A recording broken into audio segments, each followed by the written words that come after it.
everybody. Uh, Good morning. Good morning. Good morning. We are recording right now.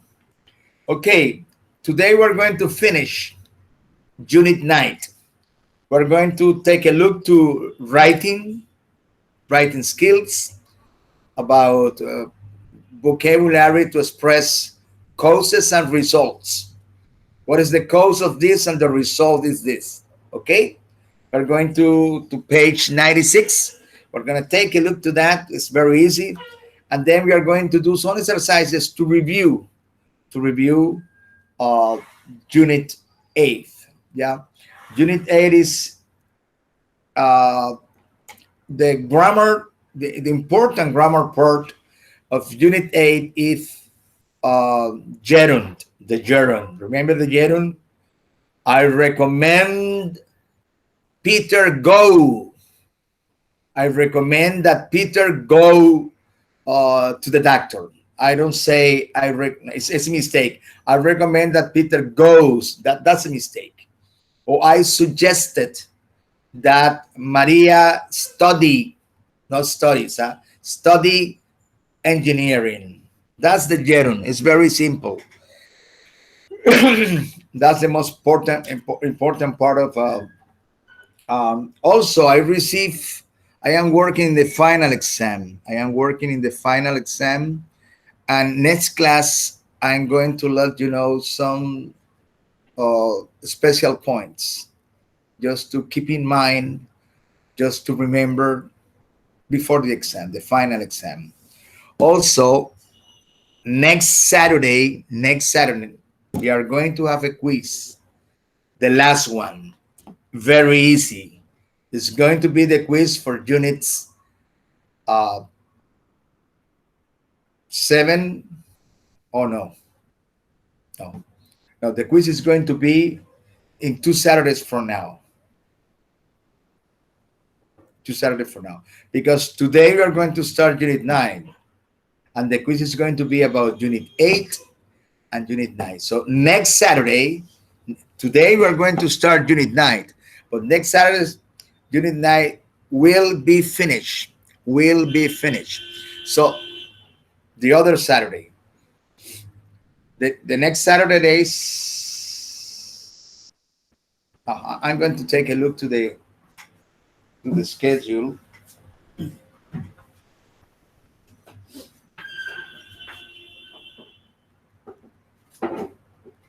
That's not here.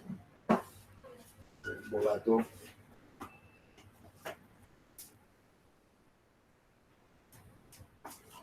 Well, anyway, I don't have a calendar. I don't have a calendar here right now. But anyway, next Saturday we finish Unit 9, and the Saturday after next Saturday we are going to have the last quiz. Yeah. Um, Also remember that I sent to you autonomous work 8. We have 2 more autonomous work. Yeah, in order to finish our uh,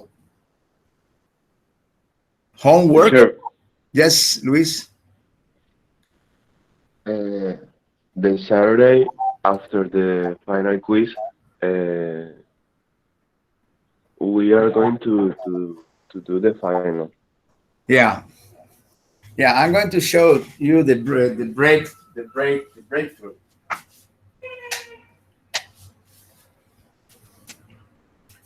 Oh, it's very hot. I just turned the fan. I have a fan here, ceiling fan. Yes. I don't know if it's possible that I show you the breakthrough. Let me take a look to this.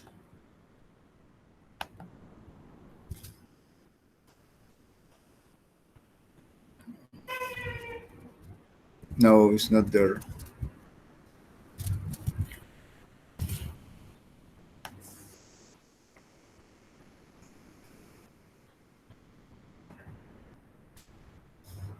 Let me take a look if I can show it to you.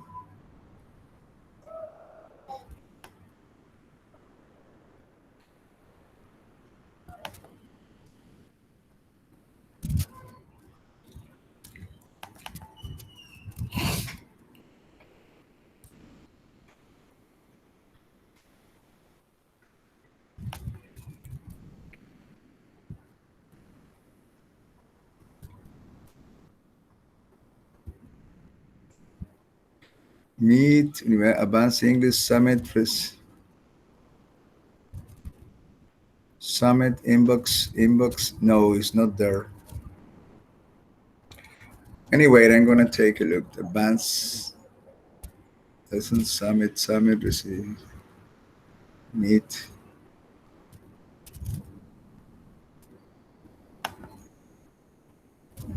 No, no, it's not there. But anyway,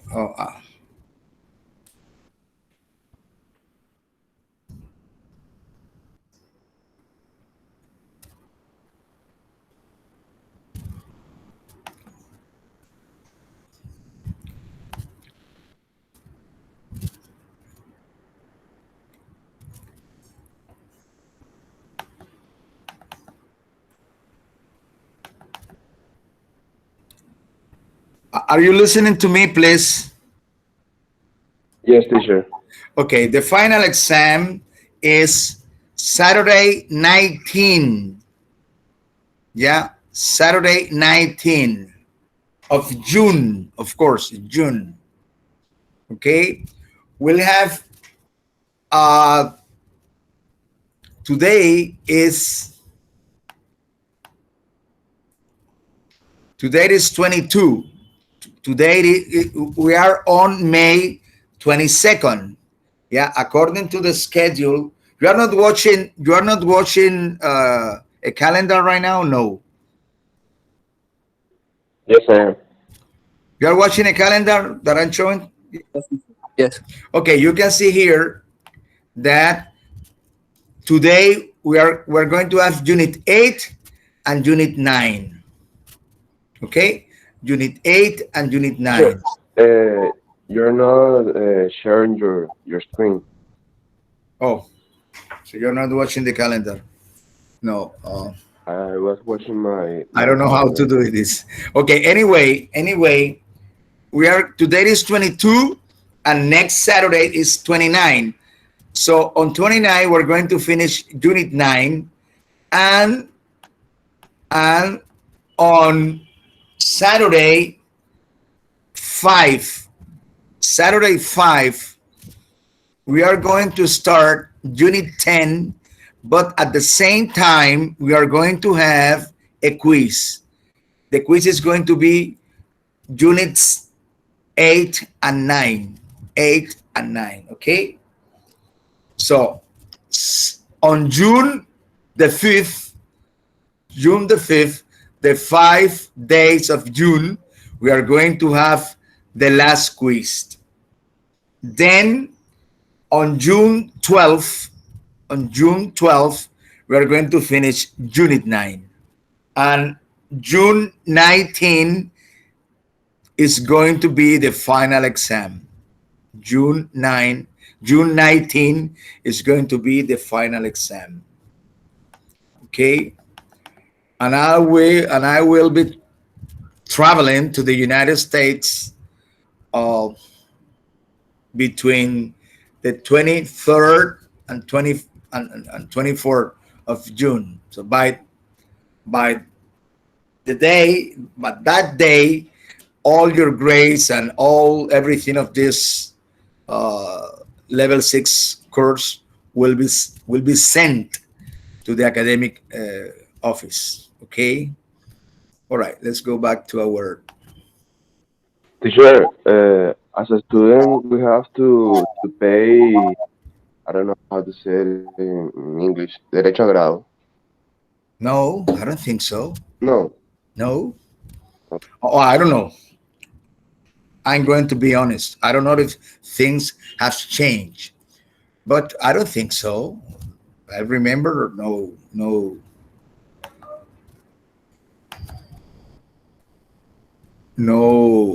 fees that you have to pay in order to receive a diploma or something like that. Yeah, no fees so far. Anyway, I'm going to ask. Anyway, I'm going to ask because what they need is that you have to update your information. That you have to update your information. That's all. Okay. All right. Okay. So Let's start the class. As I told you, we're going to finish Unit 9. Oh, Unit 9, Unit 8. And we are going to talk about writing. About writing. Okay? So please, please let's go to page 96. Good morning. As my granddaughter is here with us. Okay, today we're going to take a look to writing. Yeah, so please, let's go to page 96. 96. We are going to talk about how to, informal writing, how to express causes, and how to express, how to write results. Yeah. So we have some special connecting words in order to express the cause of something. Yeah. For example, if you say as a result of violent riots, you know what is a riot? Riot? I don't know. Do you see here? Can you see here? Can you see the board or not? Yes, teacher. Okay, I'm going to write a word.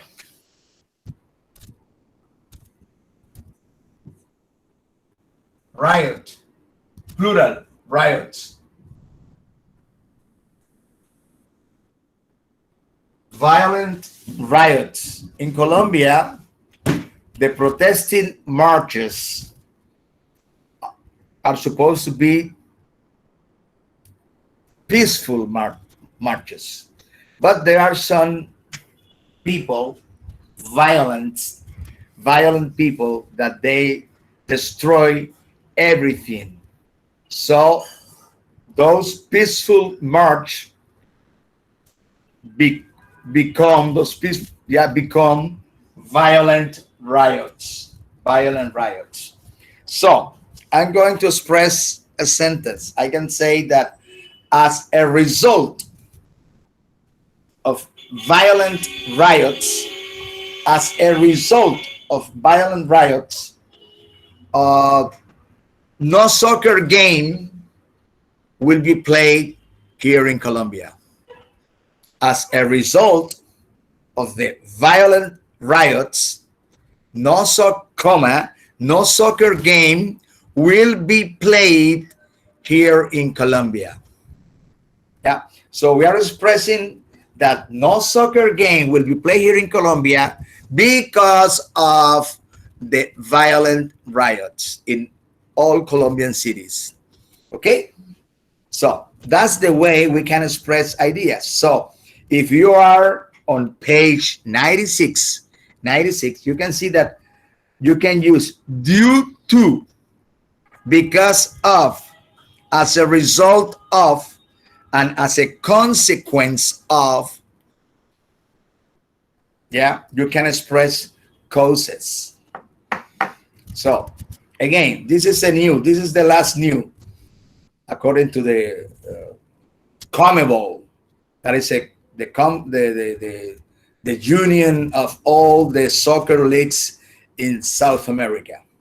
Yeah, according to the last reports, in Colombia we are not going to play the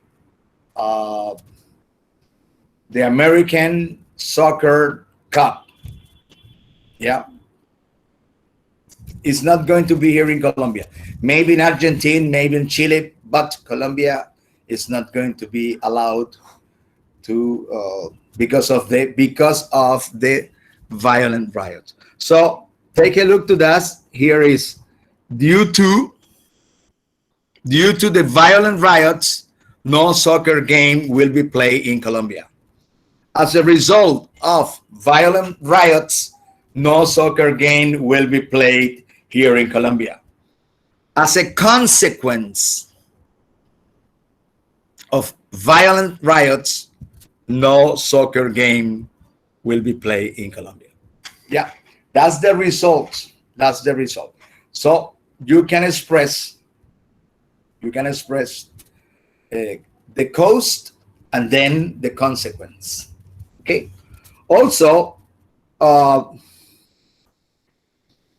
and that's the way when you want to highlight, when you want to the cause, focus the cause. But in other in other situation, maybe when you want to focus is the result, then you can express it another way. You can express that in another way. For example, you know what is a unions? Unions, sindicatos. Yeah. And I say the unions constantly march protesting. Yeah.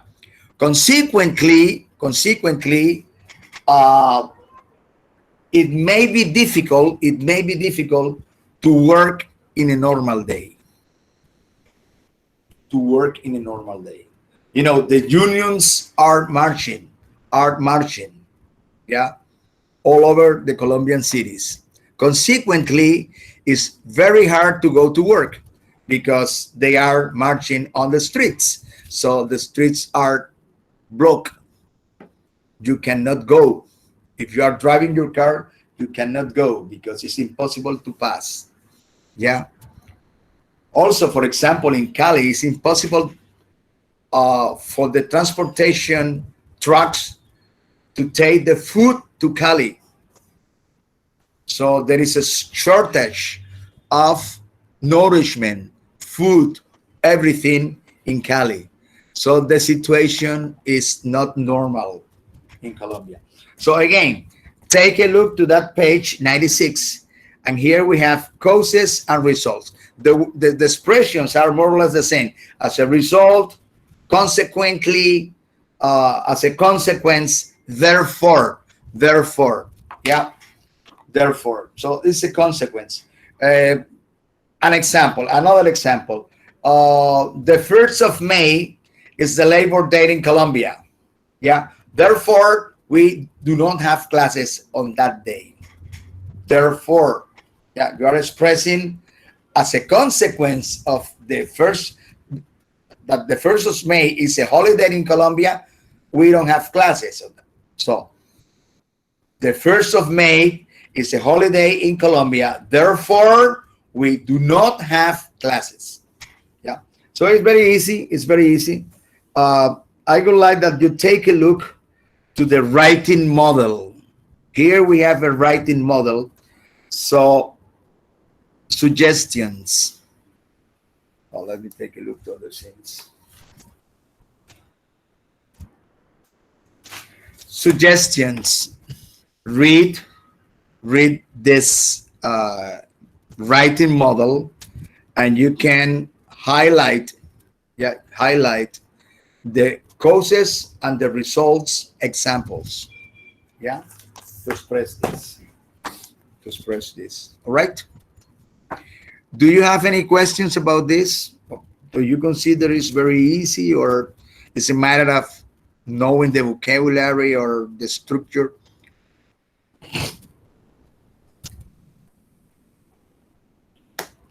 You know that what I have seen in your writing, that you have done during the autonomous work, the quizzes, the exam, your writing abilities are very good. But in this level, maybe some mistakes.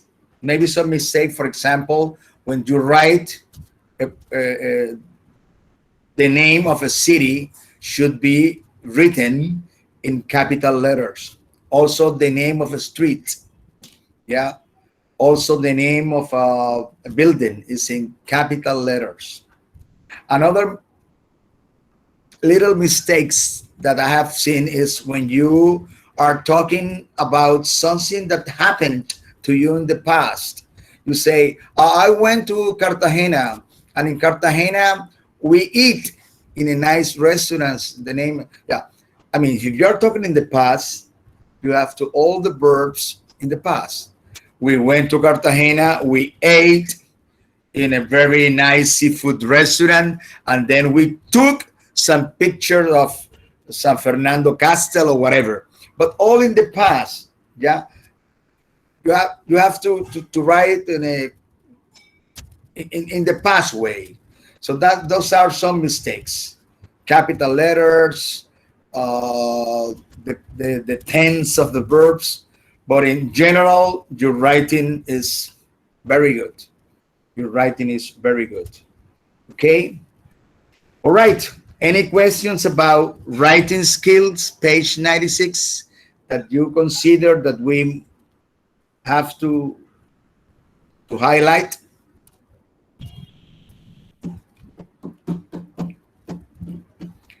Again, take a look to the writing model and see what you're talking about causes and results. Take a look. In this writing, there are a lot of causes, there are a lot of results. Yeah. But that's the way we write. We express something, and because of this, there is a result. Because of this cause, there is a result. So it's very easy, and you are going to use, again, due to, because of, as a consequence of, consequently, therefore, as a consequence. Yeah. Oh, I studied hard. As a consequence, I passed the level. Okay. That's easy. It's very easy. Okay. Now let's go to page 97. That is the last exercises of Unit 8. Unit 8. And we are going to work on that page. In that page, we have exercise A, is a listening exercise. In B, we are going to correct some mistakes that are there in that writing about the subjunctive. And the last one is a vocabulary. It's a vocabulary exercise. So please, let's go to page 97 and take a look to it. I'll be back in 1 minute. Take a look to page 97, everybody.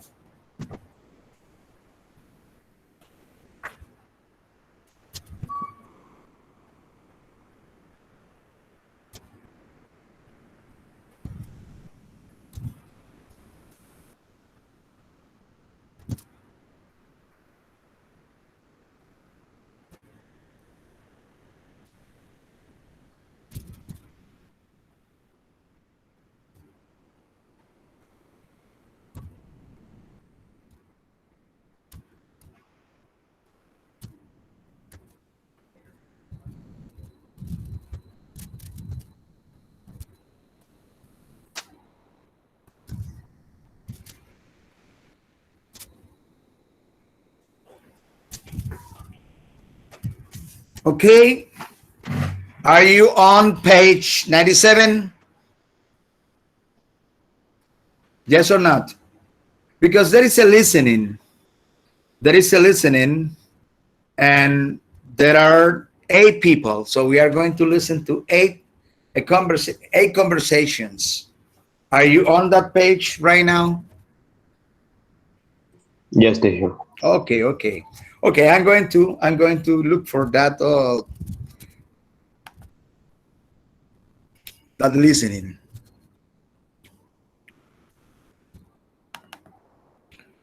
Page 97.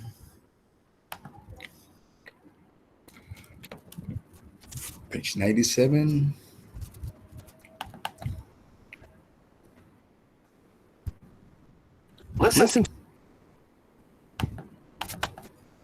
Listen to a teacher talking to parents about their children. After each conversation, check the statement that best describes each child's talents and abilities. Listen again if necessary. 1. Liza. Well, unfortunately, Liza is really struggling in French and Italian. She clearly does not have a knack for languages. But she is wonderfully imaginative, Teacher, and she shows you a real have flair echo. for creating stories and writing poetry. Sorry. Sorry, there is an echo. Yes, you have echo. Okay, let me We try. There is something I don't okay. notice. Let me close everything up.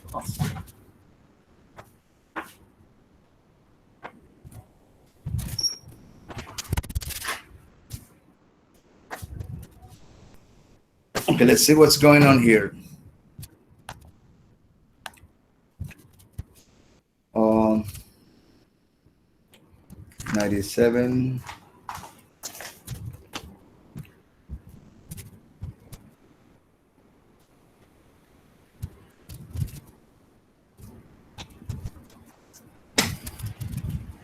Okay, let's.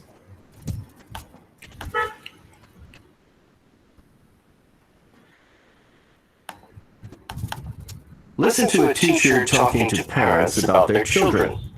After each conversation, check the statement that best describes each child's talents and abilities. Are you listening properly now or not? Yes, teacher. Okay, so we have Eh, eight. you can turn off the microphone. Okay, I'm going to do that. Yeah, I'm going to do that. It's going to be better. Let me go back. Let me go back. Okay, I'm going to turn. Now I'm going to turn the microphone off.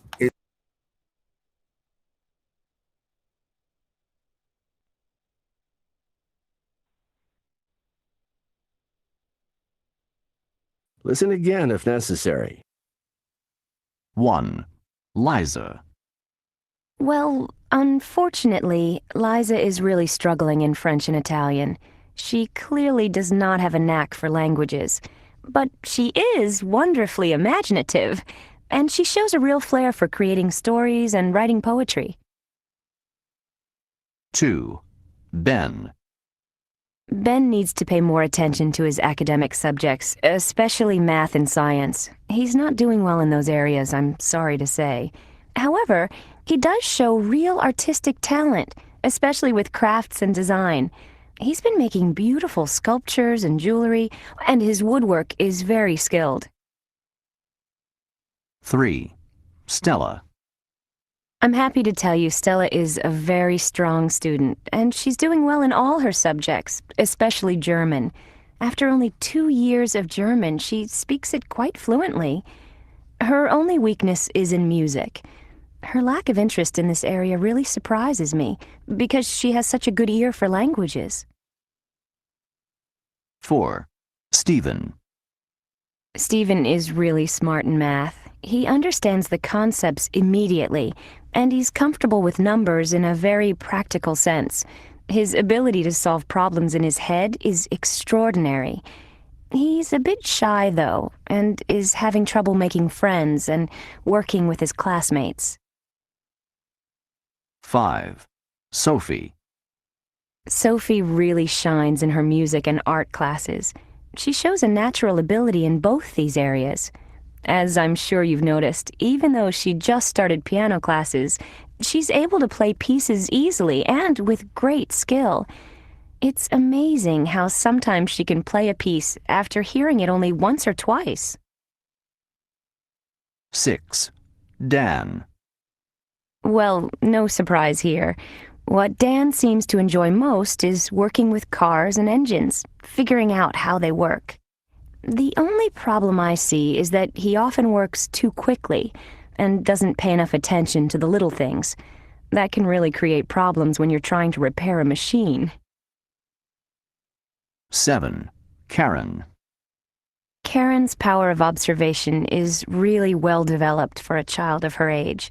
She notices every single detail. Karen really stands out in that area. Where she has difficulty is in communicating her ideas. Her written work could be a bit stronger. 8. Sam. I find it fascinating how Sam seems to be able to know what other students are thinking before they even speak. But I'd like to see him develop his social skills more. Sometimes he gets a little impatient when one of his classmates needs him to explain something. He's great when he's on his own, but he's having trouble working well with the other students.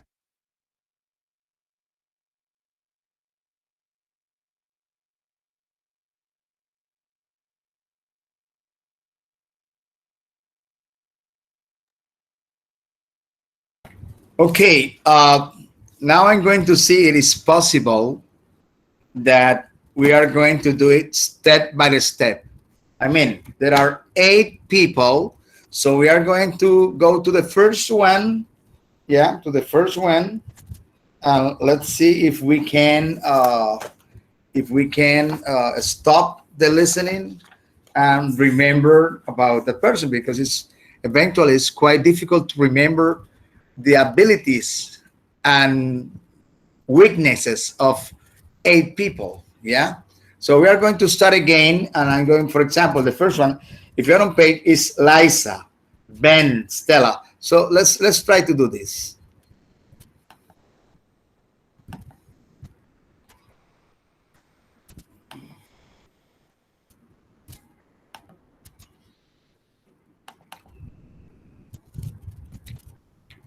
Problems.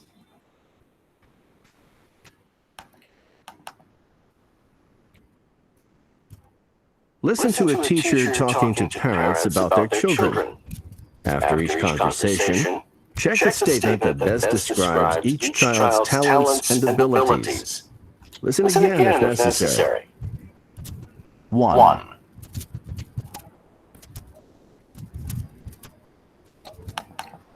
Listen to a teacher talking to parents about their children. After each conversation, check the statement that best describes each child's talents and abilities. Listen again if necessary. 1. Liza. Well, unfortunately, Liza is really struggling in French and Italian. She clearly does not have a knack for languages, but she is wonderfully imaginative, and she shows a real flair for creating stories and writing poetry. Well, here we have Liza. What is Liza's abilities according to this? She has a way with words. Okay. Yes. Liza's have a way with words. Yeah, a way with words. And he's not very She's good not at at languages. She's not very good at languages. Good. 2. Ben. Ben needs to pay more attention to his academic subjects, especially math and science. He's not doing well in those areas, I'm sorry to say. However, he does show real artistic talent, especially with crafts and design. He's been making beautiful sculptures and jewelry, and his woodwork is very skilled. Well, Ben is not very good with math and science.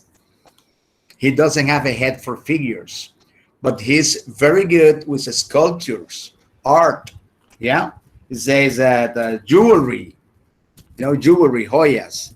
So, what is Ben's ability? So good with his hands.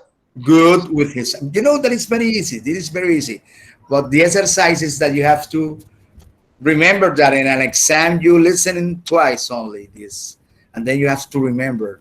It's the same way if you are going to do a TOEFL or a TOEIC or an IELTS, you are going to maybe you need to remember. You need to remember. Let's go to Stella. 3. Stella. I'm happy to tell you Stella is a very strong student, and she's doing well in all her subjects, especially German. After only 2 years of German, she speaks it quite fluently. Her only weakness is in music. Her lack of interest in this area really surprises me, because she has such a good ear for languages. You know that's what people think. If you are good at languages, if you have a knack for languages, you are supposed to have an ear for music. is a kind of relationship. So in this case, Stella is good at what?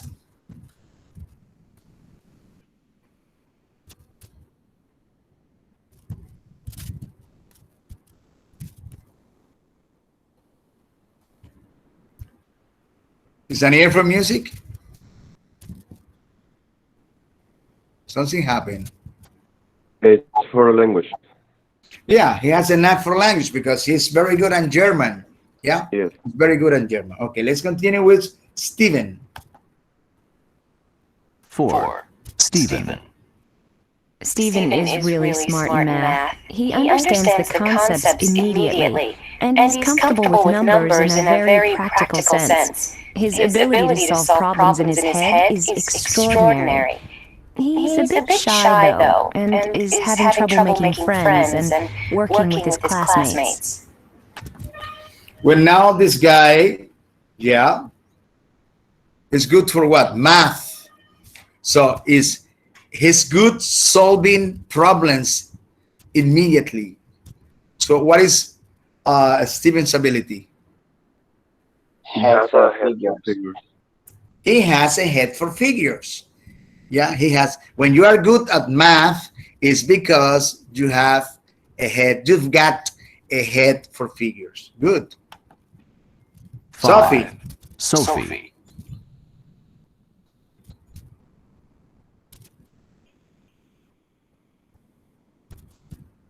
Something happened.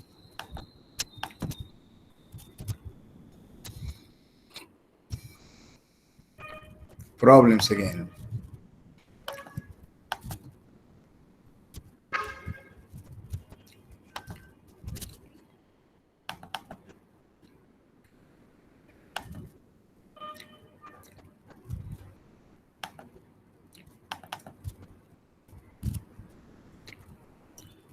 Listen to a teacher talking to parents about their children. Surprises me because she has such a good ear for languages.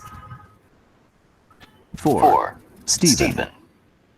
Stephen is really shines in her music and art classes. She shows a natural ability in both these areas. As I'm sure you noticed, even though she just started piano classes, she's able to play pieces easily and with great skill. It's amazing how sometimes she can play a piece after hearing it only once or twice.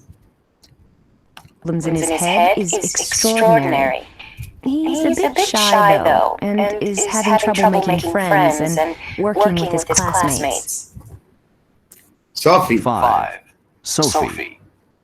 Sophie really shines in her music and art classes. She shows a natural ability in both these areas. As I'm sure you noticed, even though she just started piano classes, she's able to play pieces easily and with great skill. It's amazing how sometimes she can play a canary. He's a bit shy, though, and is having trouble making friends and working with his classmates. Well, what about Sophie? She has an ear for music.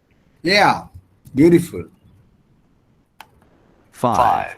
Sophie. Oh, again. Sophie really shines in her music and art classes. She shows a natural ability in both these areas. As I'm sure you noticed, even though she just started piano classes, she's able to play pieces easily and with great skill. It's amazing how sometimes she can play a piece after hearing it only once or twice. Okay, now we go to 6. dance. Dan. Well, no surprise here. What Dan seems to enjoy most is working with cars and engines, figuring out how they work. The only problem I see is that he often works too quickly and doesn't pay enough attention to the little things. That can really create problems when you're trying to repair a machine. So what happened with them? Is he likes engine. He likes to repair machines. Yeah. So Dan is what? Mechanically inclined. Mechanically inclined. Yeah, mechanical inclined. You know that I have seen people that they understand properly how a machine works, and they can, you know, develop an ability to say, oh, or maybe a guy, when you are driving a car, you're in your car, and say, hey, there is something with the brakes. Yeah, you have a problem with the brake. You have to change. You have to check the brakes of this car. Or when the car is running, they say you have a problem with the. I mean the spark plugs on las bujías. Yeah, there are people that they know. They know if they have a problem just listening to the engine. So this guy is mechanically inclined. Okay, the last one. 7. One of the last. Karen. Karen's power of observation is really well developed for a child of her age. She notices every single detail. Karen really stands out in that area. Where she has difficulty is in communicating her ideas. Her written work could be a bit stronger. So this lady Karen, pay attention to this. She notices every single detail. She notices, she watches, she sees every single detail. So what is Karen's ability? She has an eye for detail. She has an eye for detail. This is very simple. And the last one, Sam. Yeah, Sam. 8. Sam. I find it fascinating how Sam seems to be able to know what other students are thinking before they even speak. But I'd like to see him develop his social skills more. Sometimes he gets a little impatient when one of his classmates needs him to explain something. He's great when he's on his own, but he's having trouble working well with the other students. Okay. Oh. Okay, the last one, Sam. What is Sam's ability? Head for figures, intuitive sense, or he has a way with people. Has a good intuitive sense. Yeah, he knows what people are thinking before they even speak. Yeah, intuitive sense. Okay, this is the exercise. It's a listening exercise. You know that not in this level, but in level 4 or in the 5th level, I used to do an exercise with students that it was I put a listen and I say, okay, write it down, listen and write it down.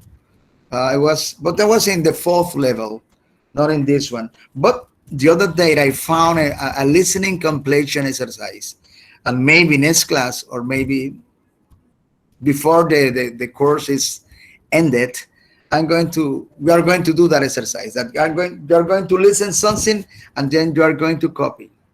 Yeah, you are going to copy. It's a nice exercise because you're listening. Maybe, I have met so many people in the United States, Latino people, that they learned how to speak English there, but was not a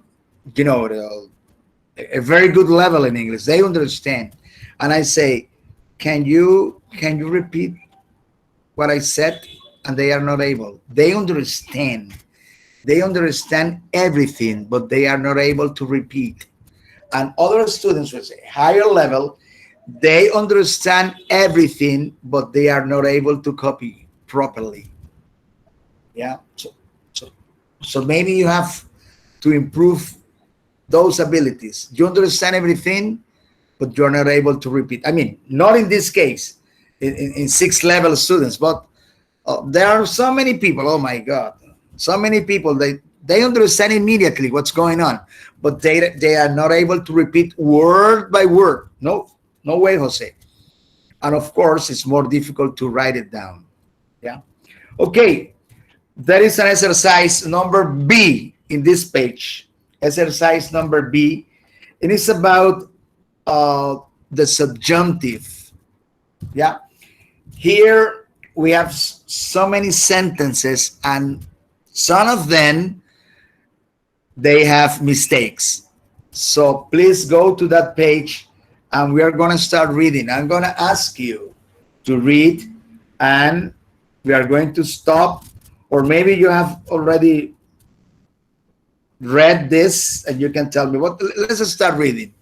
For example, who a volunteer for reading page 97, exercise B, please? Of 11 people today.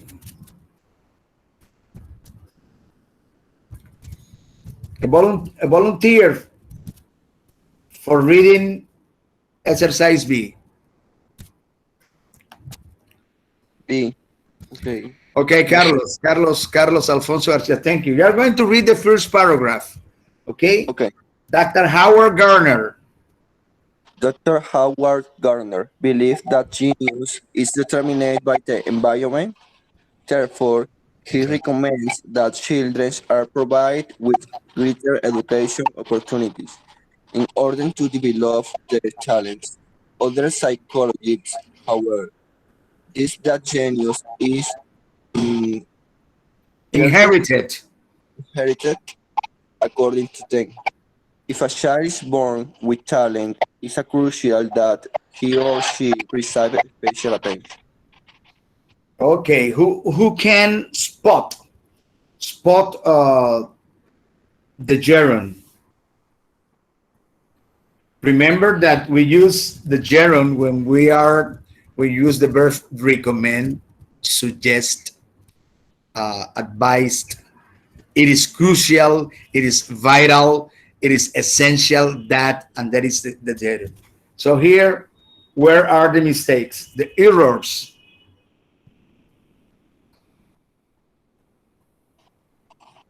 And when the paragraph said he recommends that children. Good, very good, Carlos. Therefore, as a consequence, he recommends that children be provided.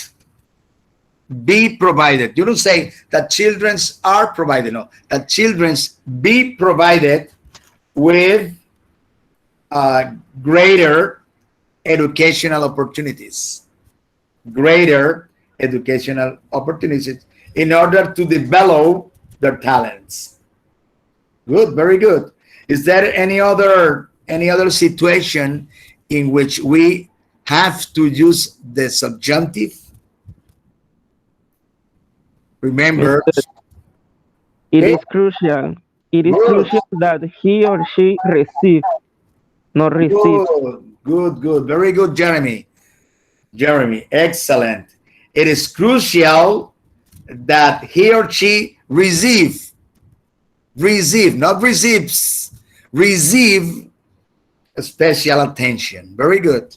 Those are the two errors, the two mistakes in the first paragraph. In the first paragraph. Yeah.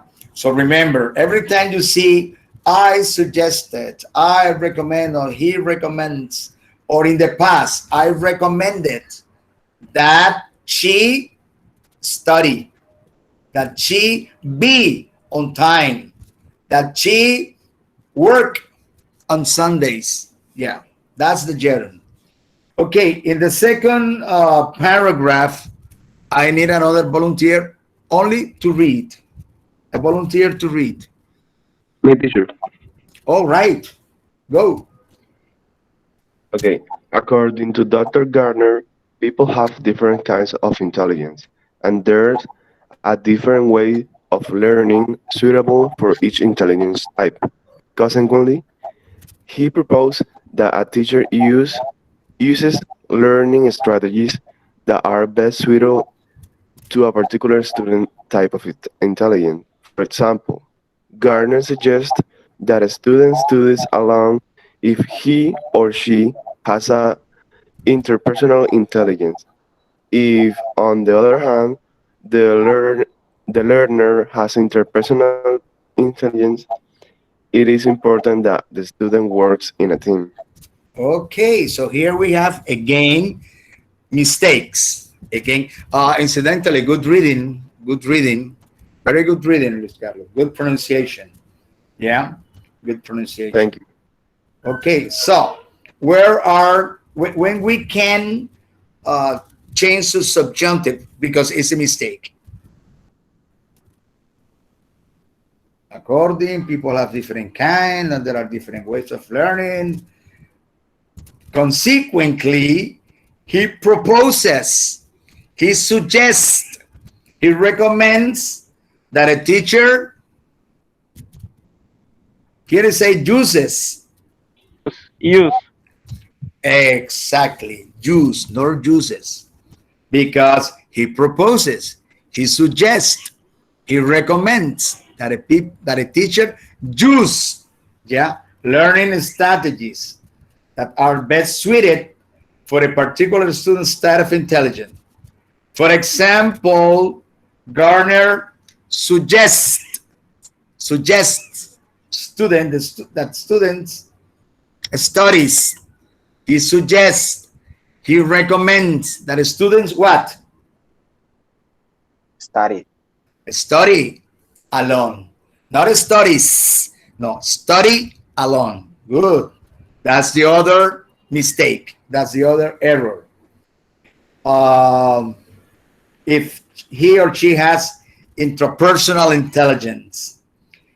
If, on the other hand, the learner has interpersonal intelligence, it is important, it is crucial, it is essential that the students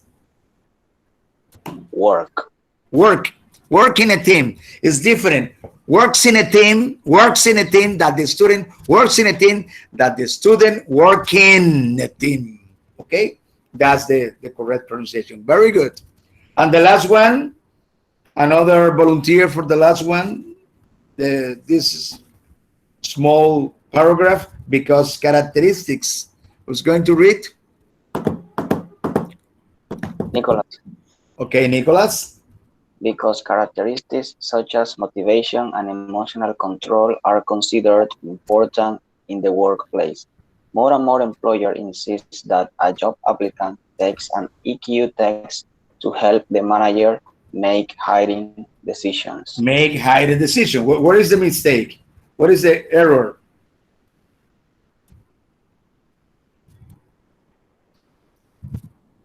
Wait, I mean, the verbs that we studied before were recommend, suggest, but more or less verbs that I recommend, I suggest, I propose, I insist, yeah. So if you see one of those verbs over here,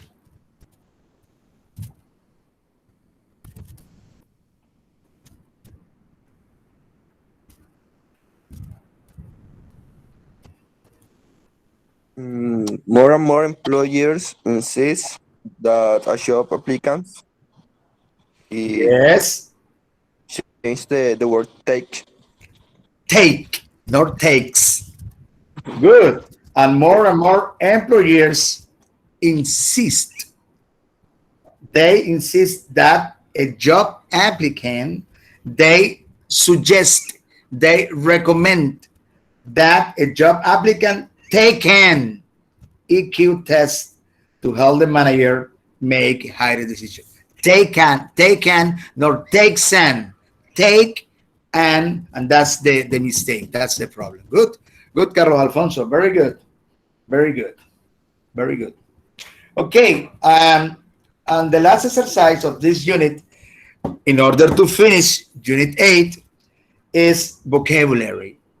You know that we talk about talents, we talk about uh,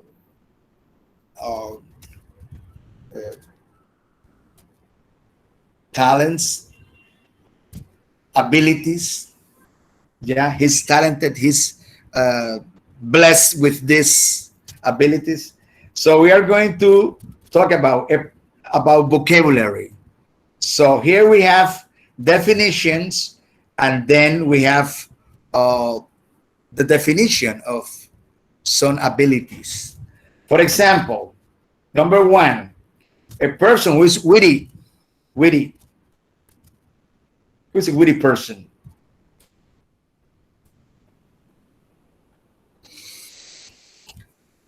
You know what is a witty person?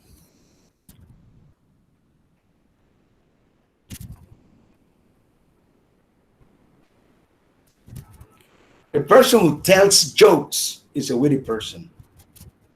But I'm going to look for the definition of a dictionary in order to. If you are good at telling jokes, you are a witty person.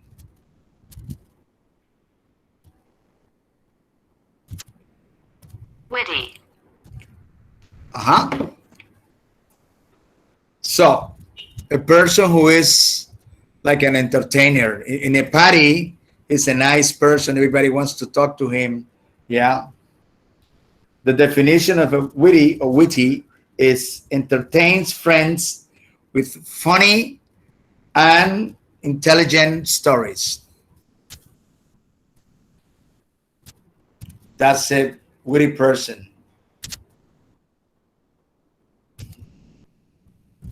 What is that word in Spanish or British? Witty person. Oh, he's a witty person.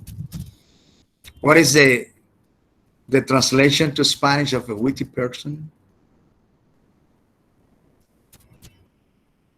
Have you ever heard that word before? That you are so quiet here.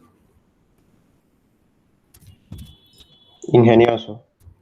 Yeah, but creative is a person that entertains. Yeah, because when he talks funny things, jokes, interesting stories, yeah, it's a person that you're not going to be bored. Yeah, it's a witty person. Okay, let's go to the number two, inquisitive. Inquisitive. Inquisitive.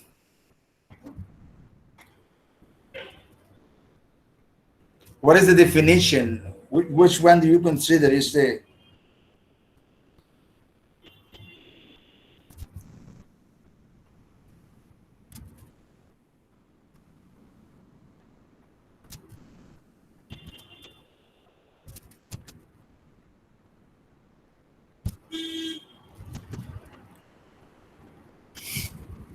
What is inquisitive for you? You know that maybe in English or Maybe, excuse me, Gloria. maybe it's a curious person. Yes, that's right. An inquisitive person is a very curious person. Very curious. So when you say he's very inquisitive, it's because you are talking about something. For example, God is explaining something, and that guy is asking you so many questions about what you are saying. It's very curious. Yeah. So inquisitive is uh, a person that is asking you all the time things. Yeah. He wants to know. Yeah. And he's very happy to know things that you are saying. Yeah. So it's enjoy inquisitive, an inquisitive person. That person enjoys learning about new things. About new things. For example, in this class we have inquisitive students. Nemesio, how is your class? Oh, in my class there are a lot of inquisitive students because they are asking all the time. They are anxious for learning. They are very curious for learning new things. So that's the explanation of inquisitive. Yeah, inquisitive. Okay, good. Let's go to the other one. A person who is inventive, creative, inventive. What is the definition?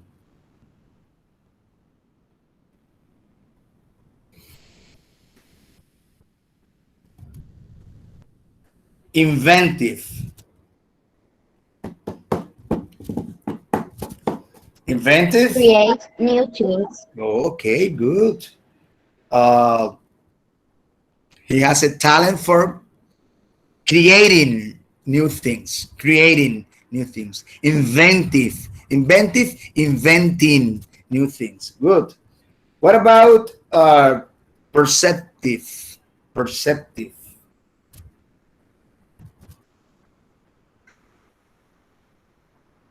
Perceptive. He is very perceptive.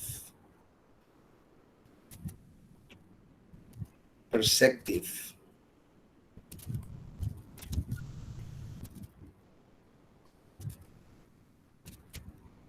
Eventually, when we are discussing about something that we have to do, but we have many different choices, yeah, possible choices, and you say, I have the feeling to do this.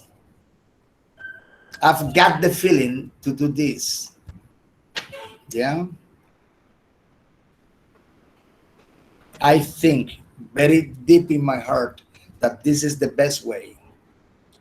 I've got the feeling now. In English, we say gut feeling, gut feeling, but it's guts on the tripas. Gut feeling is. So here is perceptive, is comfortable, relying on gut feelings. It's different than I've got the feeling like gut feelings. Sorry.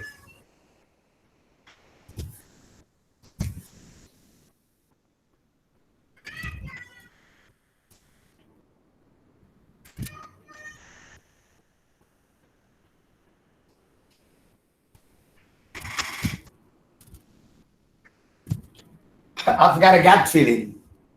The pronunciations are more or less the same. But gut feelings is something that is not, you don't see facts, but it's something that you is instinctive. This is a gut feeling. Yeah. I have a gut feeling that he's not going to be here. Yeah. So perceptive people, they have a sense that is not with facts. It's something that they feel very deep inside his heart, his mind, that something's going to happen. Perceptive. I don't know if in Spanish podría ser perceptivo, but they perceive things that we do not see. Yeah, that's perceptive. Okay, what about the other one? A person who's really sharp.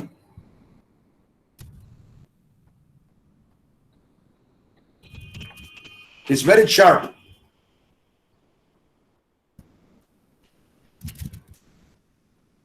He's very sharp. You know, I thought that it was going to be easy, but it's not easy. Because when you say, oh, for example, say, Brainer is very sharp, or Gloria is very sharp. That is a person that is easy to figure things out. To figure things out. When a person is not sharp, say, he cannot figure it out. Él no se lo va ni imaginar.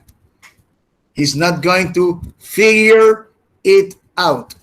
He's not going to figure it out. He's not sharp. Yeah. So that's the meaning of a sharp person. It's a person who easily can figure things out. It's a sharp person. Yeah. And let's go to number 6. A person who is open-minded. Open-minded.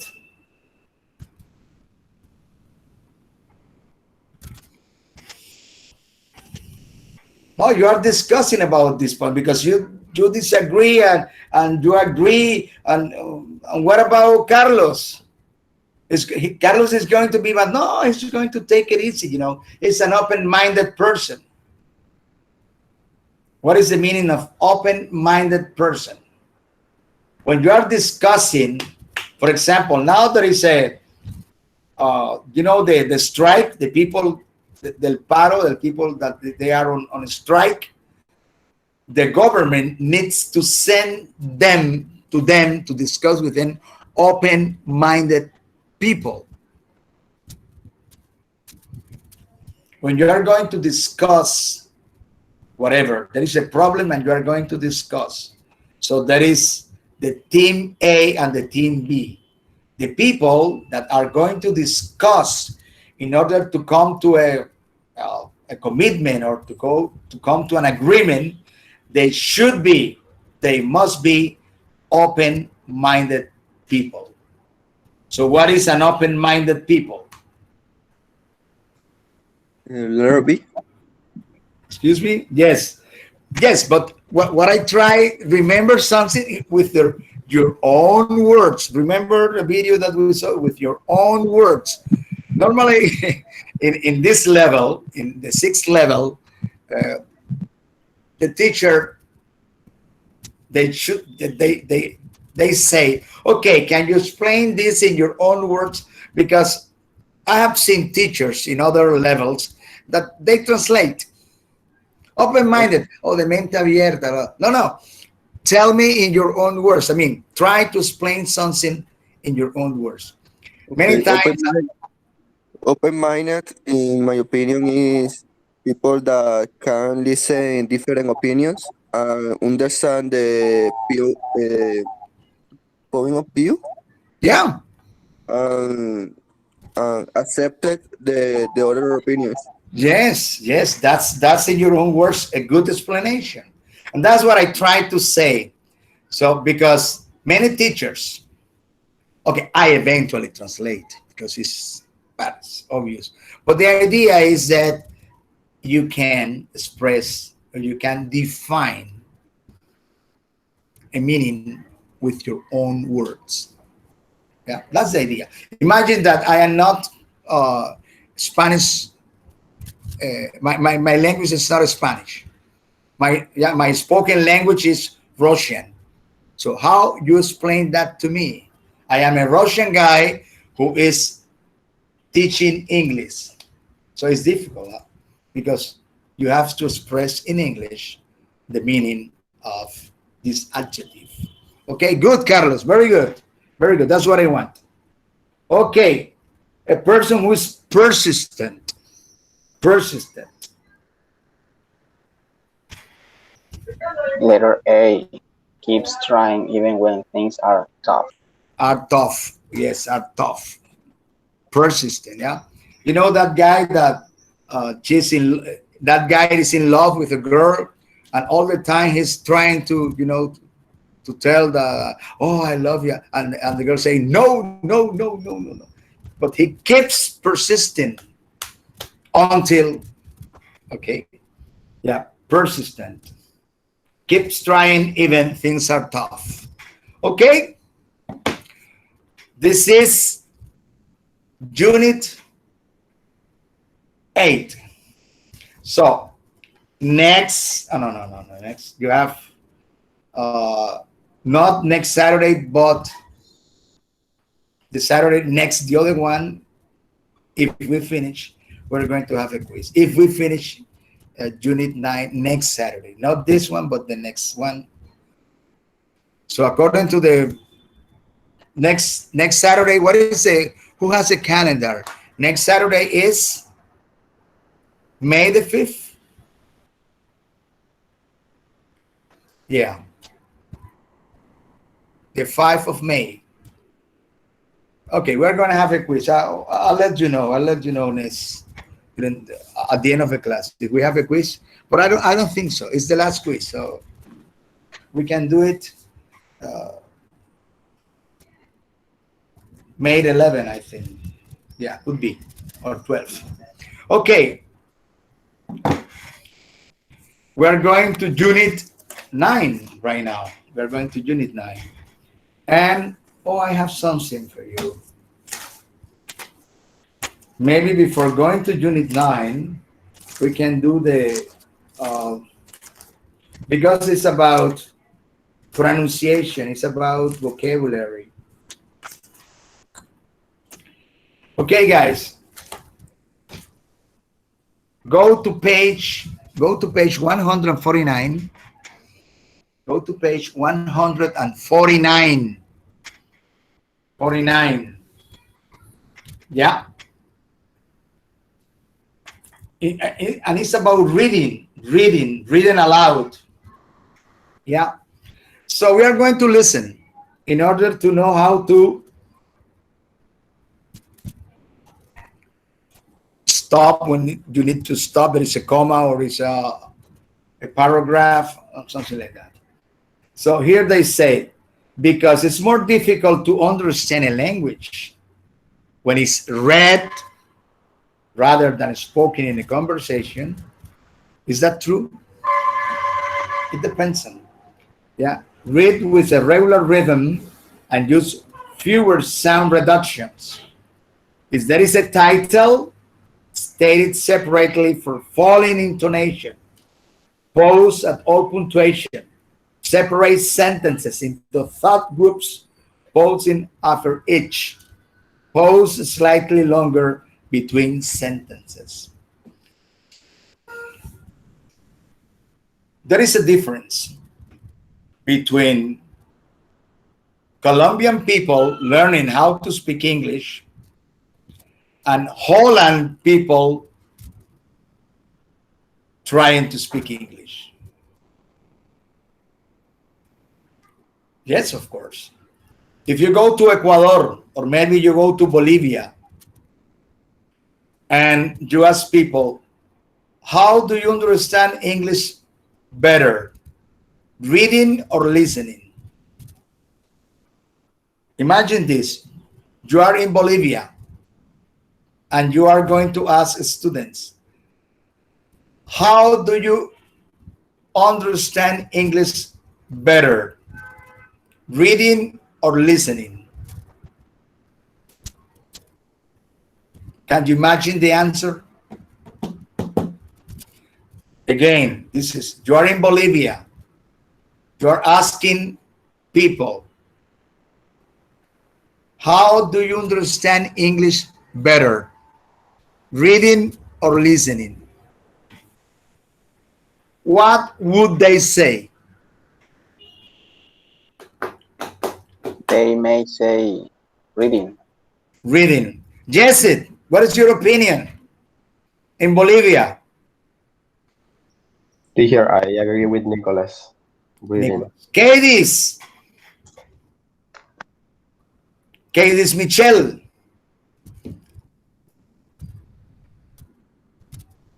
What is your opinion?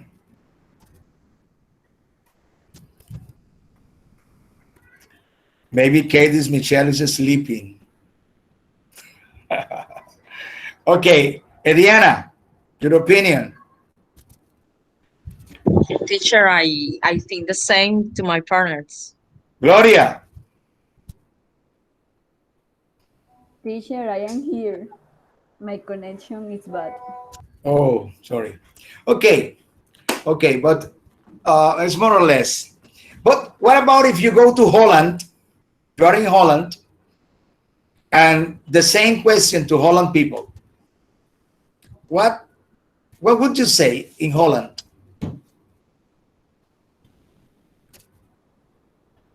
Is the same in Holland? Or is different in Holland? I don't know, teacher, but I can say that English is spoken in Holland. No, in Holland they speak Dutch. The name is Dutch. Yes, What is the same yes. Holland? Okay, when I was in Holland, I noticed that everybody spoke English. Everybody spoke, even the janitors, the cleaning ladies, everybody in Holland speaks English. Everybody is. It's amazing. It's amazing. little kids, old guys, they speak English.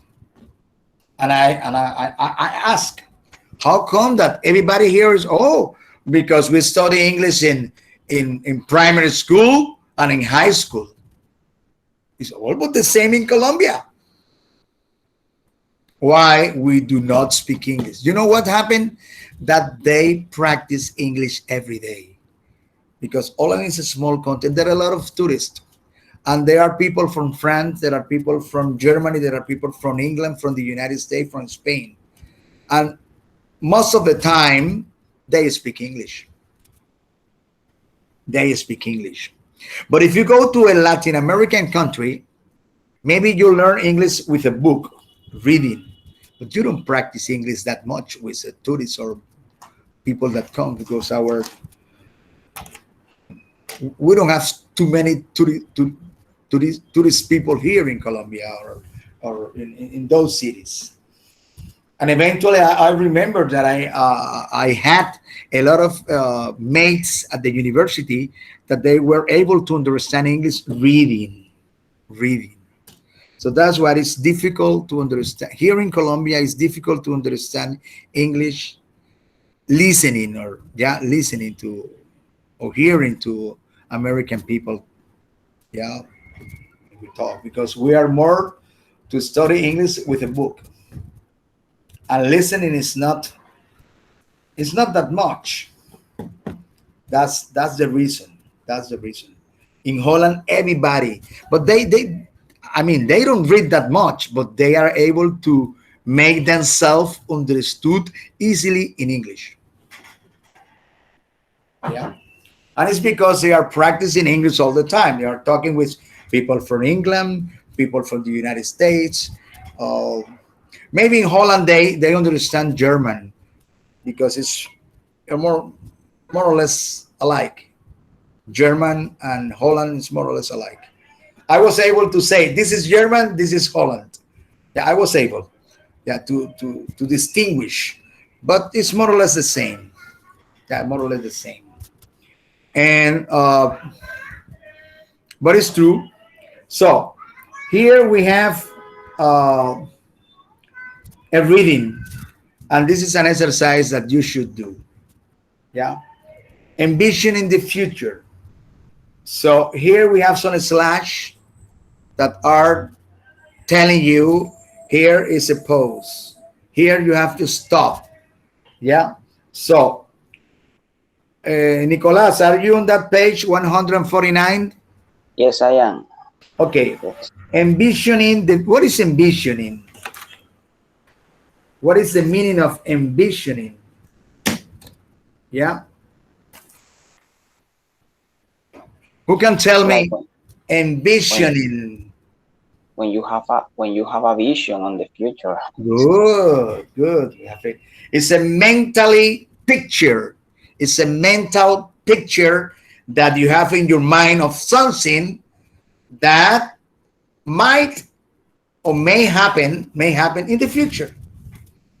When I say, can you envision the future of Barranquilla in 10 years, or in 20 years? Oh, teacher, Barranquilla is going to have a lot of buildings.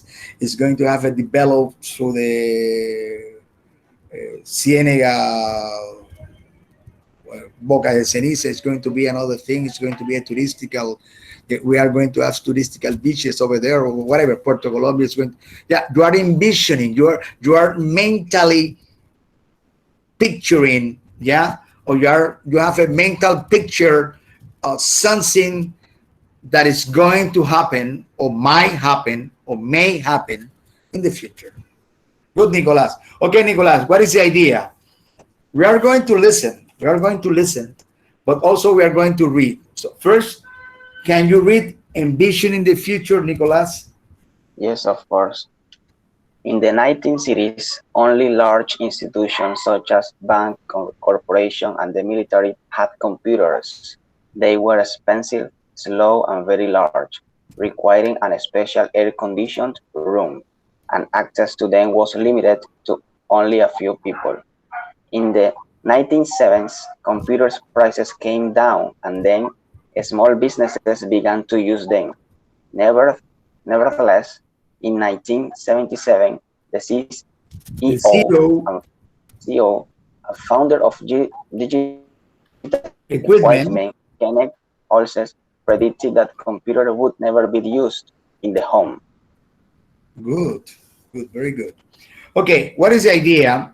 The idea is that every time you see slash is this division slash, you have to stop. Yeah. In the 19 cities, stop. Only large institutions, stop, such as banks, corporations, and the military, stop, had computers, stop. That's the idea. Yeah, that every time you see a comma, every time you see you have to stop in order to be a good reader, and in order to let the people that is listening to you understand. The people of, excuse me, are listening to you, they understand you. Okay, good, Nicolas. Another person. Wendy, can you read again, please? Is Wendy here? Yes, I am Okay. here. Can you read Envision in the Future, Wendy, again? In the 19 In cities, the 60s, in the in the 1960s, In the 1960s, only large institutions such as banks, corporations, and the military had computers. They were expensive, slow, and very large, requiring a special air conditioned room, and access to them was limited to only a few people. In the 1970s, computer price came down and prices came then down. small came down and then a small business began to use them. Nevertheless, in 1977, the CEO and founder of digital equipment, Kenneth Equipment. Olsen, Kenneth Olsen predicted that computers would never be used in the home. Okay, good. Computers would never be used in the home. Okay, good. See, when you see two slashes, you take more time. You take more time. Not 1 second, but 2 seconds. Good. You know what is a CEO? What is a CEO?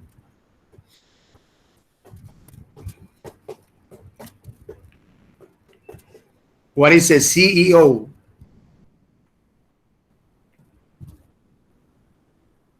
CEO. You say the CEO of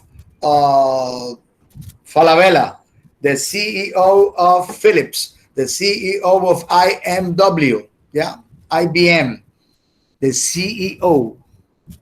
This word, CEO. Maybe the Ah, It's uh, like a president the or correct, yes, the creator or owner of the company. yeah, CEO.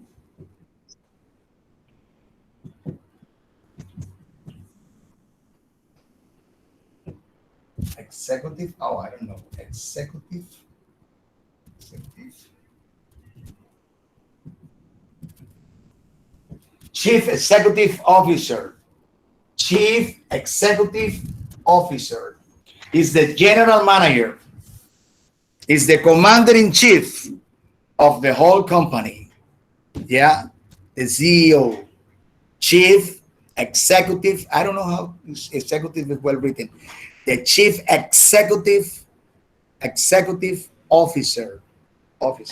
That's the CEO. Is the man at the top. The man at the top. Yeah, the man at the top.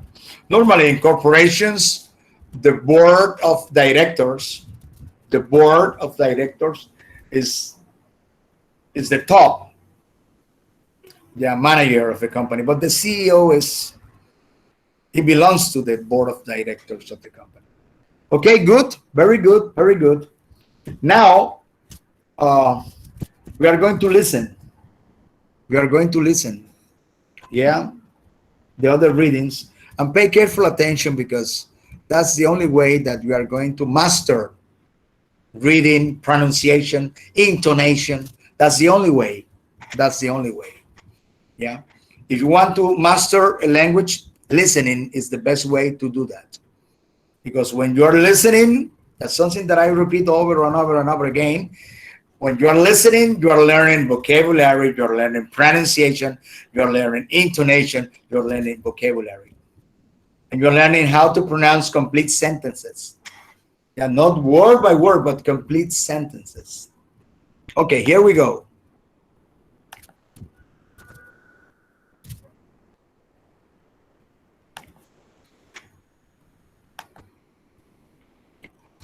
I have to look for it. It's page 149.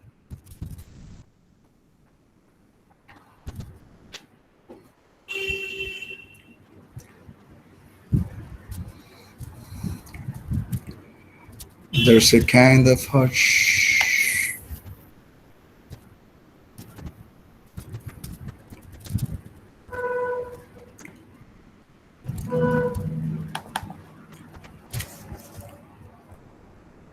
Listen to the selection. Envisioning the future. In the 1960s, only large institutions, such as banks, corporations, and the military, had computers. They were expensive, slow, and very large, requiring a special air-conditioned room. And access to them was limited to only a few people. In the 1970s, computer prices came down, and then small businesses began to use them. Nevertheless, in 1977, the CEO and founder of digital equipment, Kenneth Olson, predicted that computers would never be used in the home.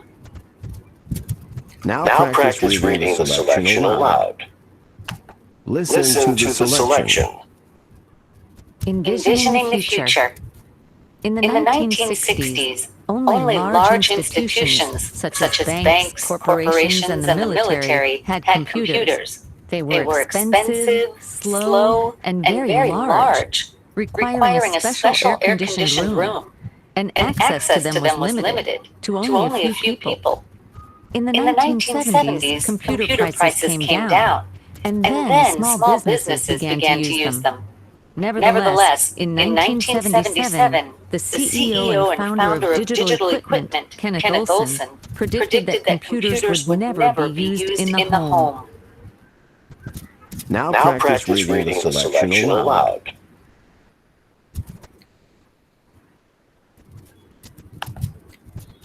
Okay, sorry. That's the idea. The idea is that you have this in your information that I sent to you, and I think that I paste in the WhatsApp group this listening. The idea is that you read aloud, listen, and you read aloud until you master the pronunciation, intonation, and complete sentences or sentences. Okay, that's the idea. Oh, now we are going to listen the other part.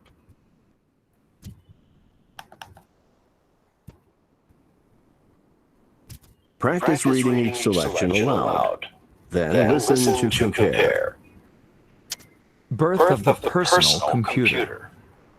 In the early 80s, Steve Jobs and Bill Gates introduced the personal computer, the Macintosh and the IBM PC, respectively, which made computing at home possible.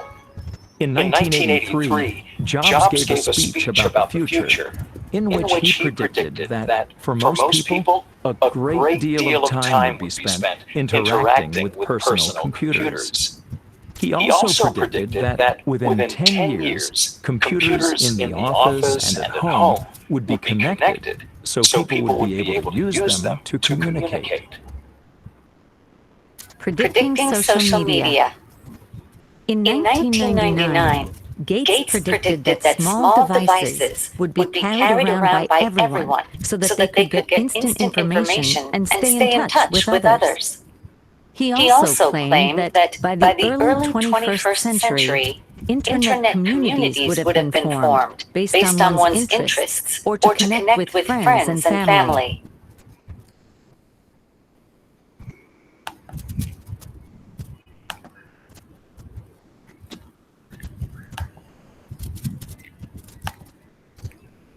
Well, I sent to you this listening, and also you have this page. So, suggestions, please listen and read aloud. Listen and read aloud. Uh, Pay careful attention uh, to everything, even the grammar. For example, uh, within 10 years, computers in the office and at home. In English, you don't say, you say in the office, and you don't say in the home. You say at home. Or in the home, at home. In the office and at home. And also pronunciation. Yeah. Would have been formed. Would have been formed. Yeah. Pay attention to that. Listen carefully. Okay. Is A 35, 25 to 9. We are going to take a break of 15 minutes. Please take a break, go to the restroom, wash your hands, take a tinto, and we'll be back in 15 minutes. Okay? All right. And we'll continue now with Unit 9. Okay. I'll see you in 15 minutes.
Ya se van, leo ellos.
El pequeñito, ese de allá. Ponerlo aquí que voy a hacer. Okay, here we are again to start Unit 9.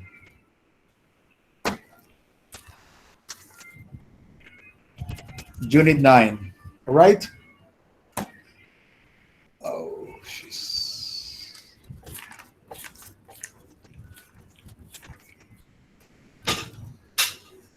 Okay. Unit 9 is about the future. We are going to take a look to the future, and also we are going to learn vocabulary about technologies, and you are going to participate with your predictions about the future. How do you see the future? Yes, your predictions about the future. Um, so again, the title of this unit is What Lies Ahead? What lies ahead? And what does it mean? What lies ahead? Yeah. What is more or less the idea? What lies ahead? Lies ahead. What lies ahead is what is, or what, let's say, what is going to happen in the future.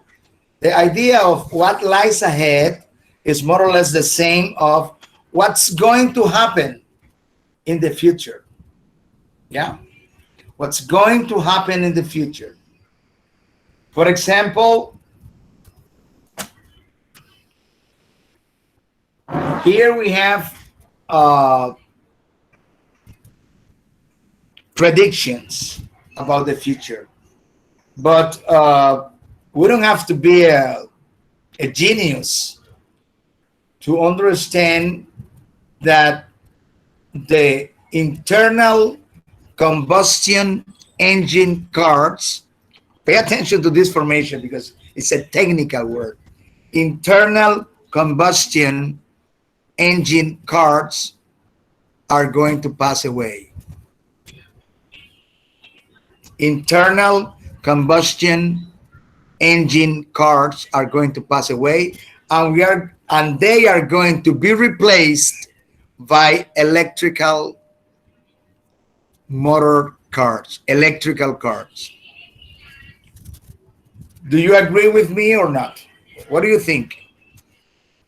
Huh?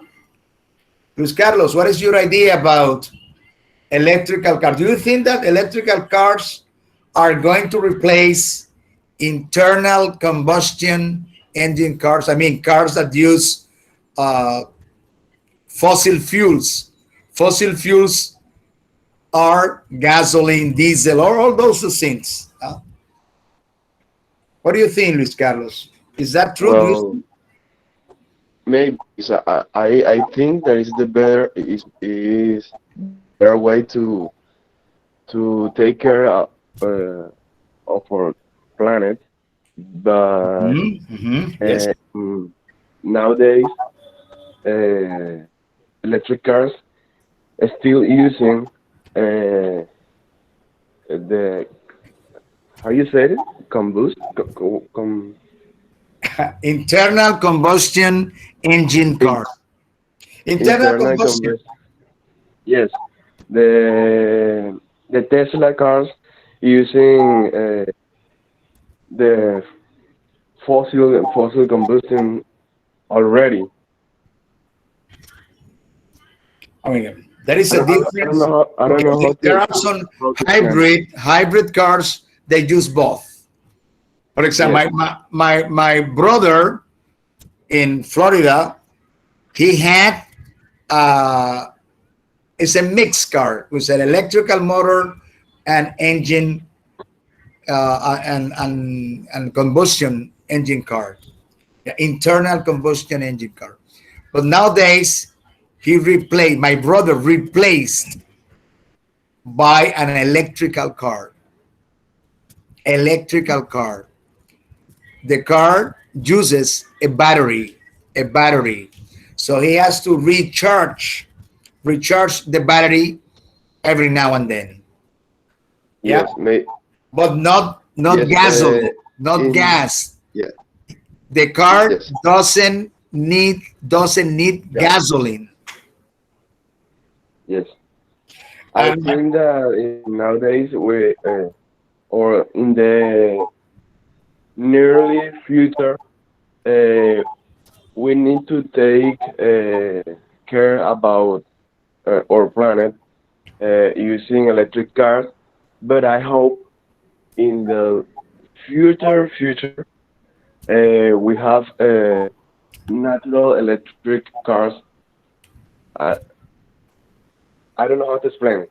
With the sunlight, charge oh or cars with the sunlight, yes, solar panels. The solar like panels solar panel. Yes, absorb the sun from the light and converts that energy in electrical energy or whatever. Yes. Yeah, but yes, nowadays we are using electrical cars with battery. We have a motor, and then we use. It's like, for example, all these drones that they are sending to Mars using solar energy. Yeah, in order to charge their engines. Okay. Yeah, but for example, my brother was telling me that in the past he spent like a $200 month in gas. $200.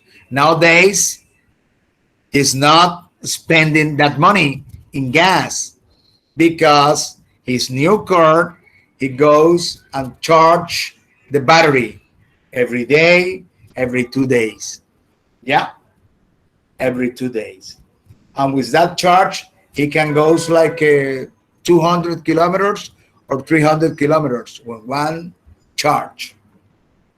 So that money that he used to spend in gas, he's not spending anymore. So he can pay that money for his electrical car. They are a little bit more expensive, but maintenance is a little bit, and expenses are less, are very less. All right. So in this unit, we have some communication goals, are very important. We are going to talk about the feasibilities of future technologies. Yeah, Sorry, sir. What do you mean? What do you mean by feasibility?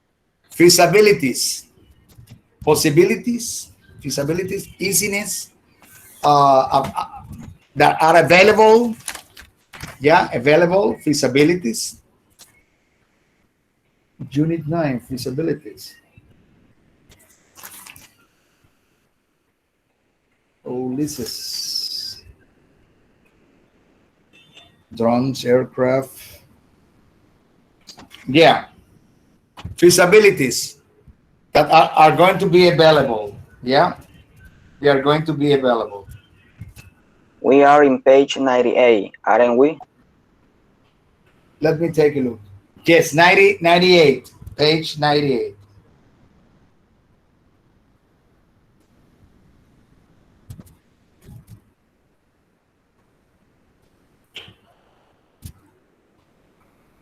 Okay, okay, so they one goal, feasibilities of future, factibilities. Feasibilities we use in industrial engineer. It's factabilities that that are possible. It's a fact. When you say that's a fact, is that they are going to be possible. Okay. It's feasible that is possible. Feasibilities of future technologies. Yeah. Nowadays, we are going to discuss about the feasibilities of future technologies in many fields, in different fields, fields like medicine and health, transportation, uh, education, schools. We have a lot. Yeah, communication. There are a lot of possibilities to develop new technologies in transportation. Yeah, in education. For example, nowadays we are online. This is a different education. For me, it's completely different. I prefer face to face. Yeah, that I can go and talk to Gloria, to Katie's, to Luis, to Lastenia, to all of you, face to face. We can discuss. We can have a dialogue. It's completely different. Participation of students in online classes are completely low, are very low. It's not the same. It's quite difficult to have, for example, hypothetical situations. For example, if everybody is talking, there are a lot of noise because all the microphones are open and are on, and all the environment noise is coming to us, and it's almost impossible to listen properly. Yeah, but fortunately, I heard that for next semester maybe we're going to have face-to-face classes. Yeah, face-to-face classes, and maybe at Clay. I don't know exactly, but maybe it's possible. Is there is no problems arise? Okay. All right. Um, another discussions is that we are going to evaluate application of these new or innovative technologies, the application. Yeah, how we can put in practice these new technologies, right? Another very important point is our environment. Very important point is our environment. We have to take care of our planet. I heard the news that a big part of Antarctica is a big piece of ice. Uh, take out from the Antarctica, and now is floating in the ocean. But it's a big island of ice. It's floating in the ocean. It's melting. It's melting. And if the ice from the polar zones is melting, our sea level is going to be higher. The sea level is going to be higher. And many places, cities, are going to be under the water. Are going to be under the Miami is going to be under the water. Cartagena is going to be under the water. Yeah. So all these floods are going to be terrible for humankind. We have to take care of environment. Okay, let's go to Unit 9. Will it come true? Will it come true? Is the question. Huh? Will this come true? And here we have predictions. Yeah. Here we are in the 21st century. All these predictions, are they going to be true? And we have, for example, predictions in medicine and health, prediction in transportation, prediction in home and work. How is going to be our work in the future? For example, if you are a physical trainer, as Nicholas, what happened if people can't go out? So Nicholas have to take physical education lessons on TV. Yeah, it's different. It's completely different. Yeah, but people have to exercise. I used to go to the gym, and now I stopped. My membership was frozen because I was not going to pay for classes that are not attending. Yeah, that are not attending. Anyhow, anyway, things are going to be different. So here we have not a test. It's your prediction, your predictions about medicine, health, transportation, and work. So you can say the majority of surgeries will be performed by robots. What do you think about robots?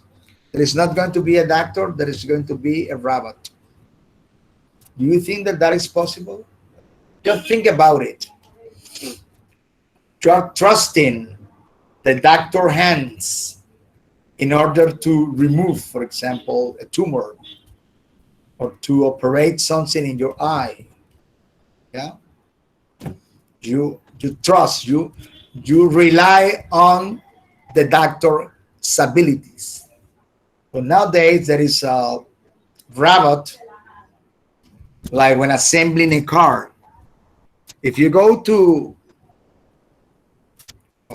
Chrysler Motor Company workshop, there are a lot of robots assembling a car, welding parts, putting things together. Not human beings, robots, because they are cheaper. Yeah, in that way, cars are going to be cheaper. Yeah, so things have changed completely. Yeah. So what do you think about a robot? For example, you are going to be operated. You have to replace your some of the eye part. So you go and there is not a doctor. There is a machine. There is a robot who will operate you. Yeah, it's different, completely different. So you can say unlikely. Unlikely means no way, Jose, not possible. Possible, likely, definitely, yes. So you have those possibilities to choose your idea of medicine, transportation. What about transportation? Petroleum will not longer be used as an energy source. Petroleum. Why? Because petroleum is causing global warming. Global warming. And that's a problem because all the ice is, yeah, from the polar zones, yeah, is going to be melted and the sea level is going to increase. So we are going to have problems with coastal cities. Yeah. People will be living on another planet. Do you think that in 25 years there is going to be a small city on Mars, for example? What do you think? This unit is about our imagination, our predictions. Do you think that it's possible that we terraform Mars? Terraform is that we convert Mars in a place in which it's possible that we human beings live there, that we terraform. I mean, we convert Mars in a possible place for living. Possible place for living. Maybe in a 1 or 200 years, but in 20, 100 years. yes, because maybe uh, the man can go to the space, but not to the moon, where how many years has passed then the man st- uh, go to the moon. Sorry. The, according to the history, the man went to the moon in 1969. Yes, Neil teacher, but Armstrong, Buzz Aldrin, and whatever. mi- Mister, but it is said that it is a hoax. What you said before, it is said that it is a hoax, and we don't know You if think so? it That is a was true hoax? or not. No, I cannot tell you that it is true or is false because I need to study deeper. But I Very can tell good. you that many Okay, people now said, it's more difficult to go to Mars, and they are in Mars. Not only the United States, China is in Mars right now. Mars is far away. It's more difficult to go to Mars than to go to the moon. It's very easy to go to the moon nowadays. Nowadays. But of course, there are many people. Many people say Trump, the president of the United States, said that the virus was a hoax, fake news. It was a small flu that came from China. He said so. Nowadays, many people believe that the vaccine is something evil, it's dangerous, and they are not going to be vaccinated because of maybe religion or maybe whatever. But many people, they don't believe. There was a teacher here at the clay that he doesn't believe that the man go out from the biosphere. No, it's a hoax. It's a fake news. He believes so. Nowadays, and he's an engineer. It's amazing. He's an engineer and he doesn't believe that a rocket can go out from the earth. Amazing. And we have taken pictures to Jupiter, Saturn. We have sent a spacecraft to Jupiter, to Saturn, to the outer space. We have taken picture of the earth, and he doesn't believe that. Yeah, he doesn't believe that.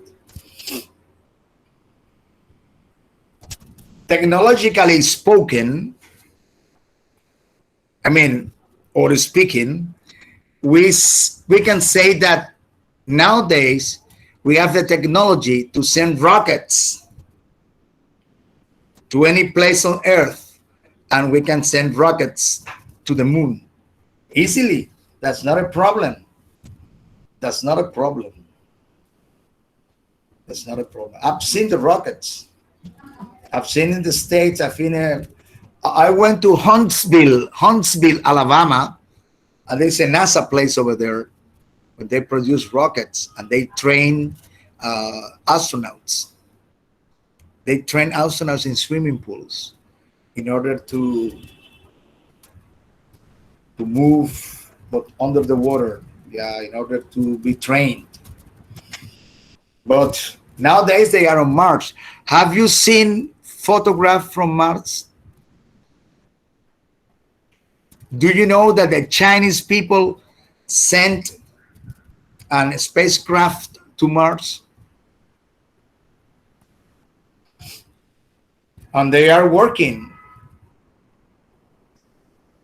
in order to send a manned spacecraft to Mars in 10 years or 5 years from now.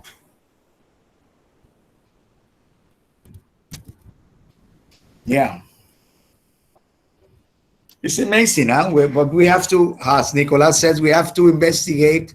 We have to go deeper in order to know about space and all those things, new technologies.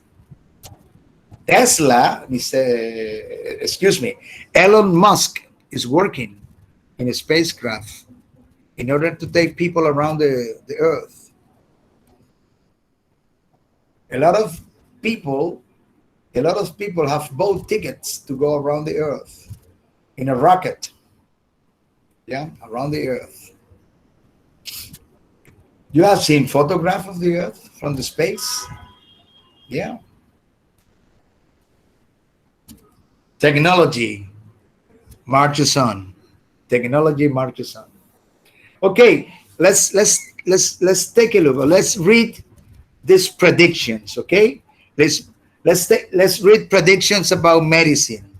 So I need that you read the predictions and express your opinion. It's unlikely. I mean, no, it's not possible.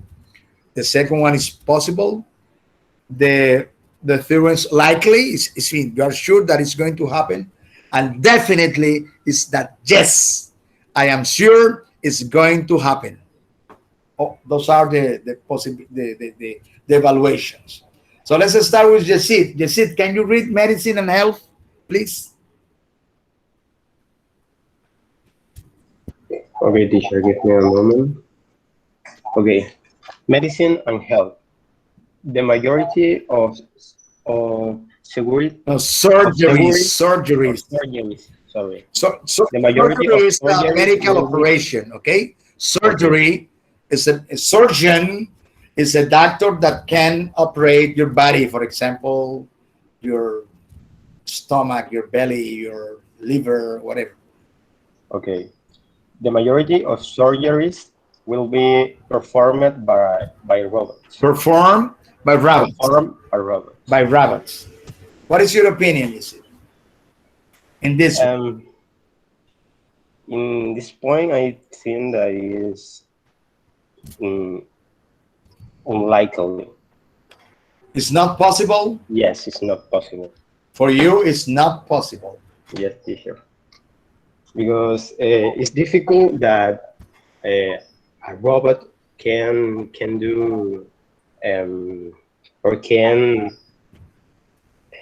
maybe operate to a person in this case, for example, or can mm, can know what happened with in the body of any person.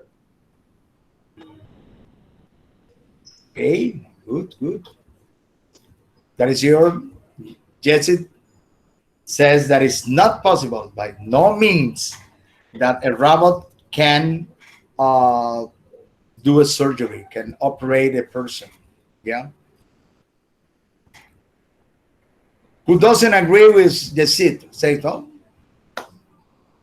Nowadays, robots are producing cars. The cars have been produced in 98% by robots. They put everything, electronic assembly. They weld the cars. They put inside all pieces together.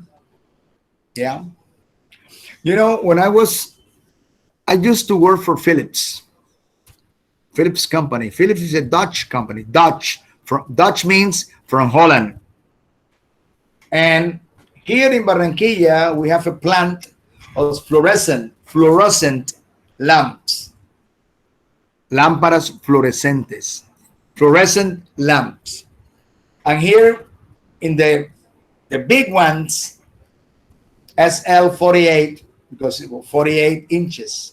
Yeah, it's like 6 feet long. We produce in our plant in that production area. We have like 25 people, 25 people working in that shift. We have two shifts. We have 50 people working in order to produce the SL48 fluorescent lamp. Well, I went to Holland to be trained in a lot of things, to be trained in maintenance, in organizing, in managing a technical department, a lot of things, quality, a lot of things. I went to Holland, and when I went to the high technology SL fluorescent lamp factory, we have 25 people. There were two people only, two people working in order to produce 10 times our production. We produce with 25 people, one. They produce with two people, 10. Yeah. So I realized that there was no future for our plant in Colombia. Yeah, there was no future. And sure, in 2, 3 years later, we finished Colombian production of those lamps. Why? Because of technology.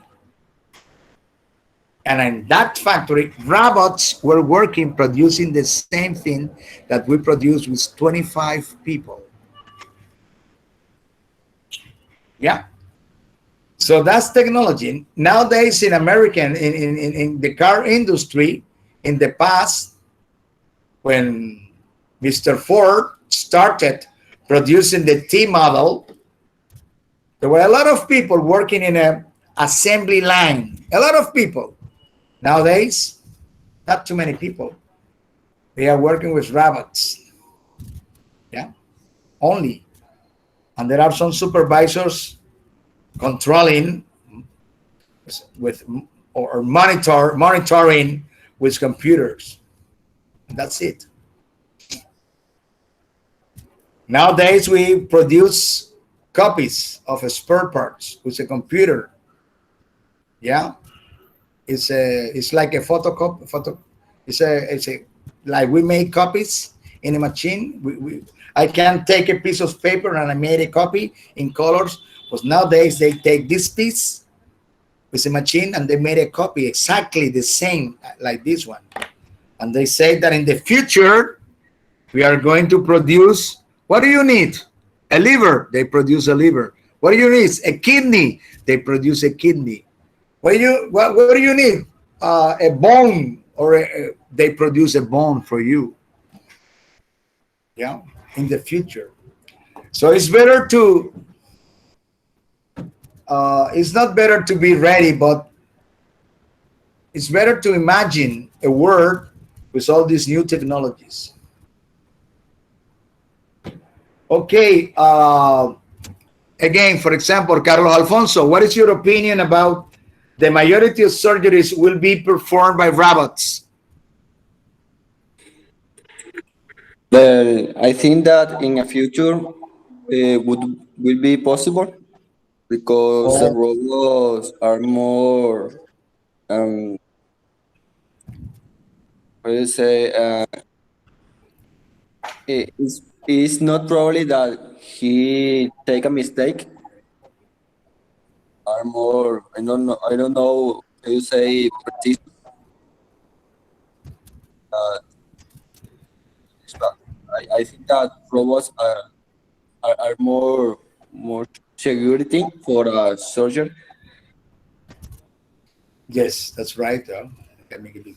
You know, the other day, I had a friend. They have some kind of a problem with his kidneys. Problem with his kidneys. You know what is kidneys? Kidneys are our filters. Kidneys. So I need an eraser. Wait, excuse me. Leo, aquí hay un borrador.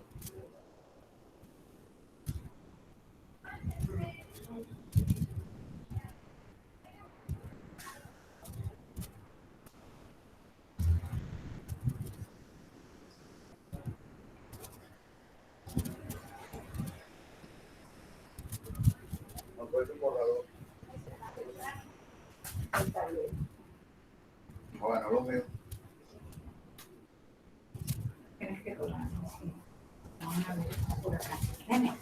Tengo el de Ya. ¿De qué? Oh, okay. This is vocabulary.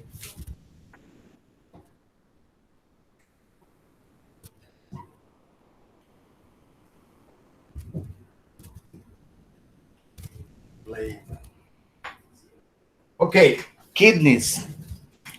I was talking that I had a friend that he has some kind of stones in his kidneys, and he needs to be operated on. And he was in the United States in Houston. He said, "Oh, you are going to be open. They are going to cut your body. They are going to go to the kidneys, and they are going to take those stones out because it was painful. He couldn't piece properly. He couldn't take a piece properly. You know what is take a piece? Take a piece properly?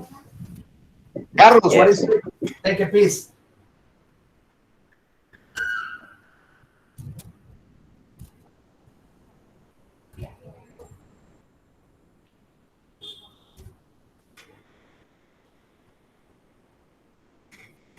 He can't take a piece properly. Yeah? Oh my God. I cannot read, mister. Excuse me. I had a problem with the battery. The battery.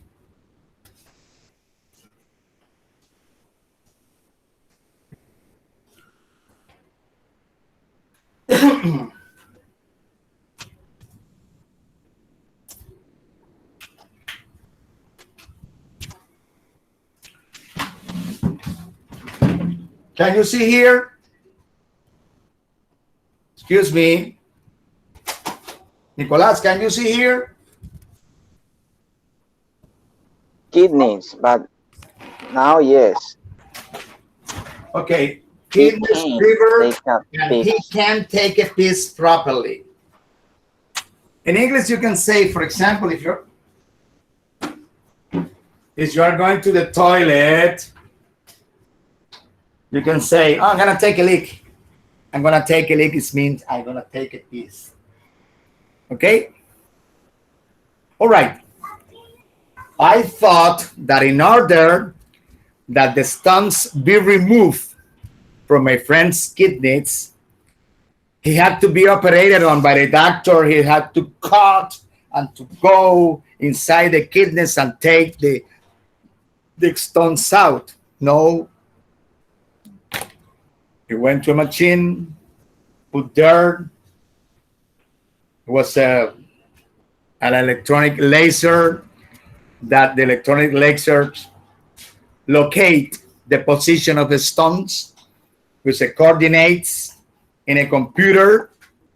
The coordinates gave the position of the stones inside the kidneys, and they sent a laser beam and destroyed the kidneys. Nowadays, it's possible with the new technology that the army, for example, can spot the position of the guerrillas, for example. They, with a satellite, they spot. Yeah, they know exactly where is the enemy, and they can send a bomb, a rocket bomb, with some coordinates to that point and destroy the enemy. So in the same way, that machine ubicates, spot the stones within the kidney and destroy the kidney with a laser beam. It was amazing, but nowadays it's possible. Nowadays, very possible to do that. Okay, good, Carlos, for your participation. Good, Jessit. Let's go to the other questions. Jeremy, can you read medicine and health question number 2?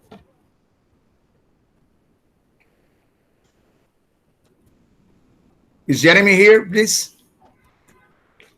It's only reading.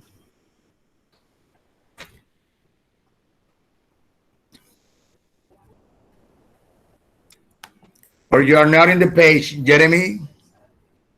Jeremy Joseph is not here? Mister, which page? It's page 98. That's what I want you all to be on page 98. It's only reading because what I want is that volunteer. You're going to volunteer your prediction or your idea. Okay, Jeremy. Question number 2. Scientist. Mister, medicine and health. Exactly. Number 2. Scientists will have discovered effective cures for cancer and heart disease. And heart disease. Scientists will have discovered, and here is the future perfect, will have discovered effective cures for cancer and heart disease. What is your opinion, Jeremy? Do you think that cancer is going to be cured? Cancer? Oh, teacher, is difficult, but I think that with the scientific advances could be possible.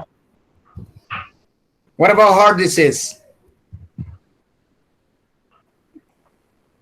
I think that there are many treatments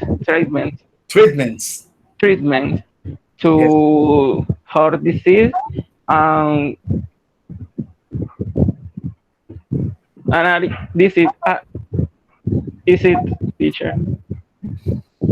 So do you think that is possible, or do you think that is unlikely? I think that is possible. Okay, good. It's possible. All right. Okay, heart disease. There are a lot of heart disease. One of the most common heart disease is that because of the food we eat, with a lot of fat. We eat a lot of fat food. That fat goes inside our arteries or our veins and stick and do not permit the flow of blood. Yeah. Do you know what I mean? For example, I'm going to delete this. Oh my God, I need papers. Okay. For example,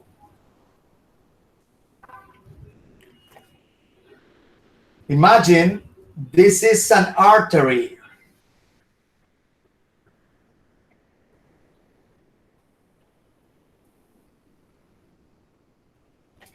Okay, this is an artery, and here goes blood. Inside the artery, the vein flows the blood. Yeah, the blood. But because we eat too much food, too much fat start sticking here, and this fat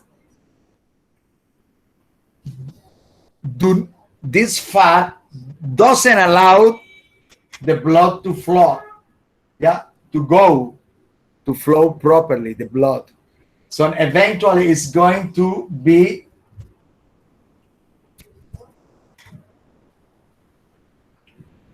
can you see here? To be clogged. Nicolas, can you see here? Yes. Okay, to be clogged means that it means that too much fat doesn't allow the blood to flow. So it can produce a stroke in your heart. Yeah. What are they doing right now? They are introducing stents within the arteries. You know what is a stem? It's like a bushing, como un buje. Yeah. So they open the artery and let the blood flow. And it's because of the food we eat right now, fat food. That's why they are producing fatless food, no fat. Yeah, with no fat, because fat is dangerous because of this. Because of this. What they do, they introduce what they do. How do they know that your artery is clogged, taponada? How they do that? They introduce liquid, maybe it's a radioactive liquid, and they can follow the liquid that is in your blood. Is dangerous. Is dangerous liquid. Yeah, but emits signal, so they can monitor the flow and say, oh, this artery is not flowing at the same rate, so this not flowing because this artery is clogged. So they introduce a stem. How they introduce a stem? Easily, they introduce the stem in another artery. Yeah, in another artery, and with a machine, they are driving. They drive the until they put in the proper place. Now is an operation that is very common, very common.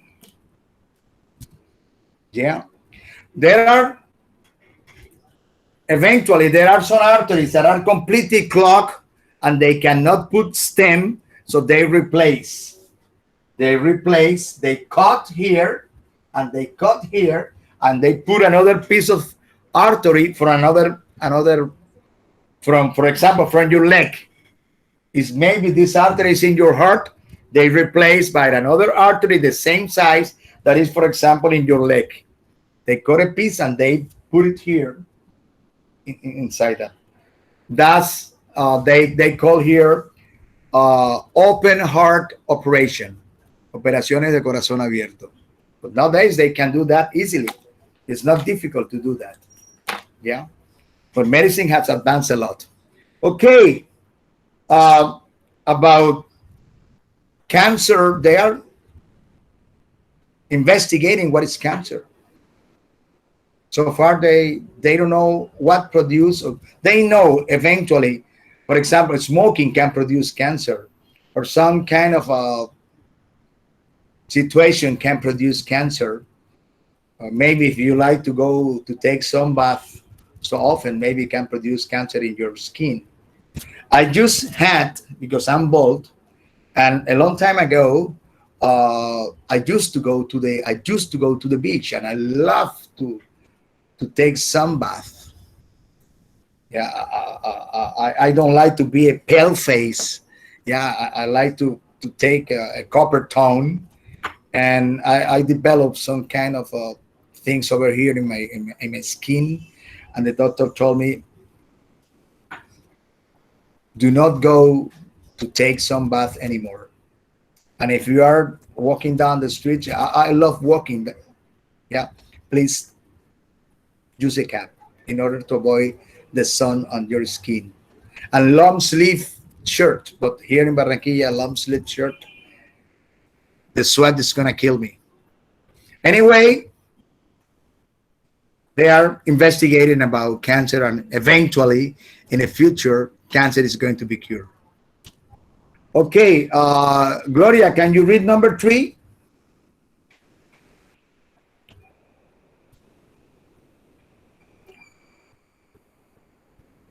Is Gloria here? Oh. Yes, teacher. Number 3, that Number 3, what Gloria. point?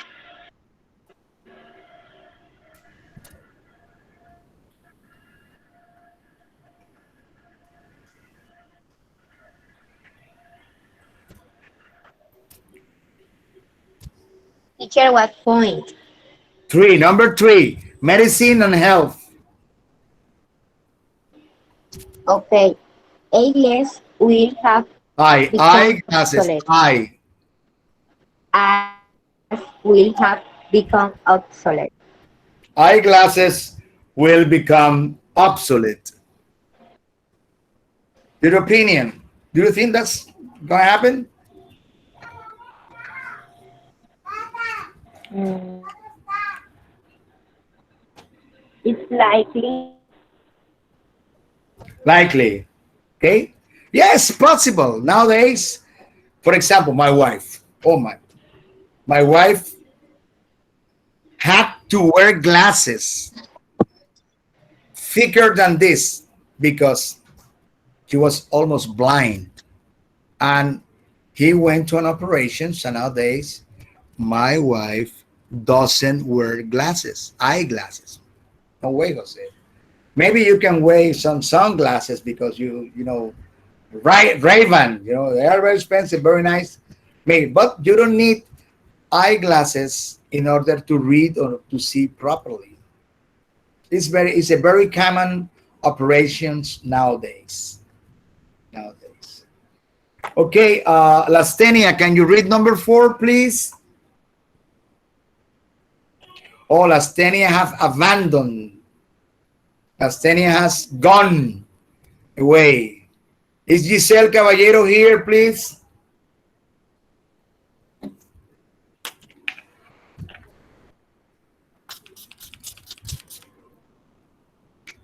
No, Giselle Caballero is not here.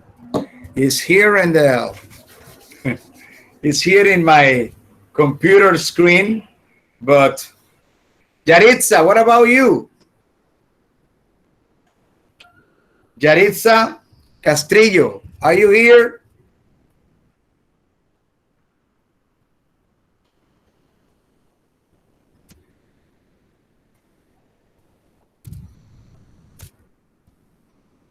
Katie Mitchell is here. Yes, teacher. Okay, okay. Can you read medicine and health number 4? Yes, teacher. Okay. Most people will live to be Leave, over leave, live leave. live to be over 100 years old.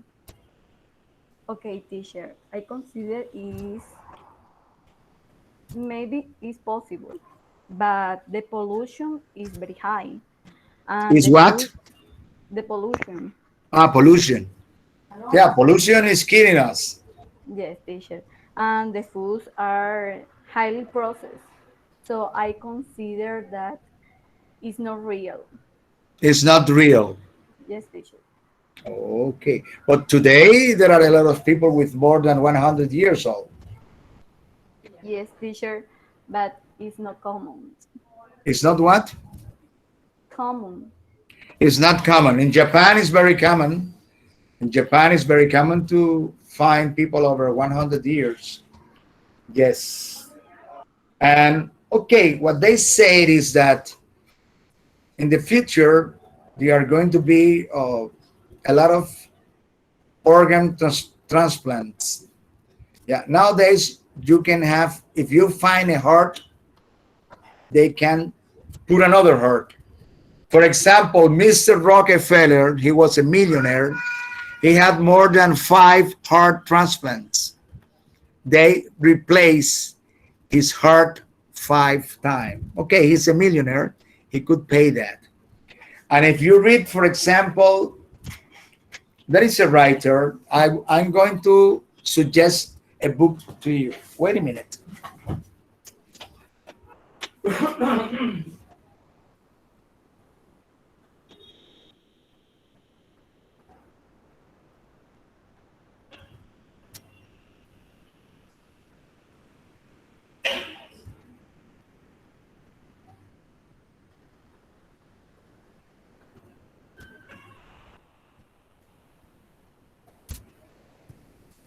Well, it's not here, the book. Oh, there is a writer, Noah Yuval Harari. Noah Yuval Harari. And he's talking about predictions. And one of the predictions is he says that 20 years from now, uh, the human beings are going to be over 100 easily because there are going to be organs. Yeah, they are going to be organs like a spare part. You know what is a spare part? Repuestos. We are going to have organs, a liver, a heart, a kidney, whatever. Yeah, they are going to be organs that you can ask for. Oh, I need a heart. They give you heart. Or you say, okay, where are all those organs taken from? We are going to produce human organs. That's what this guy said.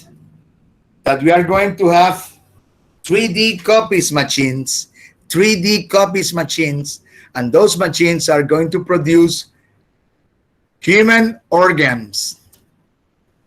Copy machines, 3D copy machines, and they are going to produce human organs exactly with no problems that they can put on you. Like when you have a car and the alternator broke down, then you replace by a new one. Yeah, the same. According to Noah Yuval Harari, that is a predictor, we are going to have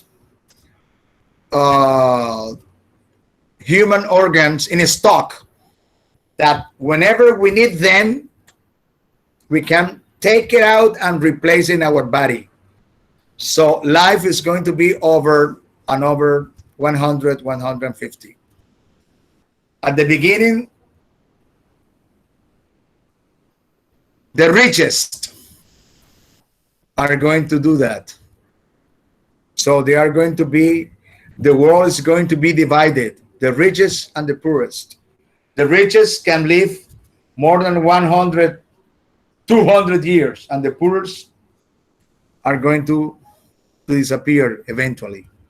That's what he said. Predictions. Okay? Okay.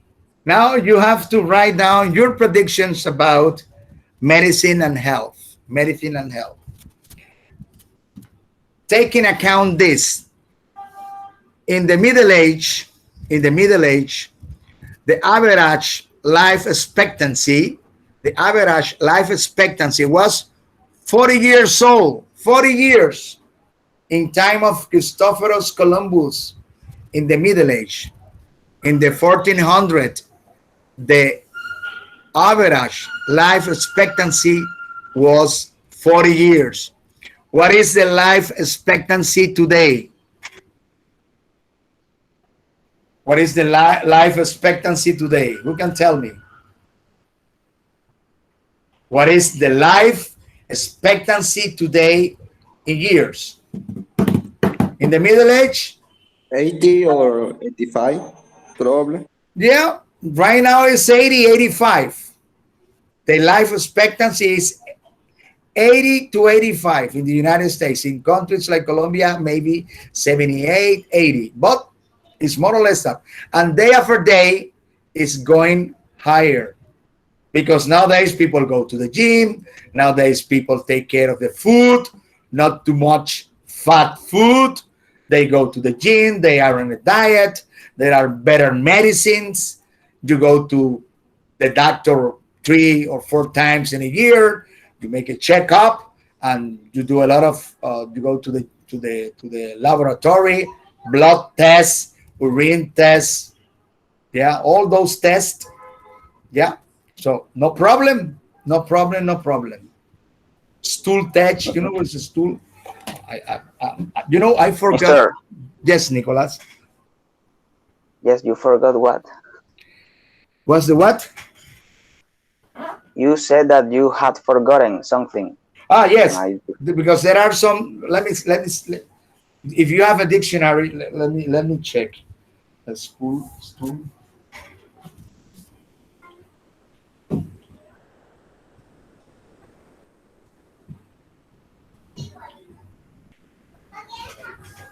Let me check. Let me check.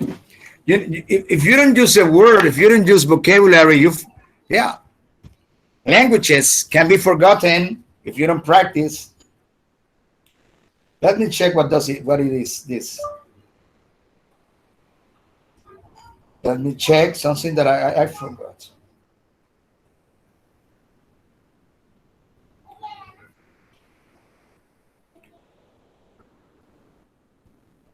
Yes. Okay. Yes. Yes. That's the word. Oh, I didn't remember word. Stool test. Stool test. It's like a green test.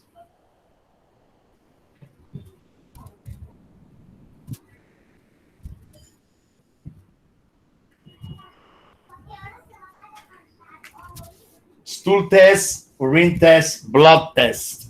You know what is a blood test? You go to the go to the laboratory. They take a sample with an injection of your blood. They test it. They test your blood and they say, "Oh, you have anemia, or you need this, or you have this, whatever." Urine test the same, and stool test. This is that you need to take a sample to the laboratory. They examine this, and oh, you have a lot of parasites, parasitos. Yeah, stool test. Nicolas, do you know this test? Stool test, No, Holastenia. Do you know this? Huh? no, teacher. I don't know.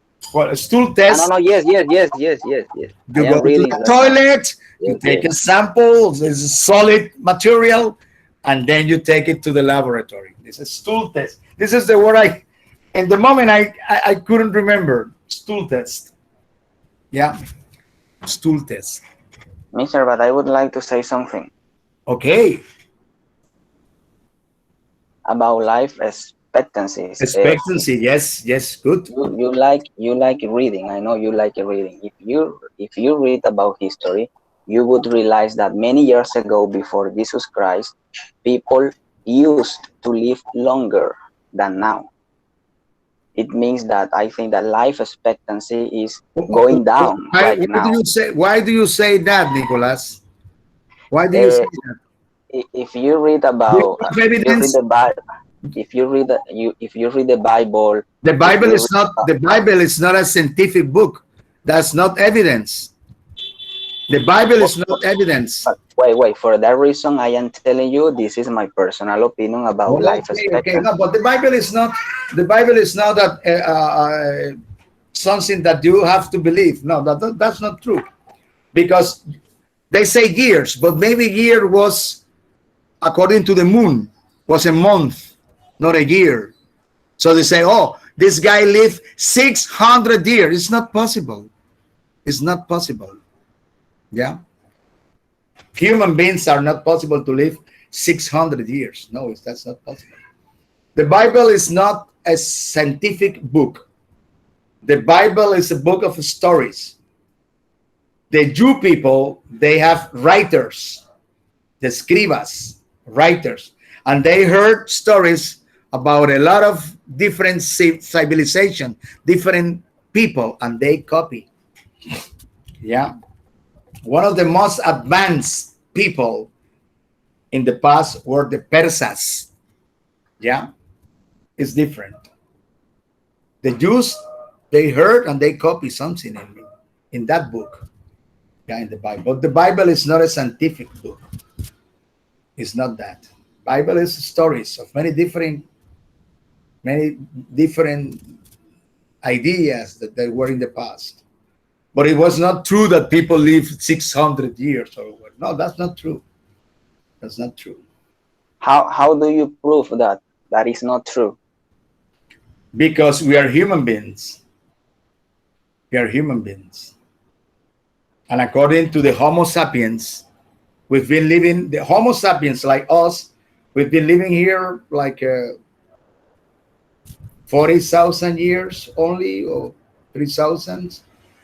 Homo sapiens, because different homos, like the Neanderthals is another one, the Homo sapiens, and but it's not possible the Homo sapiens live like 1,600 years. That's not possible. According to our structure, our bones, our whatever, or they have found in excavations, diggings, and all those things. It's not possible. It's not possible.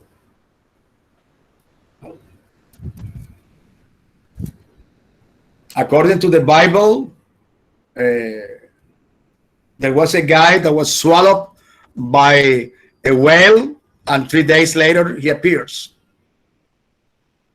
You know what is a whale? Ballena? That's not possible. Yeah. That's not possible. If you are swallowed, you are destroyed. Yeah, completely. So the Bible is a good book for moral. There are a lot of teachings. There are a lot of stories. Yeah. I read the Bible a lot because my grandmother was a Jew. Mi abuela era judía. And I read the Bible, oh my God, almost every day. But I realized that stories are not true. You can take some moral teachings from the Bible. Yes, but that's not true. I mean, scientists, scientifically talking, they are not true. But you can say that, for example, if you say that in 1,000 years ago, that king, the life expectancy was 40, 35. A guy of 40 years was an old guy at that time. Yeah, in the Middle Age. Oh yes, teacher. And let me tell you that I am neither Christian nor Catholic. But according to the history, I would say, about my personal opinion, that life expectancy is going down. This is my personal opinion. You can believe something different, or another It's person can going believe down. something different. It's going down. In the 50s, life expectancy was like a 60 years, 55 years old. In the 50s. In the 70s was higher and higher. And life expectancy are higher year after year. Now in Japan, life expectancy is like 85 to 90 in Japan. Now, in some countries, in Sweden, in Finland, in Norway, is higher than in Colombia. Yeah, it's higher than in Colombia. Colombia is like a 75 years old. Yeah. But it's interesting, nowadays, we have a lot of information. We have internet. So you can go to internet and you say life expectancy, yeah, 3 years. Life expectancy 3 years. So you go there, there are a lot of sources. Nowadays, we have a lot of information, but we need to have critical thinking in order to disregard the ones that are not true. Yeah. Critical thinking is what we need now, because there are a lot of information, a lot of information. Let me check something here that I have. Maybe that book is here. Maybe the book is here.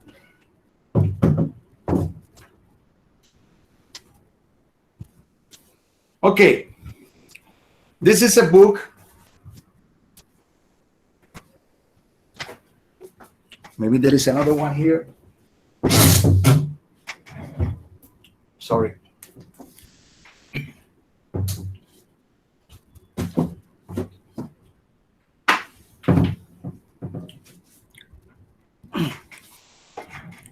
Okay, I'm going to strongly recommend this guy.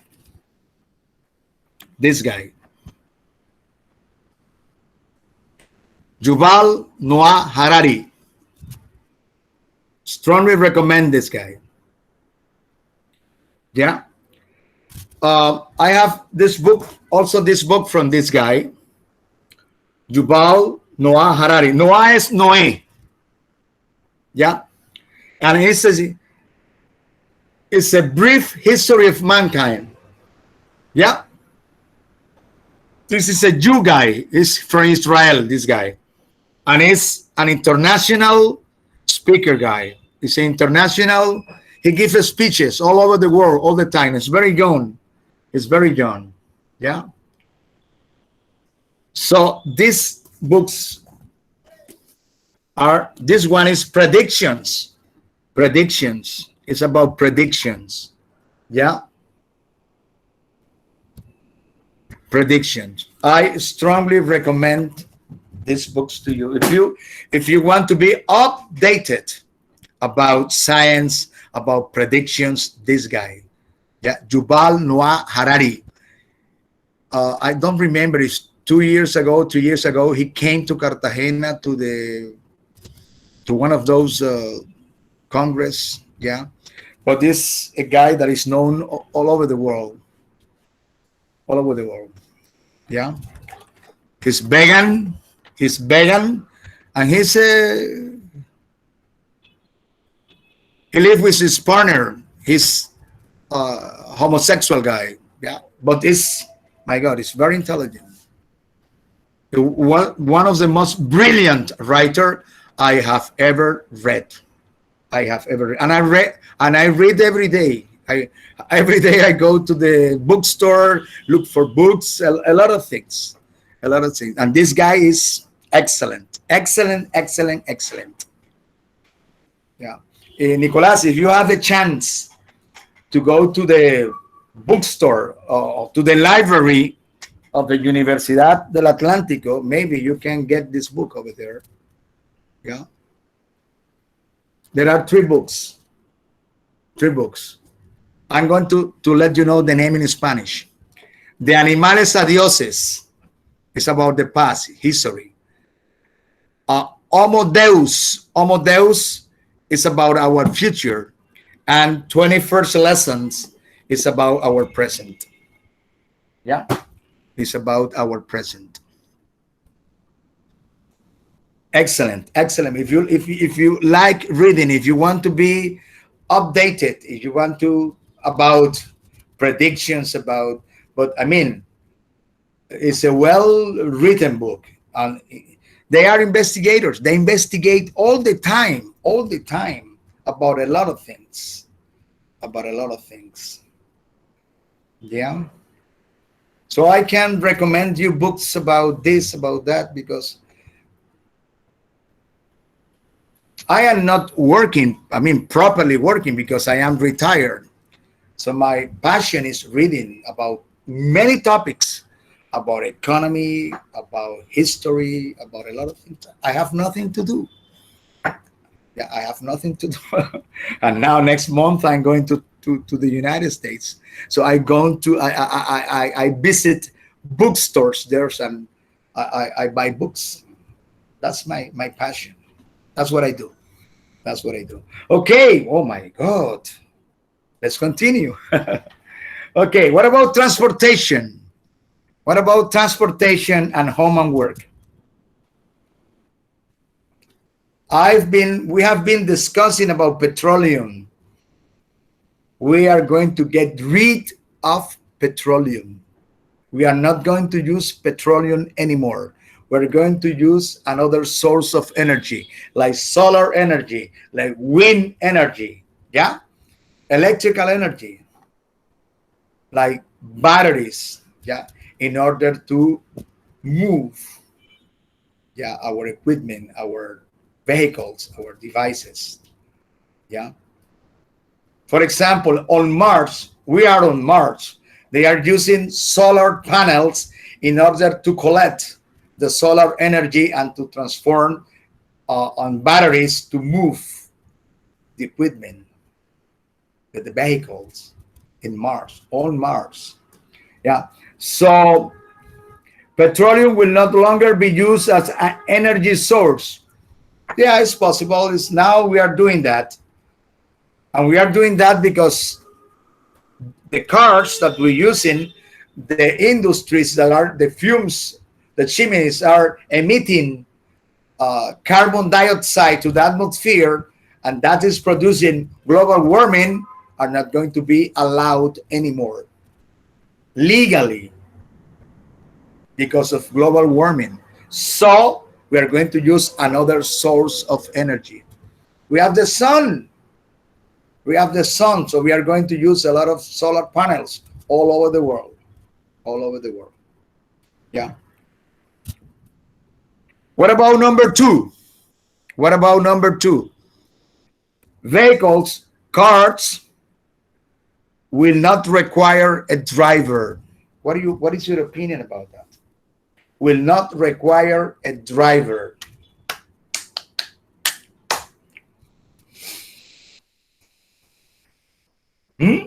What do you think about that? Is Lastenia here?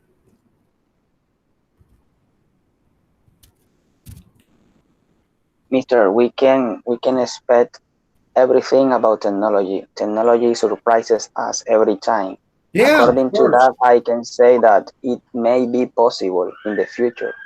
So Yeah, maybe it's crazy right now. Maybe you can think, no, but it is crazy. But technology surprises us every day and every day.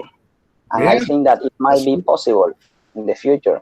Do you think Yes. that in your grandfather time, he was going to think that with this simple cell phone, we could communicate with Europe, with the United States? My brother is in the United States, and I communicate with him every day, easily,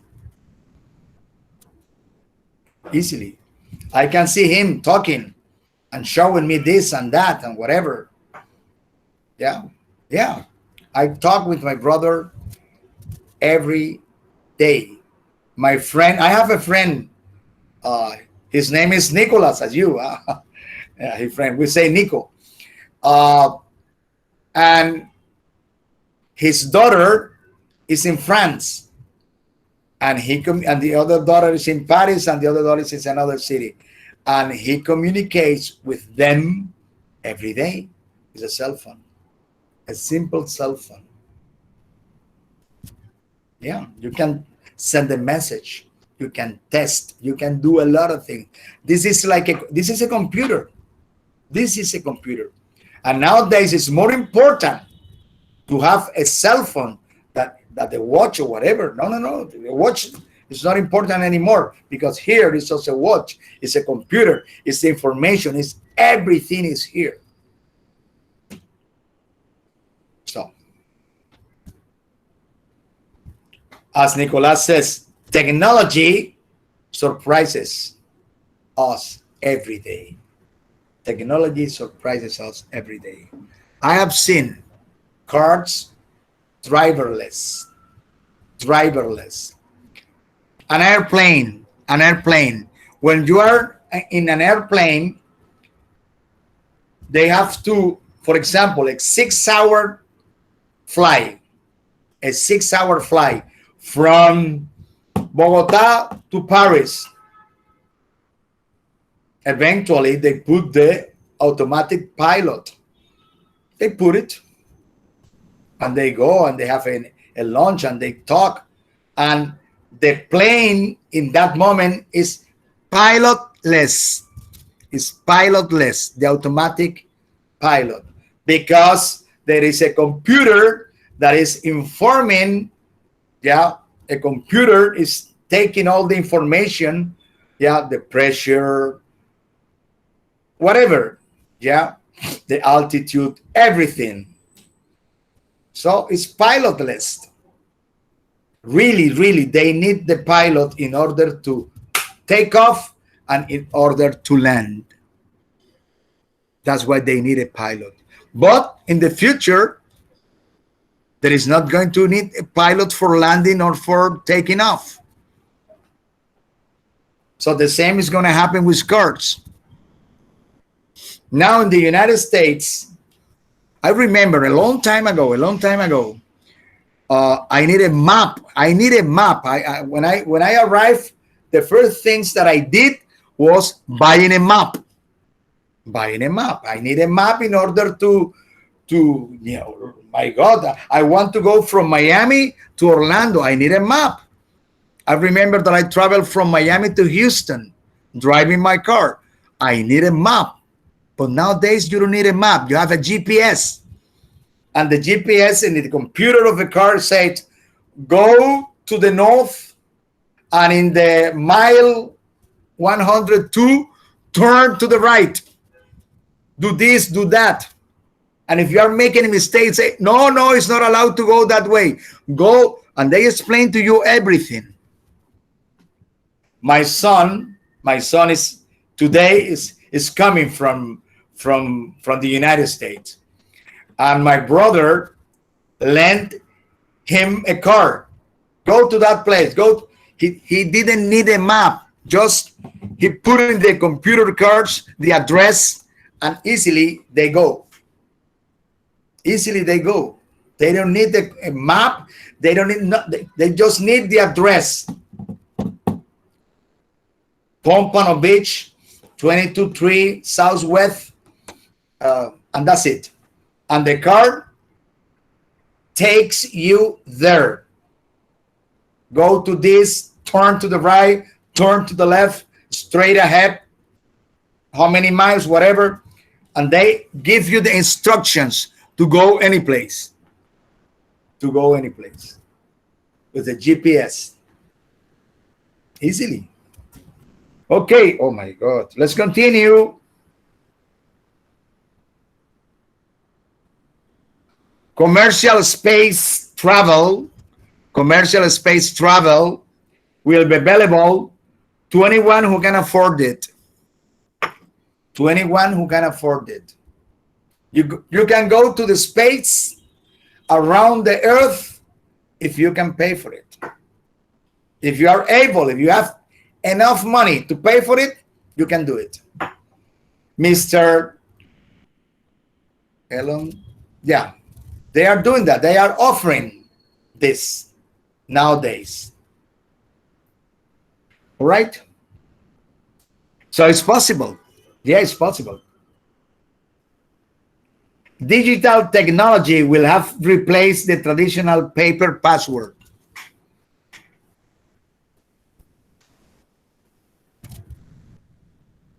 Do you think that it's possible that with your fingerprints or whatever, or your eye recognition, whatever, you don't need a passport anymore? I know that you are Luis Carlos, that you are Nicolas, that you are Giancarlos Martinez, Giselle, Gloria, because of some technological device that recognize people. It's possible. Now you don't need the air tickets. You go to the airport, you need to buy it. Do you remember the air tickets? It was like a booklet. No, not anymore. They are electronic. You go to the airport, you buy your ticket with your credit card in your phone. You buy your air ticket to Miami with your phone and your credit card. They charge you. Then you go to the airport and you say, oh, I bought a ticket. Then you give your ID number or whatever, and they give you a ticket. So you go and electronically. So you don't need all those papers. So the same is going to happen with the passport. The same. Yeah. Home and work. People will be living in another planet. This is possible. Yeah. They are working. The man went to the moon. Maybe say, no, that's not true. The man went to the moon. They are going to Mars. They are going around the Earth. It's possible in a rocket to go outside to the outer space. Yeah, that's no problem. Agricultural work will no longer require human workers.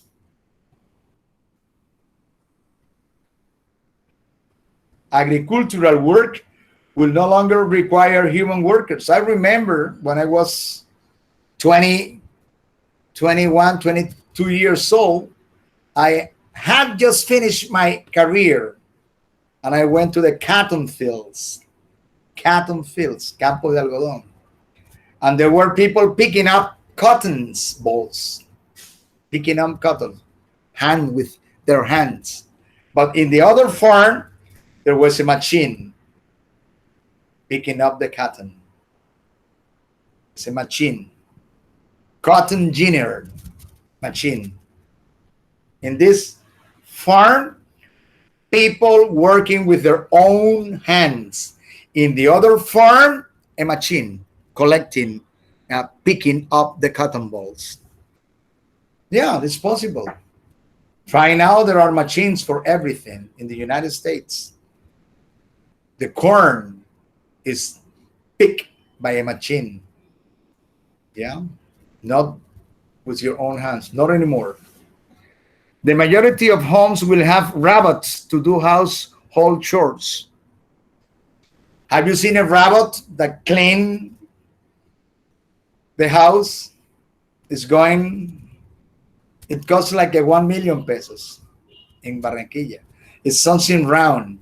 You put it in the living room floor, and it goes. You can go home. You can go away. You can go to the supermarket, and meanwhile, that robot is cleaning your house. So you don't need a person with a broom. Yeah.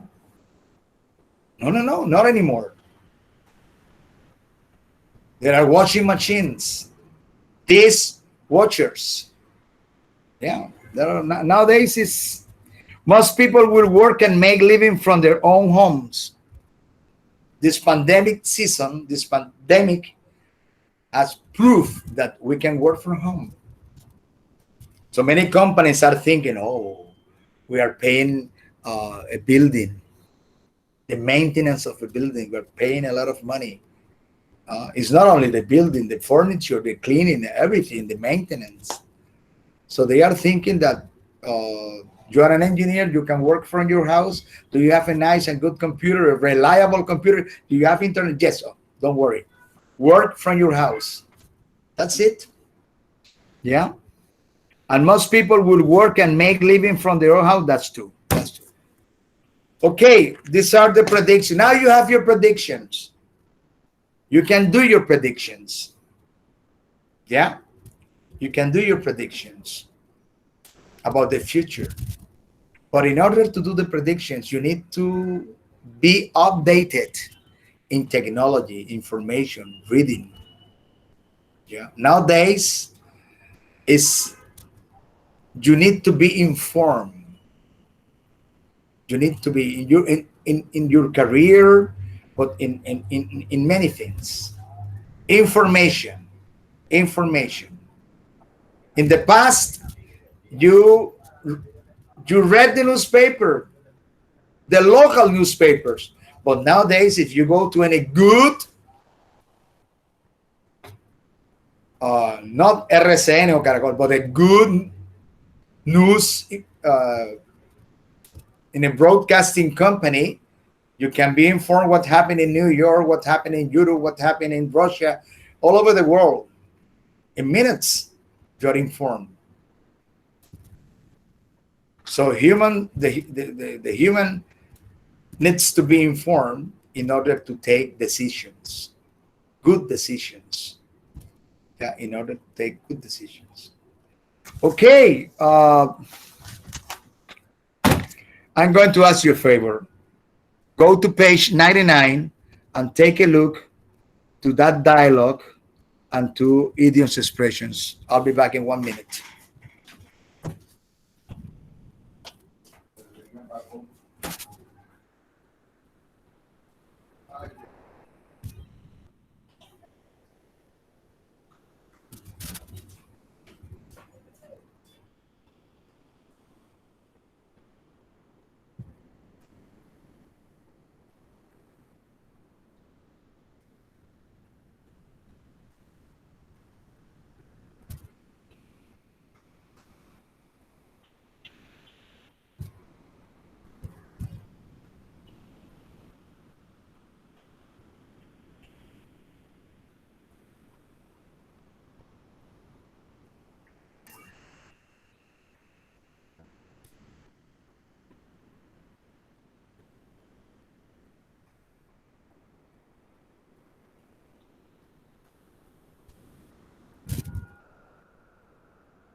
All right. Sorry. Sorry. I need to go to the toilet. Okay. I told you that we were going to take a look to expressions, idioms about technology. Yeah. And here we have two guides, Lena and Nate, speaking. And Lena has a German accent,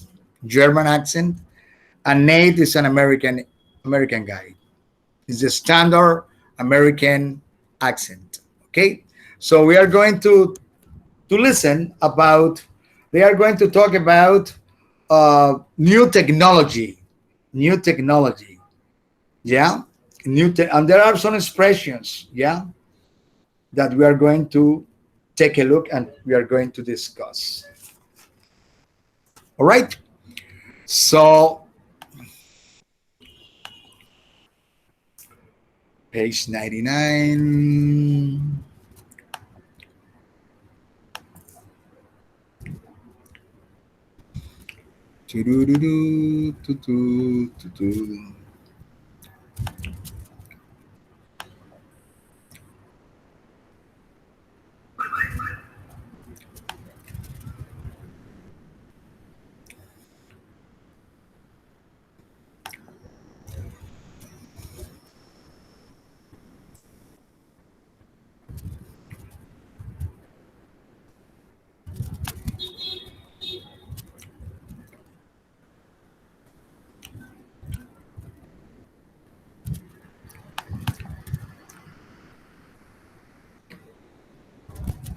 Read and listen to a conversation about the uses for a new technology.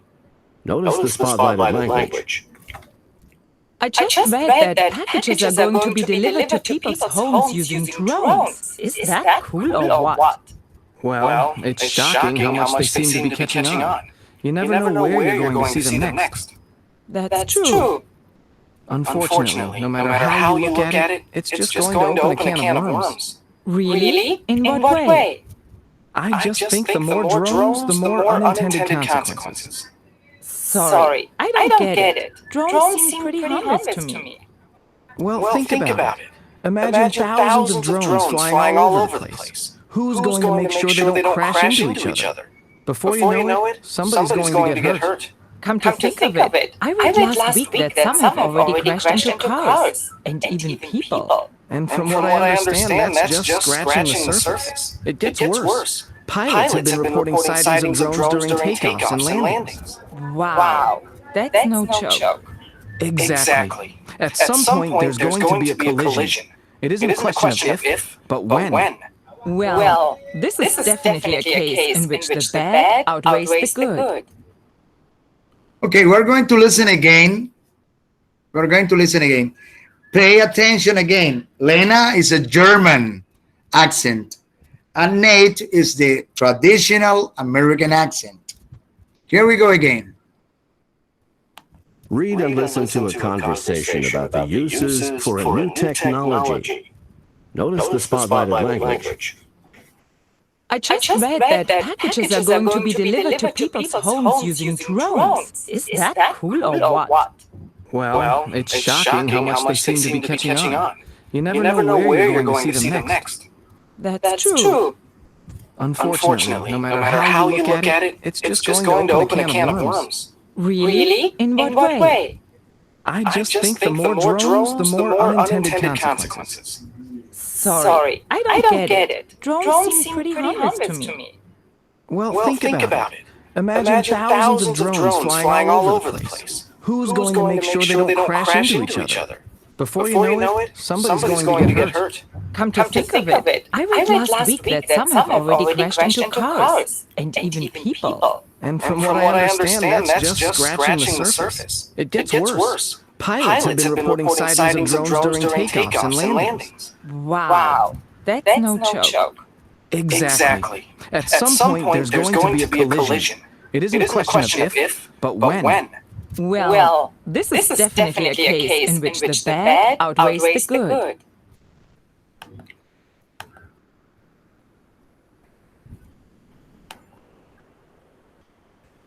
All right. All right. So, what is the idea? They are talking about drums. Yeah, they are talking about drums. But what is a drum? What is a drum? I asked the other day, I said, what is a drum? A drum is a drum. Yeah, a drum is a drum. But if we want to find a definition of a drum, we can say that a drum is, you know what is aircraft? Aircraft? Aircraft? Oh, sorry.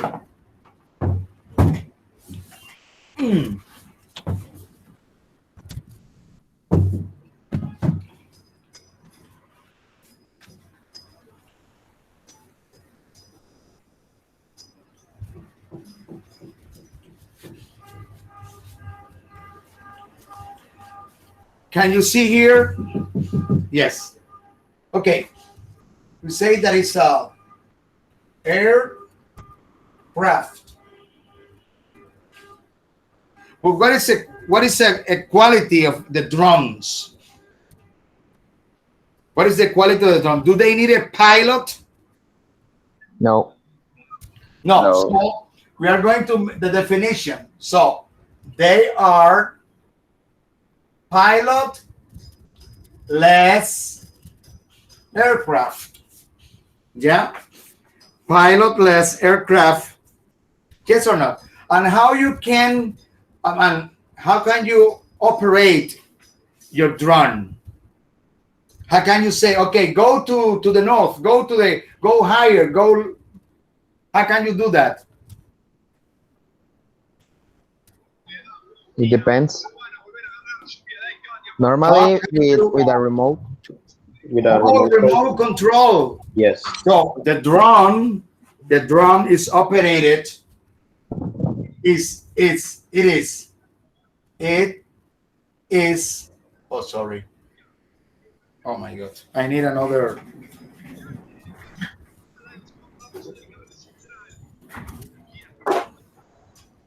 Maybe this one.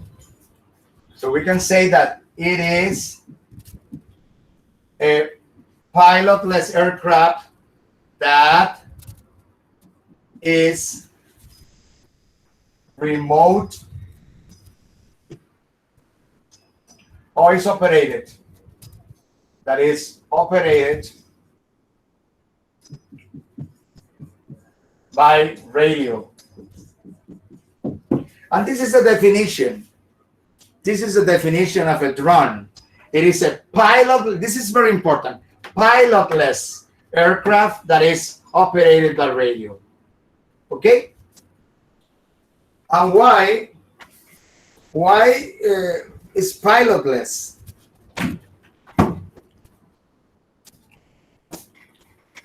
Because of its use. How they use drums? They use drone for Fabian. Package transportation. Okay, for delivery. Yes. Maybe for deliveries. Okay. And war. And in war is army. In the army. I don't know if you remember that one of the Iranian generals was killed with the use of a drum. They sent a bomb with a drum. Yes. So you can use a drum in the army as army weapons, investigations. For example, if there is a volcano that is going to erupt, make eruption, you can go there, but you can send a drum. You can take pictures, whatever.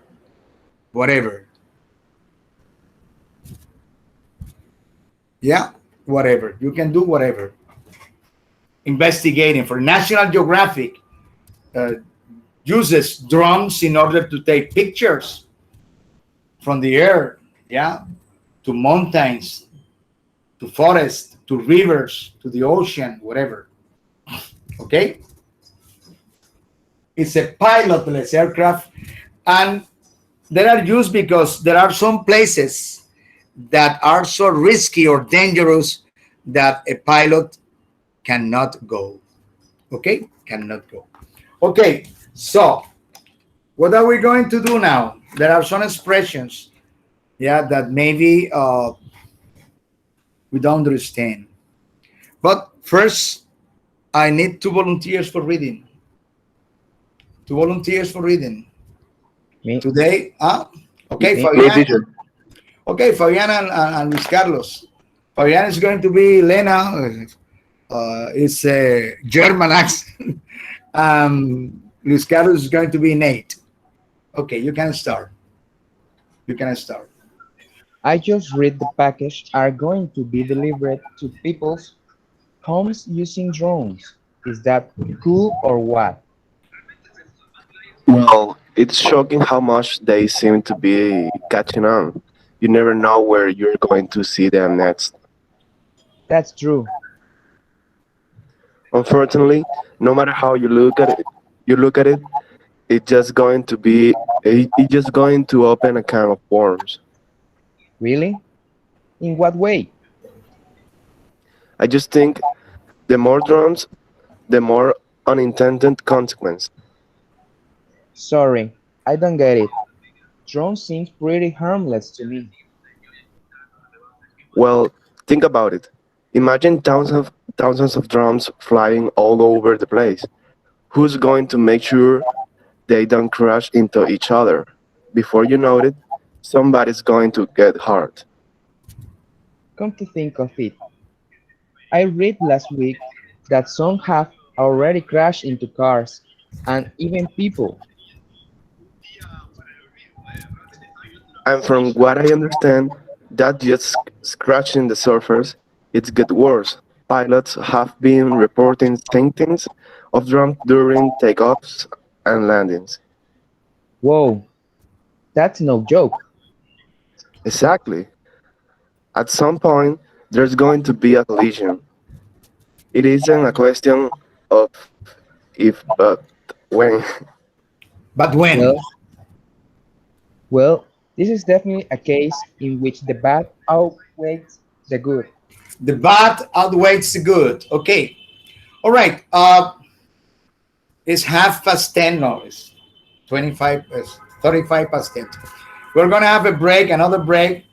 And then will we continue doing the exercise of understands the expressions and the idioms. Okay.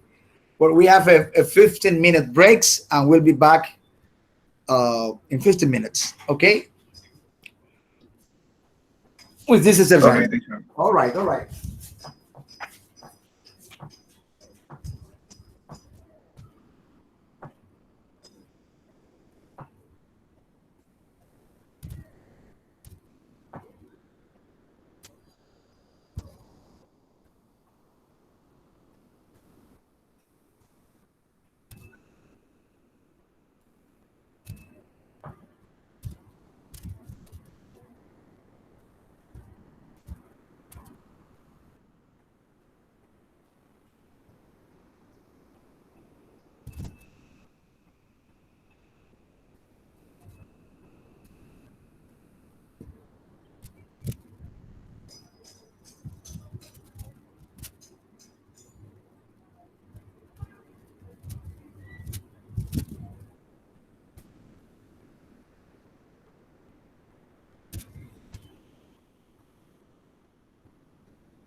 Okay, finish the last break, and here we are. All right. So, according to the dialogue, there are some expressions that they use, but one of the first expression is not spotlighted. Is is that cool or what? Is that cool or what?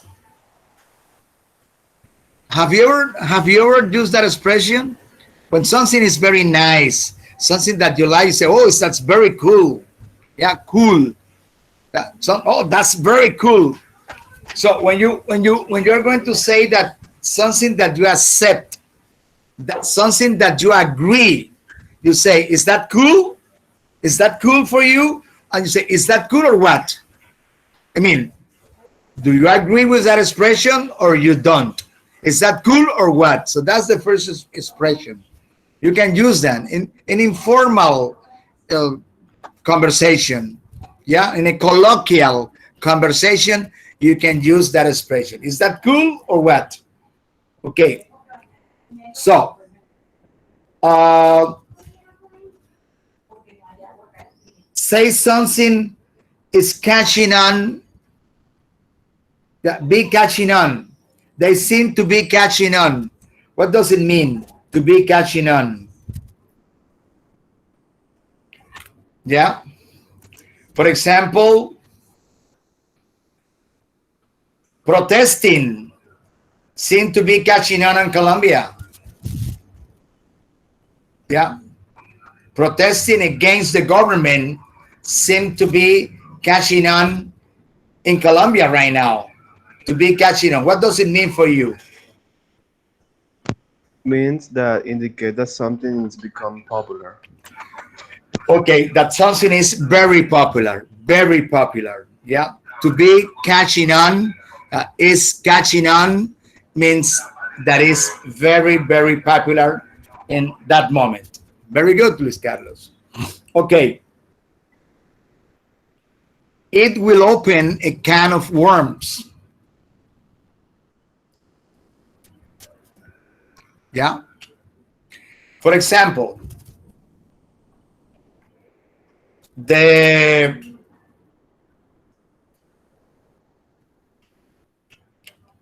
in English, reforma tributaria is like a financial or taxes reform.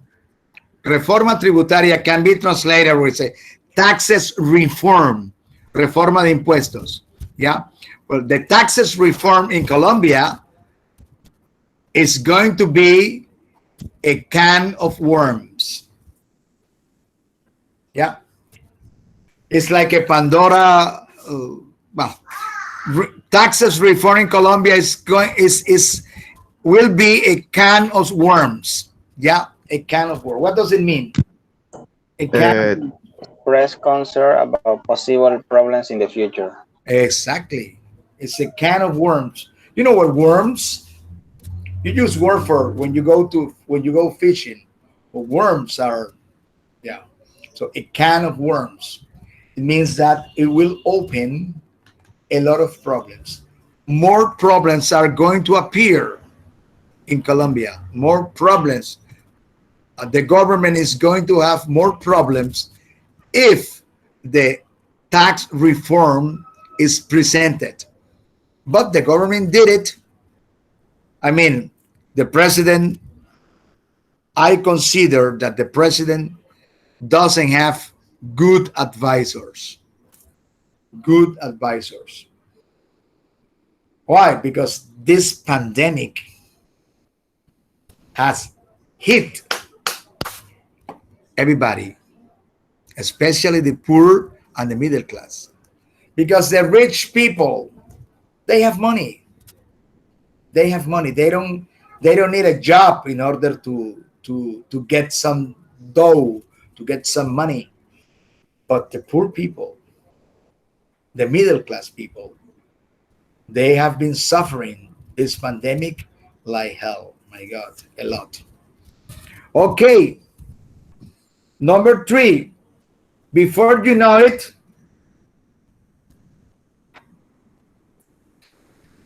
yeah, protesting is going to happen before you know it. that indicate you suddenly realize or remember something. It indicates what? Indicate you suddenly realize or remember something. Suddenly realize. The A. Um, It's not that. I mean, before you know it, for example, imagine that you are attending university, that you are studying, for example, any career. I say, oh, you will be finished before you know it.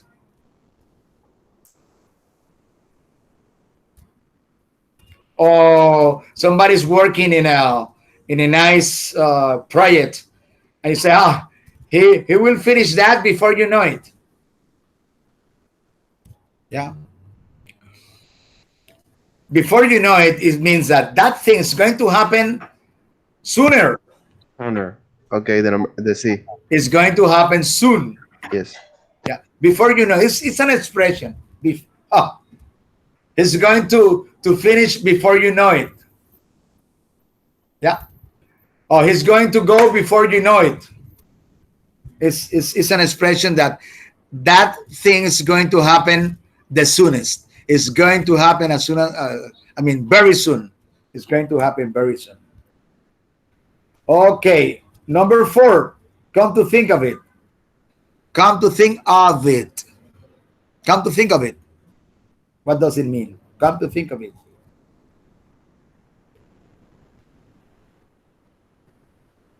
And the expression is, come to think of it. Come to think of it. What is the meaning of that expression?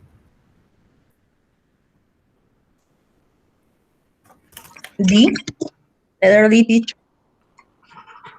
suggests that there are more disadvantage than advantage.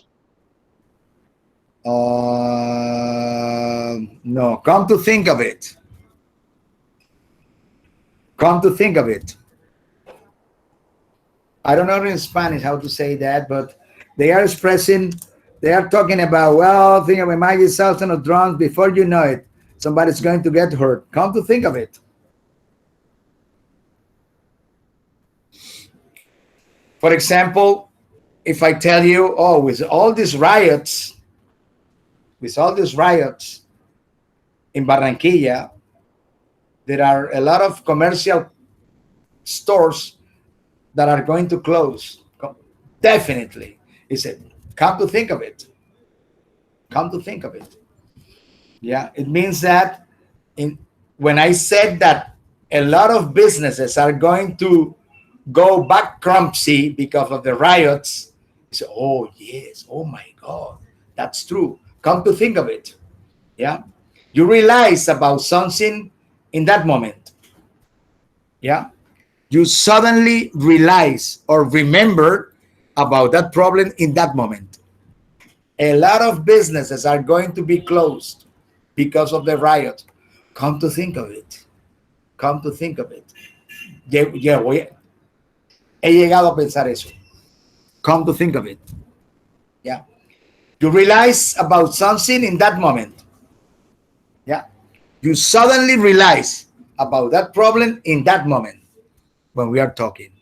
So it's number A. Yeah. Uh, Another one is just scratching the surface.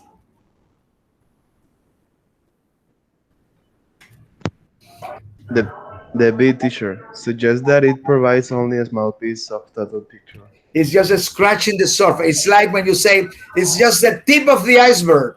Oh, that problem is just the tip of the iceberg. It means the same. It's just scratching the surface. Scratching the surface. Yeah. Only a small piece of the total picture. Only a bit of the big problem. Good, Luis Carlos. Very good. Number 6. It isn't a question of it, but when. It isn't a question of it, but when. Letter F. Good. It's F. Good. It's F. State that something is certain to happen. It isn't a question of it, but when. Yeah. It's not the financial problem. It's not a question of it, but when. Right now. Yeah. Right now. Good. And the last one, the bad outweighs the good. Is D. Yeah. Are more disadvantages than Than advantages. advantages. Advantage. You can say advantages or advantages as you like it. American people in the South, advantages. Take advantage. Oh, he's taking advantage of her. Take advantage. Advantages or advantages. You can pronounce it that way. Their accents are different. But you say, oh, he took advantage. Se aprovechó. He took advantage of that situation. Took advantage. Take advantage. Take advantages. That's different. Okay, good. Very good. Very good. Very good. Very good. Okay. So the possibility, the availability of the feasibility of future technologies. Yeah, of future technologies. I think that the computer has been such an incredible advance in our way of observing the world. This simple cell phone really is a computer. really is a computer, because here I can store all knowledge, information about everything. Information. Last night I was with my granddaughter. My granddaughter, he's 4 years old. He's 4 years old, and she's attending a bilingual school. She's in a bilingual school. All this month, presential, not presential, by the computer. But I asked her, "Who is your teacher?" "Oh, my teacher is Miss Lally." He's 4 years old. Miss Lally. Oh, Miss Lally. So I was with my cell phone, and I told her, this cell phone is not only for watching cartoons. Is This cell phone is also for information. For example, what is your teacher's name? Miss Lally. Okay, I'm going to write down here Miss Lally, and I put the pronunciation Miss Lally, and in Spanish we put in Spanish Señorita Lally. So she was ashamed, that with this I can translate. So I I see that that is a good way to teach her words in English, because we were talking about lions, and lion. What is in Spanish? León. Translate to Spanish, and the same as cell phone, león, lion, tiger, tigre, elephant, mariposa, butterfly. So I was translating to her all the animals, all the animals. So it's a good way to teach. And she was, playing with me, playing with an old guy, 4 years old. I was very nice, and I was so happy to have a cell phone. So now we're going to envisioning the future. So again, envision is a mental picture of what may happen or might happen in the future. Something is going to happen, so you are envisioning. So you can envision the future. For example, the other day I was asking you, or some hours ago, how do you envision Barranquilla in 10 years? See, my God, I was talking to my brother and say, uh, he told me, Nemesio, would you like to come to live here in Miami? He said, okay, I would like to go, but on vacation only, because I like my city. I like Barranquilla. I prefer Barranquilla. I tell you something. I love Cartagena, and Cartagena is an hour and a half from Barranquilla. Also Santa Marta beaches, an hour and a half from Barranquilla. And in Barranquilla, if they are going to build a nice touristical place here for Puerto Mocho, for all those places, what is the name of La Laguna here in Puerto Mocho, all those places, they are going to do a lot of things. Tropical, dry forest, a lot of things that they are going to do here in Barranquilla. In Puerto Colombia, they are going to build uh, restaurants, touristical places, beaches, nice place to go. So I mean, I like my city. I like Barranquilla. Yeah, I've lived in many other cities in the world. Yeah, and I love my place. I like here. Also, I live in the 50th Avenue between 84th Street and 85, and I have a lot of things around my apartment. I have the 84. I have a lot of restaurants. I have Viva Mall, a lot of places to go. Yeah, so a lot of restaurants, places. Yeah, it's I love my place. If I want to go to the beach, I go to the beach. If I want to go to Cartagena, it's 1 hour. Yeah, it's an hour. When I was in New York, I was living uh, in a place that was 2 hours from Manhattan. 2 hours from Manhattan. So I took a train. It was 2 hours in that train until I reached Manhattan, the Big Apple. 2 hours, my God. So if I imagine I left at 8 o'clock, at 10 I was in, yeah, but here in Barranquilla in 1 hour and a half I am in Cartagena. So distances are smaller here. So for me it's better. For me it's better.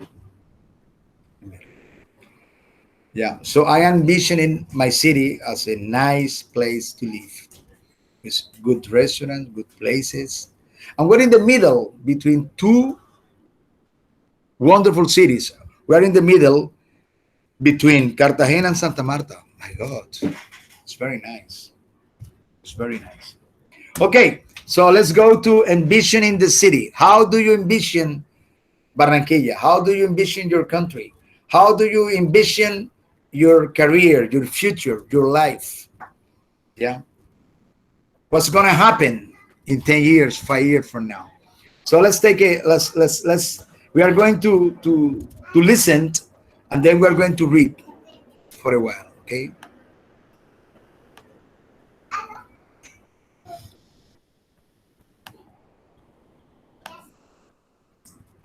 100. I don't know what happened here.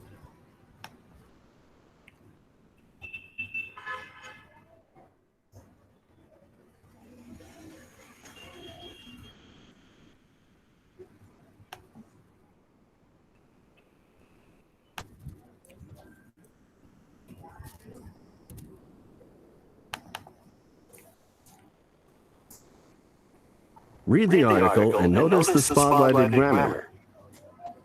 Envisioning the future.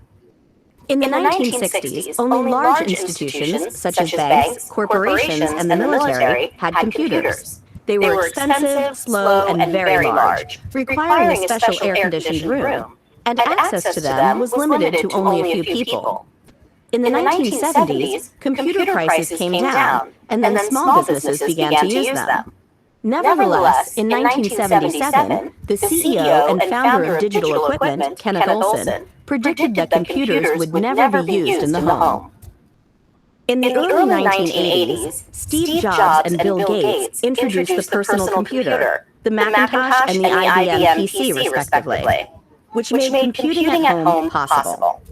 In 1983, Jobs gave a speech about the future, in which he predicted that, for most people, a great deal of time would be spent interacting with personal computers. He also predicted that within 10 years, computers in the office and at home would be connected, so people would be able to use them to communicate. In 1999, Gates predicted that small devices would be carried around by everyone so that they could get instant information and stay in touch with others. He also claimed that by the early 21st century, internet communities would have been formed based on one's interests or to connect with friends and family. Sorry. Oh, sorry. Something happened. The audio was not good.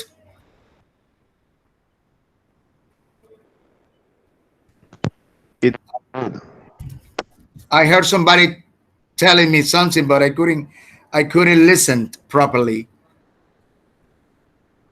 Did you listen? Excuse me. Did you listen the vision in the future article or not? Yes, teacher. Because my microphone was on, and eventually there are some environment noise, and it's impossible to listen quite properly. Okay, what is the idea of this ambition in the future is that uh, is that you pay careful attention to the grammar. For example, here, a spotlighted grammar would never be used at home. So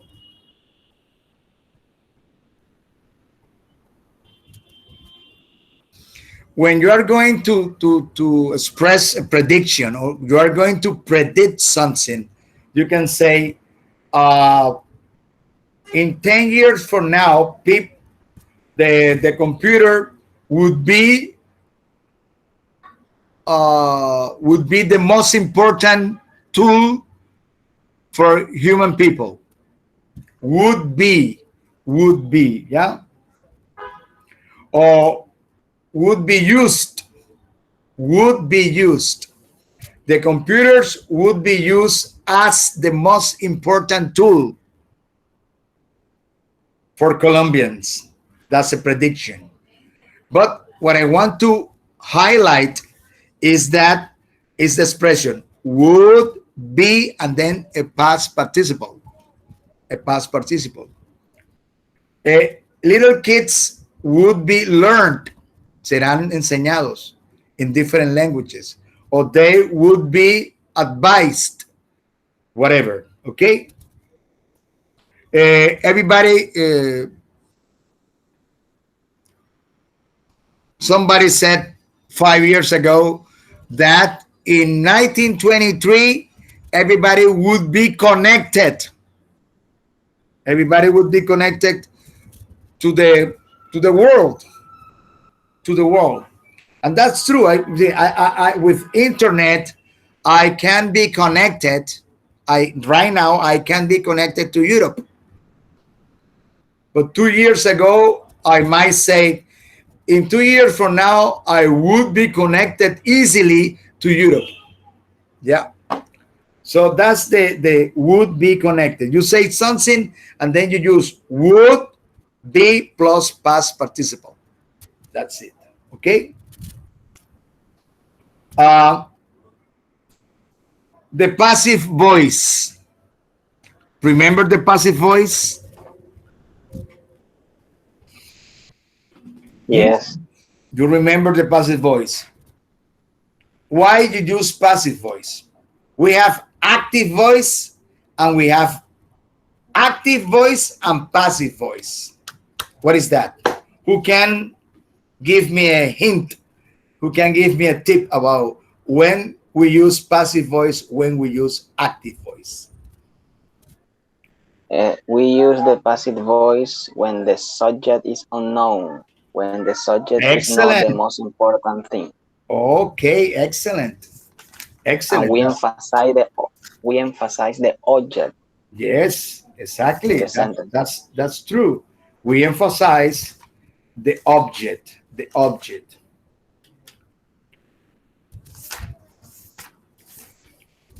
Let's go to. I sent to you the grammar, and the grammar. Oh, what is that? My God. Okay, this is the grammar I sent to you. It's about passive voice. Yeah, it's about passive voice. When we use passive voice to emphasize the result of an action. Yeah. And it's very easy.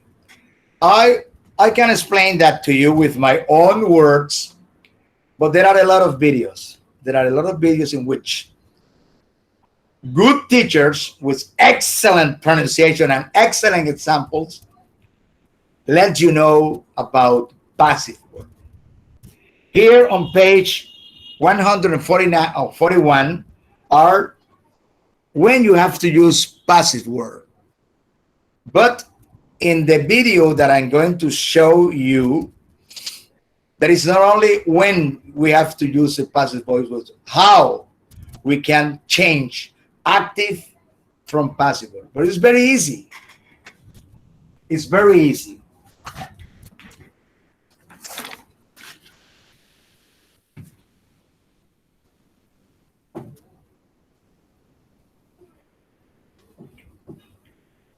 I'm going to write only one example, and then we can watch a video about it. Pay attention to this.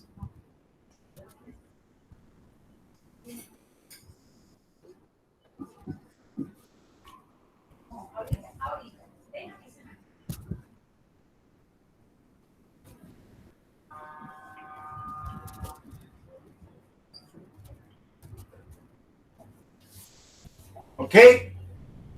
Can you see this, please? Yes. Okay, Gabriel Garcia Marquez wrote 100 Years of Solitude. That is a famous book. It's very famous.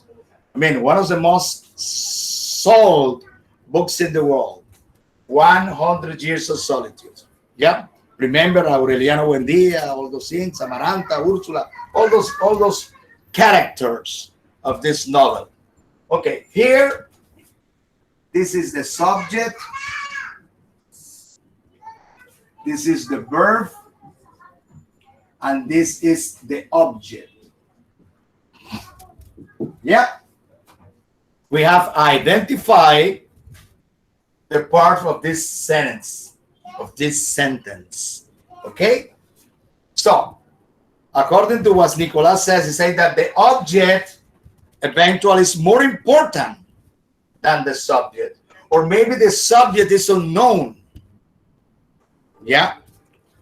The other day I was talking with my wife, and if you are a journalist, I was talking with my wife because she worked for the Heraldo. And I said, nowadays the journalists, they should know how to write the news. How to write the news. Yeah. For example, what happened when there is a robbery? Some crook, some outlaw people, some robbers, they went to the bank and they robbed 100 millions. So how is going to be the title, the headlines of the Heraldo? The headlines. They say, somebody stole or robbed 100 millions? No. Yeah, somebody stole 100 million or somebody robbed 100 million. They say 100 millions were stolen from the bank or were robbed from the bank. It's more important. You don't know who did the robbery, okay? So here we have again, subject, verb, and object. So the theory explained that we have to take the subject and put it here on the subject. So 100 years of solitude. And now we have to deal with the verb. The main verb is write, and it's in the past. It's in the past. So we have to put the be, the verb be, in the same tense, in the past. And it has to be coherent with the subject now. This is the object, but now is the subject. 100, years is a book. So it's singular. It's a book singular, was. Here we have something that is in plural. We have to put were, was. And now we have to take the main verb that is right, and we put in the past participle.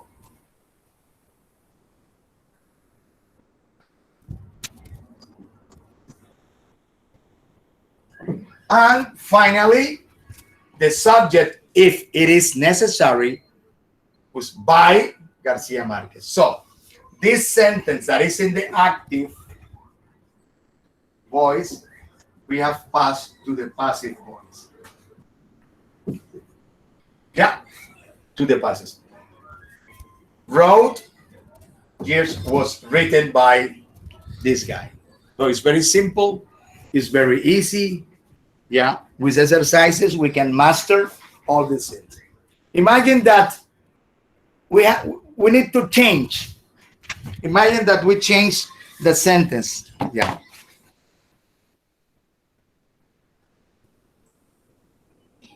Imagine that we can travel to the past and we are in Mexico in 1967, and we can see, we are in the past, we travel to, we can see that Garcia Marquez is writing.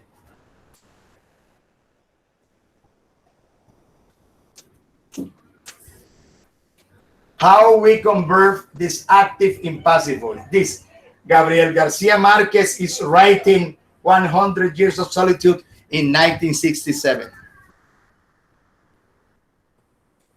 How we pass this to this. So the same. The object is now the subject, and here the main verb is in what? Present continuous. So we put the verb be in present continuous. How is the present continuous of be? Being. Is being.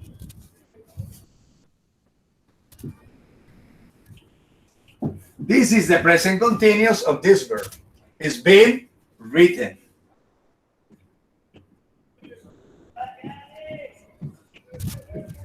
See, it's been written. En Spanish, García Márquez está escribiendo 100 años de soledad. 100 años de soledad está siendo escrita por García Márquez. You take the verb tense and you put the verb be in the same tense. Imagine that we go to the past, more to the past, and Garcia Marquez have the idea, I will write 100 years of solitude. Garcia Marquez will write.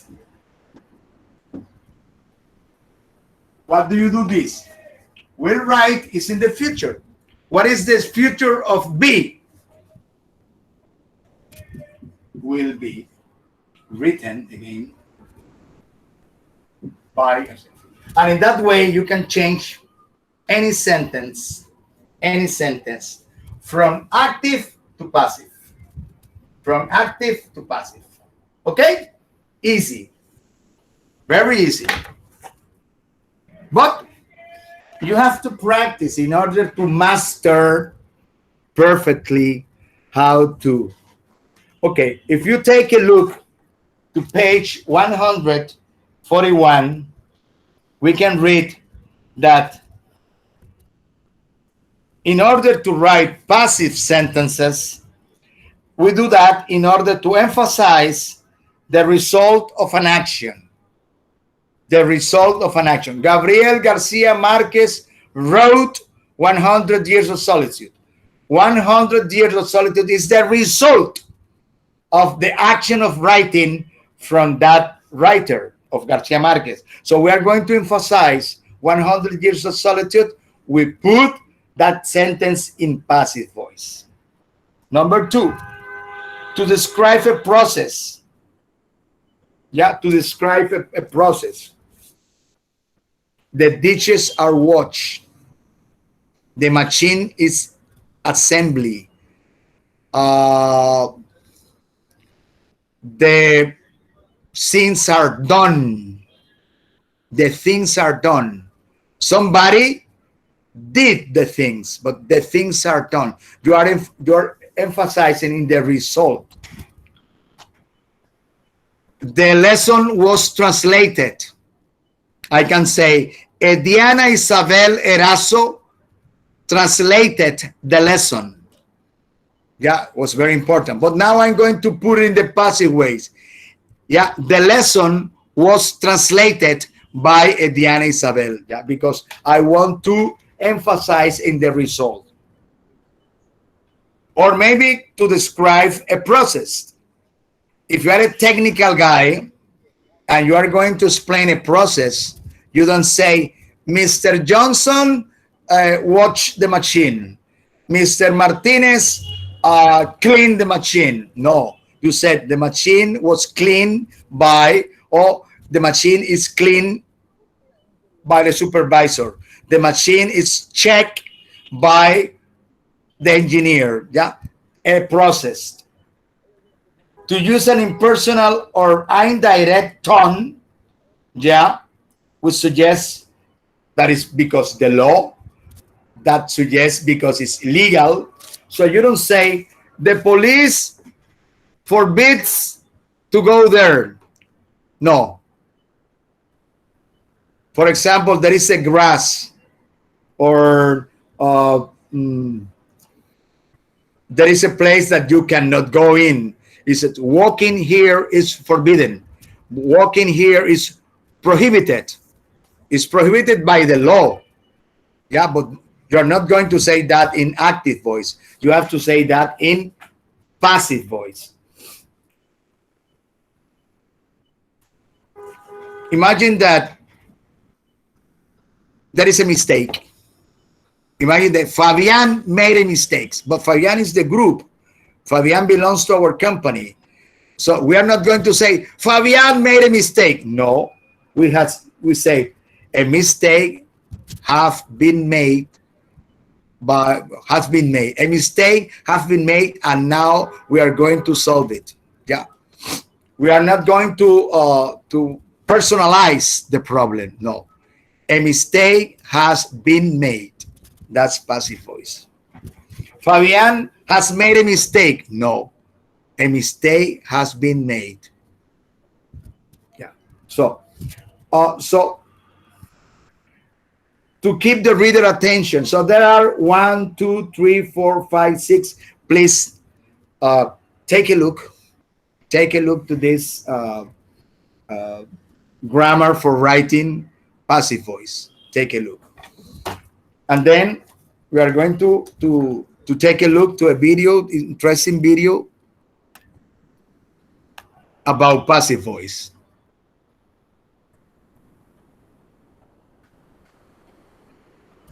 Something happened.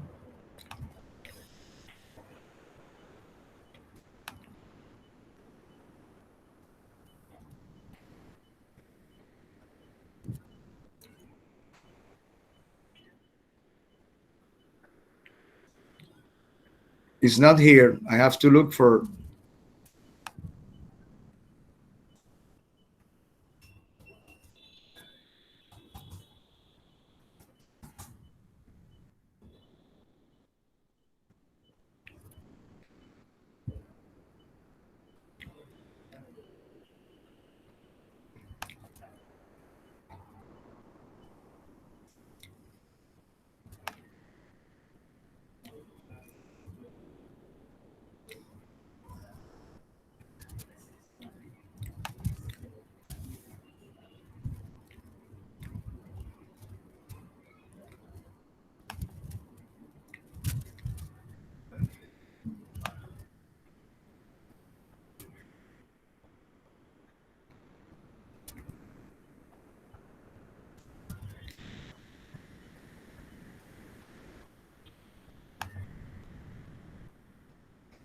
Excuse me, are you watching this?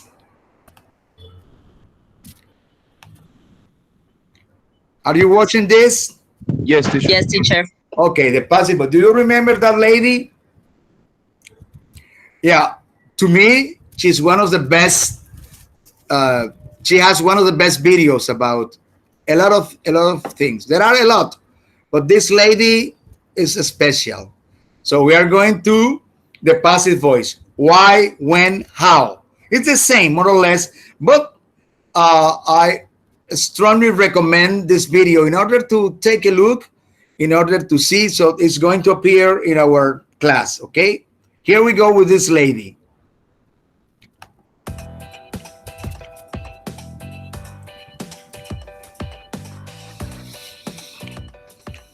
Hello, I'm Emma from English.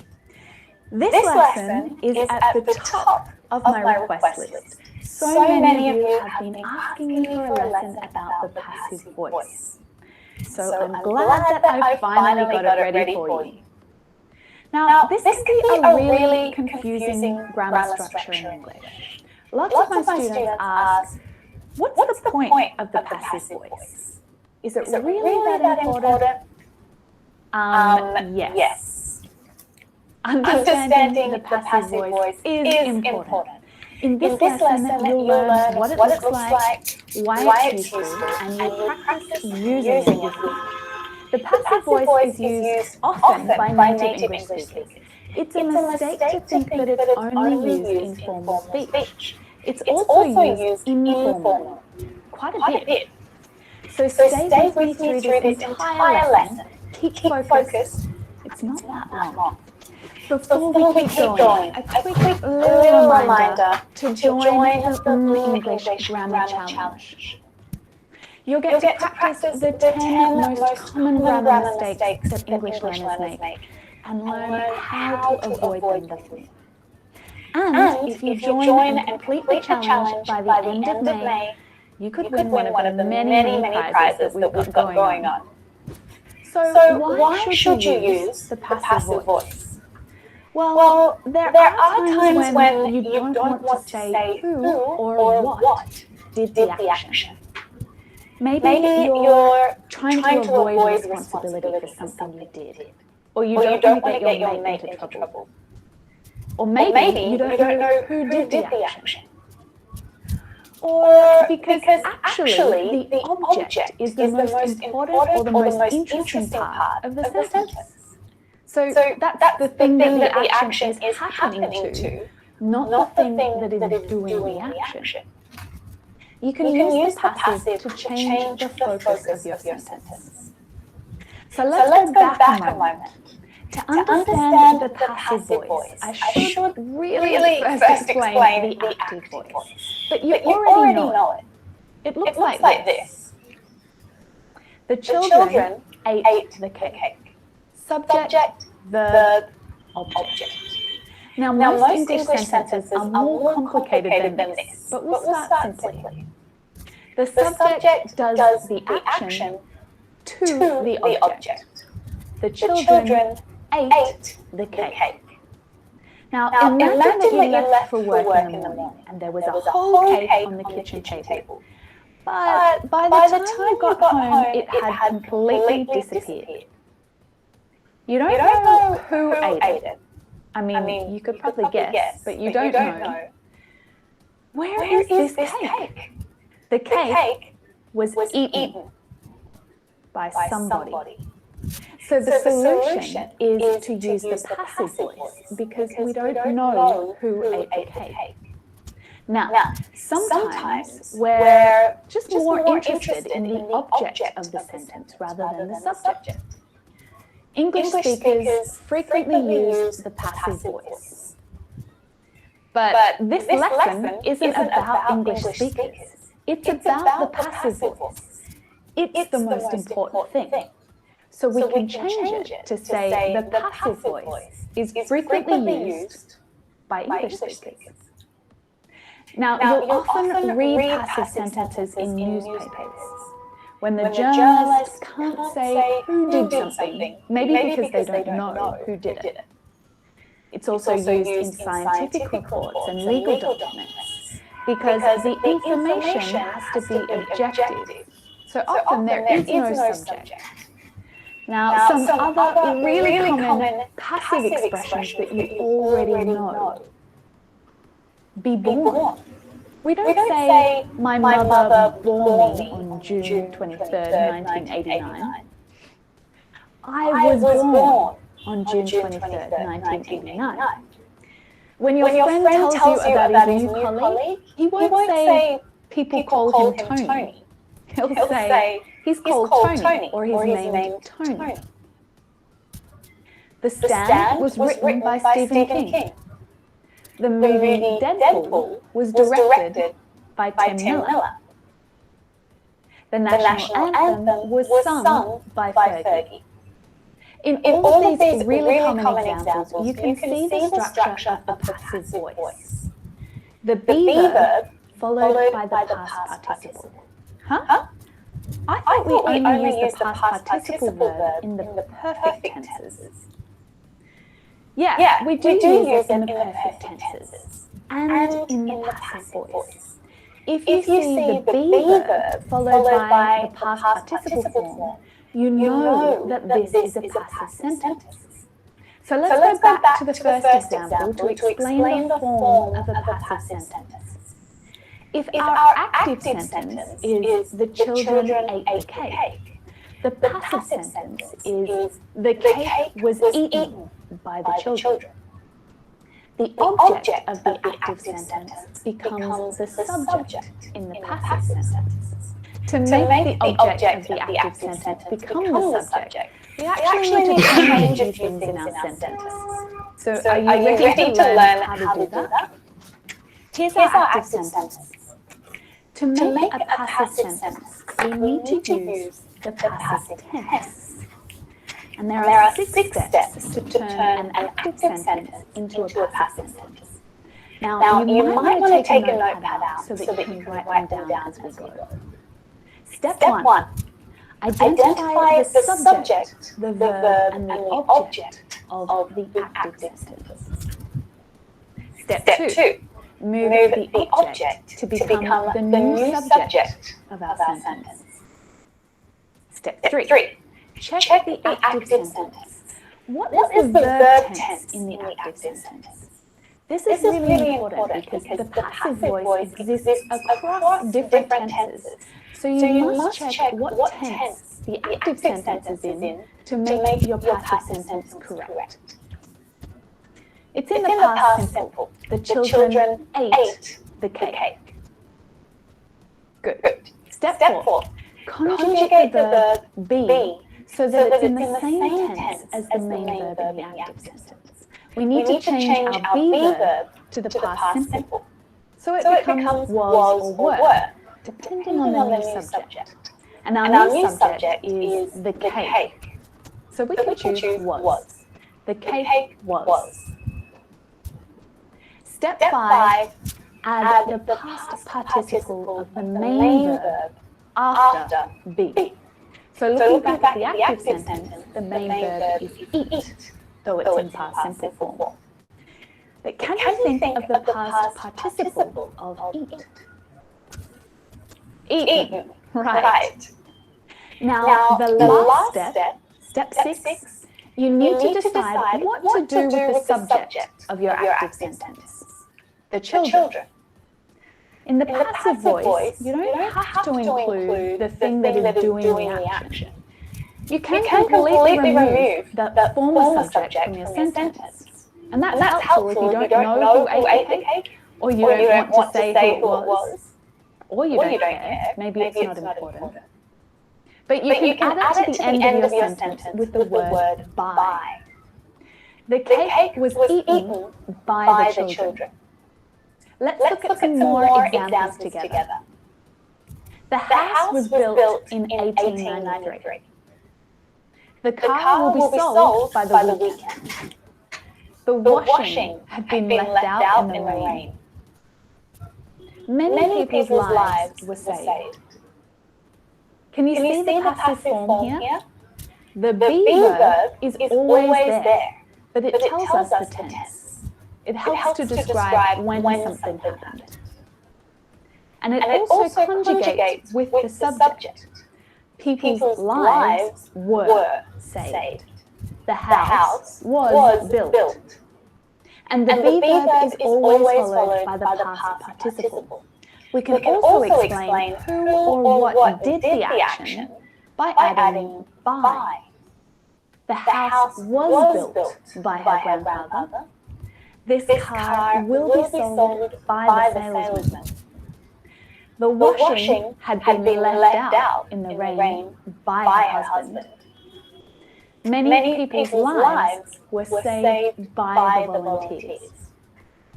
Okay, let's try a new sentence together. I want you to do this one with me, please.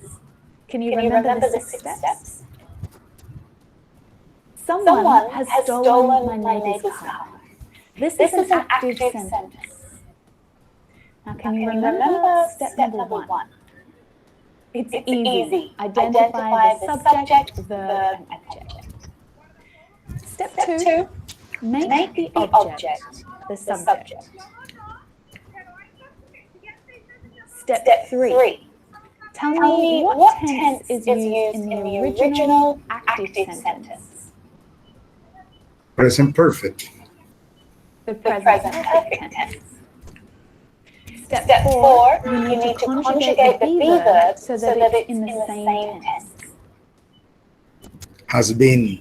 The neighbor's car has been.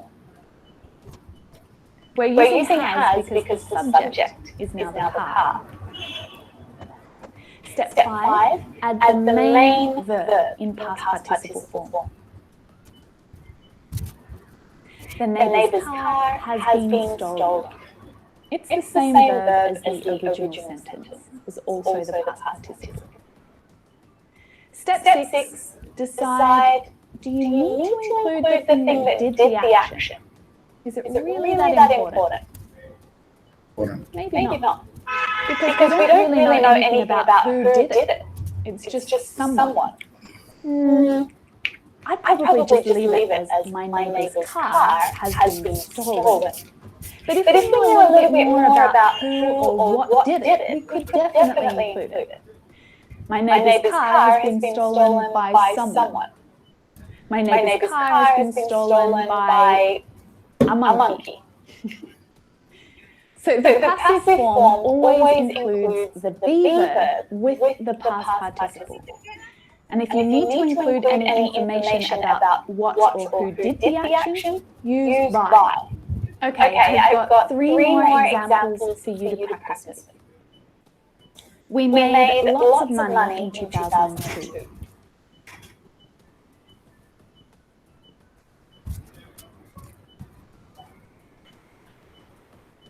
Lots of money was made by us in 2002. I will clean the house on Monday.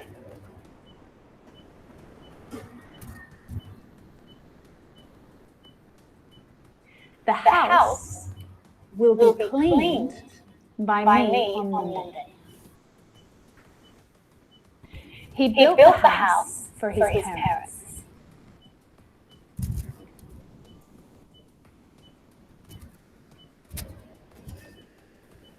The house was built by him for his parents. Okay, now that's enough for this lesson. But there is actually a lot more to practice about the passive voice, like how to use the negative forms and questions, how to use modal verbs in the passive voice, how to include adverbs of manner to explain how something is done. But there is enough information right there for a whole new lesson, so I'll get to that. Practice your passive sentences in the comments under this video and make sure that you subscribe to the English channel. If you haven't already, just click that red button down there. Then I can let you know when I've got a new lesson ready for you. Don't forget to sign up to the English Grammar Challenge. You can do that right here. Sign up and complete the challenge before the end of May 2018 and you could win. There are t-shirts to give away, there are English courses, and 5 chances to meet me on Skype for conversation practice. So come and join and improve your grammar with me. That's it from me today. I'll see you next week for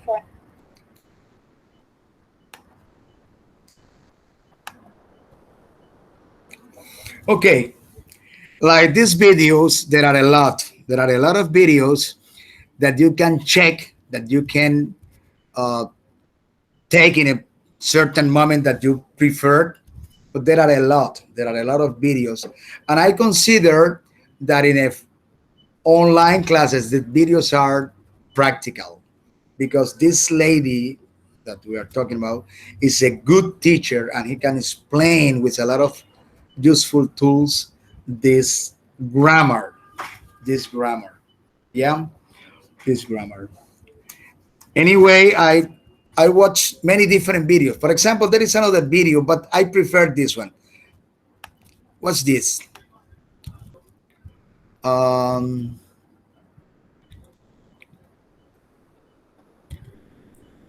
there are a lot.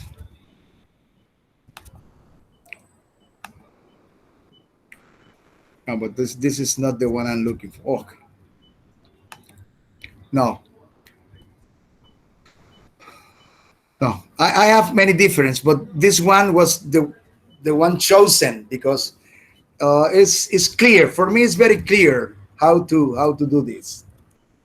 All right. Oh my God, what time is it? Oh, we have time to take a look too.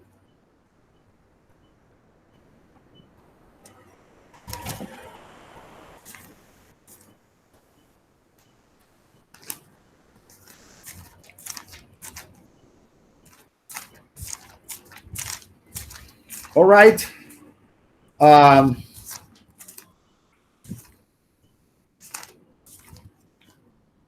Stay on target.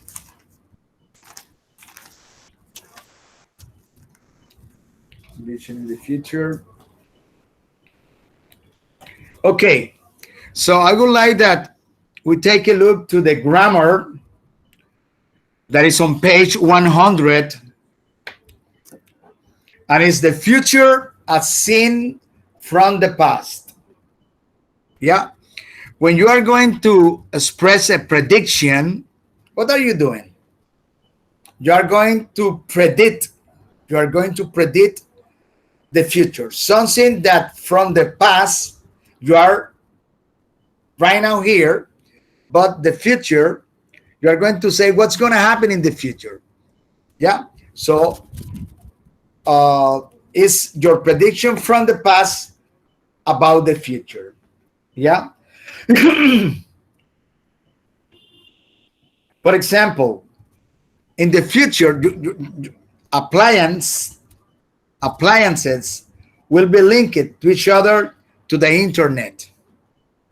Yeah. In coming years, our life are going to be made easier by new home technologies. In coming years, I mean, in the next years, our life are going to be made easier, are going to be made easier by new home technologies. A long time ago, 20 years ago, 40 years ago, when my parents were alive, my mother didn't have any idea of what's going to happen in the future in the kitchen. For example, a microwave oven was not thinkable. Yeah. So in that way, we can say that passive voice about the future will be or are going to be. Are going to be. Yeah. Oh, I delete that. And yeah.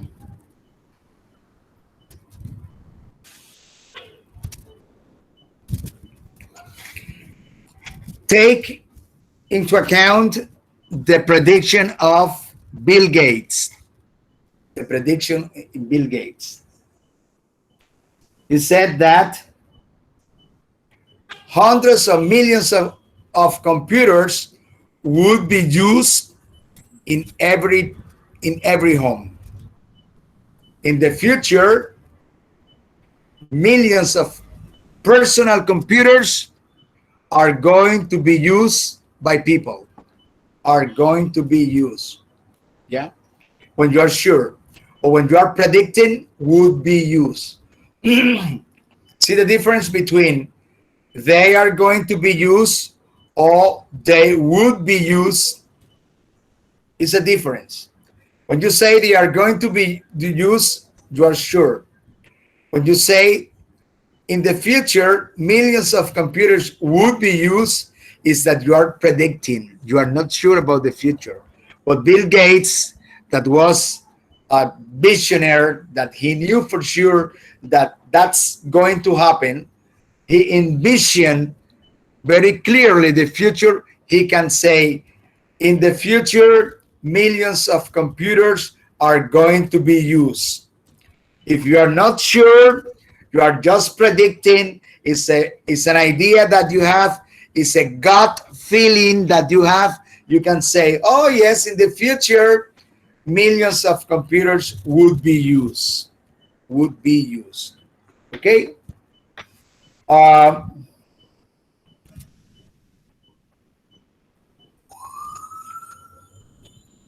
Also, we can use the future perfect. Yeah.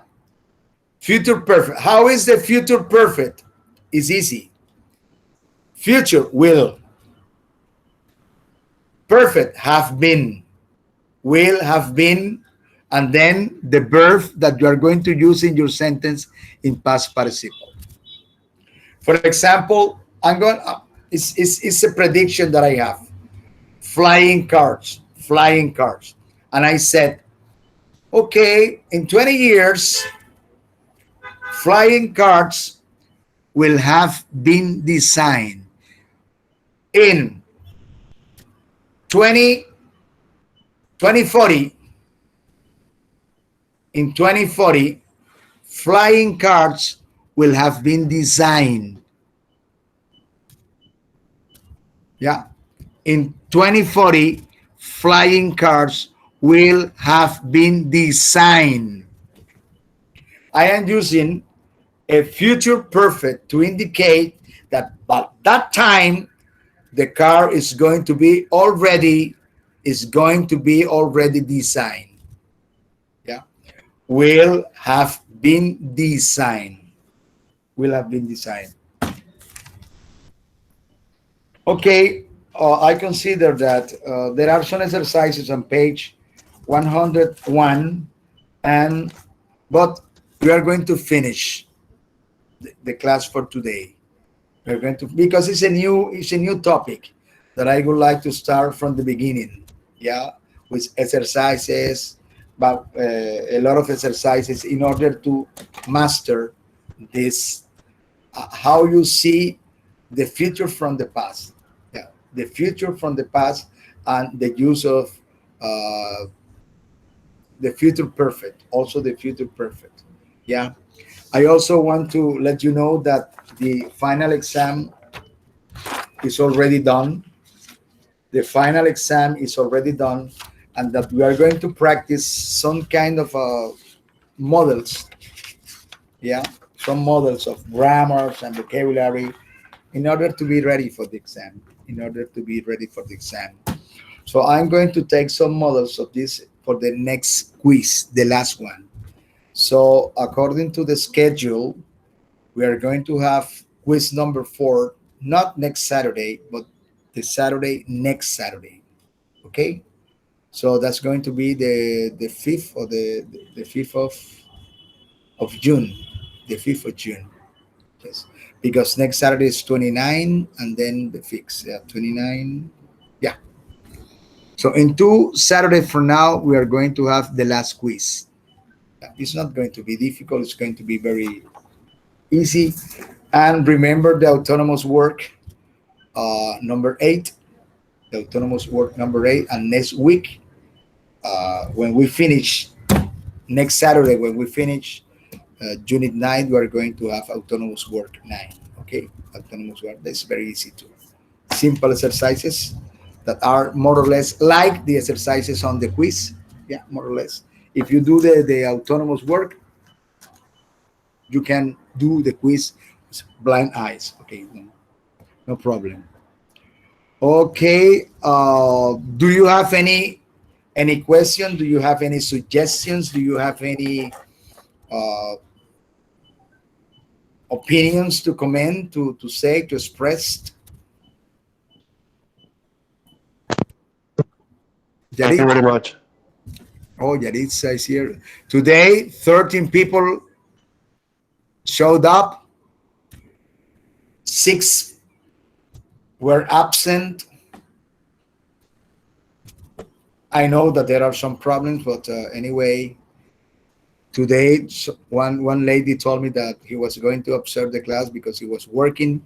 She had to work, but let's take a look to who is here. Is Carlos Alfonso, Diana, Fabian, Giselle, Gloria, Giancarlos Martin, Jeremy Joseph, Cadis, Laura Andrea, Luis Carlos Ariza, Nicolás, Wendy Johanna, Yarisa Castrillo. So, okay. Okay, so there are some people missing today, but anyway, that's not a big problem. All right, I'm going to close it up. Uh, Again, any suggestions? We are just about to finish. Next class, we will finish Unit 9, and it's possible if we finish on time, we will start Unit 10 for the next week. I will send, no, no, not next week. Next, this Monday, in 8 days, I will send the last work. Remember to take a look to the videos of the English Central. What else? No, I have no more to say about today. Teacher, autonomous work number 8 is already on Google Classroom, or no? Yes, it is. Yes, it is. It is like 3 days ago. Autonomous work number. It's very easy. It's very simple. Yes, it is. Autonomous work. So it's pending 9 and 10. We have 3 more weeks of classes because the final exam is the 16th in June 16. So it's very easy. So I need to work. I need to convert this to Google Classroom exam. This is the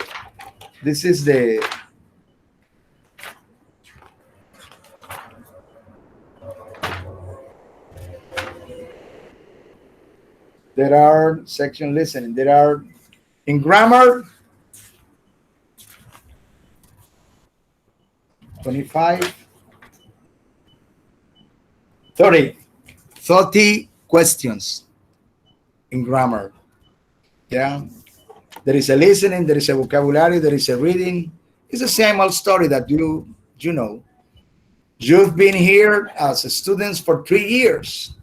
So it's the same old story. The same old story. Uh, Again, your level is this group have a good level. This group have a good level in English. It's very easy to talk to you. But again, and I have to repeat, when you learn a language, you have to practice because a language can be forgotten. A language can be forgotten easily. Yeah. I don't know if your native language is possible to be forgotten, but I remember that uh, I met a guy. I met a guy. Uh, his parents were from Holland, and he learned Holland when he was a little kid. But then, when he was like a 6, 7 years old, he forgot about, and he moved to the United States. His parents passed away, and he speaks English and Spanish, but oh, Dutch he forgot. My grandmother, my grandmother was from Holland, and when she was like a 6 years old, his father passed away, and when he was like 18, 19, her mother passed away. And when I met my grandmother, she was like 70 years old, and she was not able to speak Dutch, only sentences. She had forgotten Dutch, only Spanish, only Spanish. And I say, how come you forget the language, your native language? Yeah, it's possible. It's possible. I remember I was able to speak French when I was a young guy, but and I was in France too. I practiced a little bit, but I'm not able to have a fluent conversation in French. No, not anymore. I understand some sentences and I can say some sentences, but I'm not fluent. I'm not fluent anymore.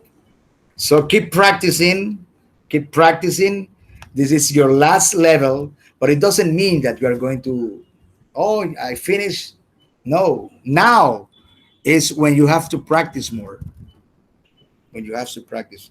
I told you a long time ago, like 5 years ago, I was a conversation teacher. I had a conversation course.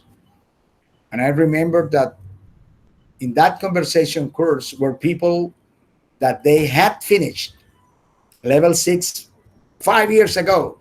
So they went back in order to practice, and they were not able. They were not able to make themselves understood in English. They were not able. They had forgotten everything. So if you have invested a lot of money, a lot of your time in these 3 years, please keep going, keep practicing. Reading now is easy. Reading, listening, paying attention to movies. There are a lot of information on internet, videos, whatever. Yeah, keep practicing, keep in touch, keep in touch. Okay, guys, see you next Saturday. I'm going to turn off the recording. Now it's finished. Okay, Mr.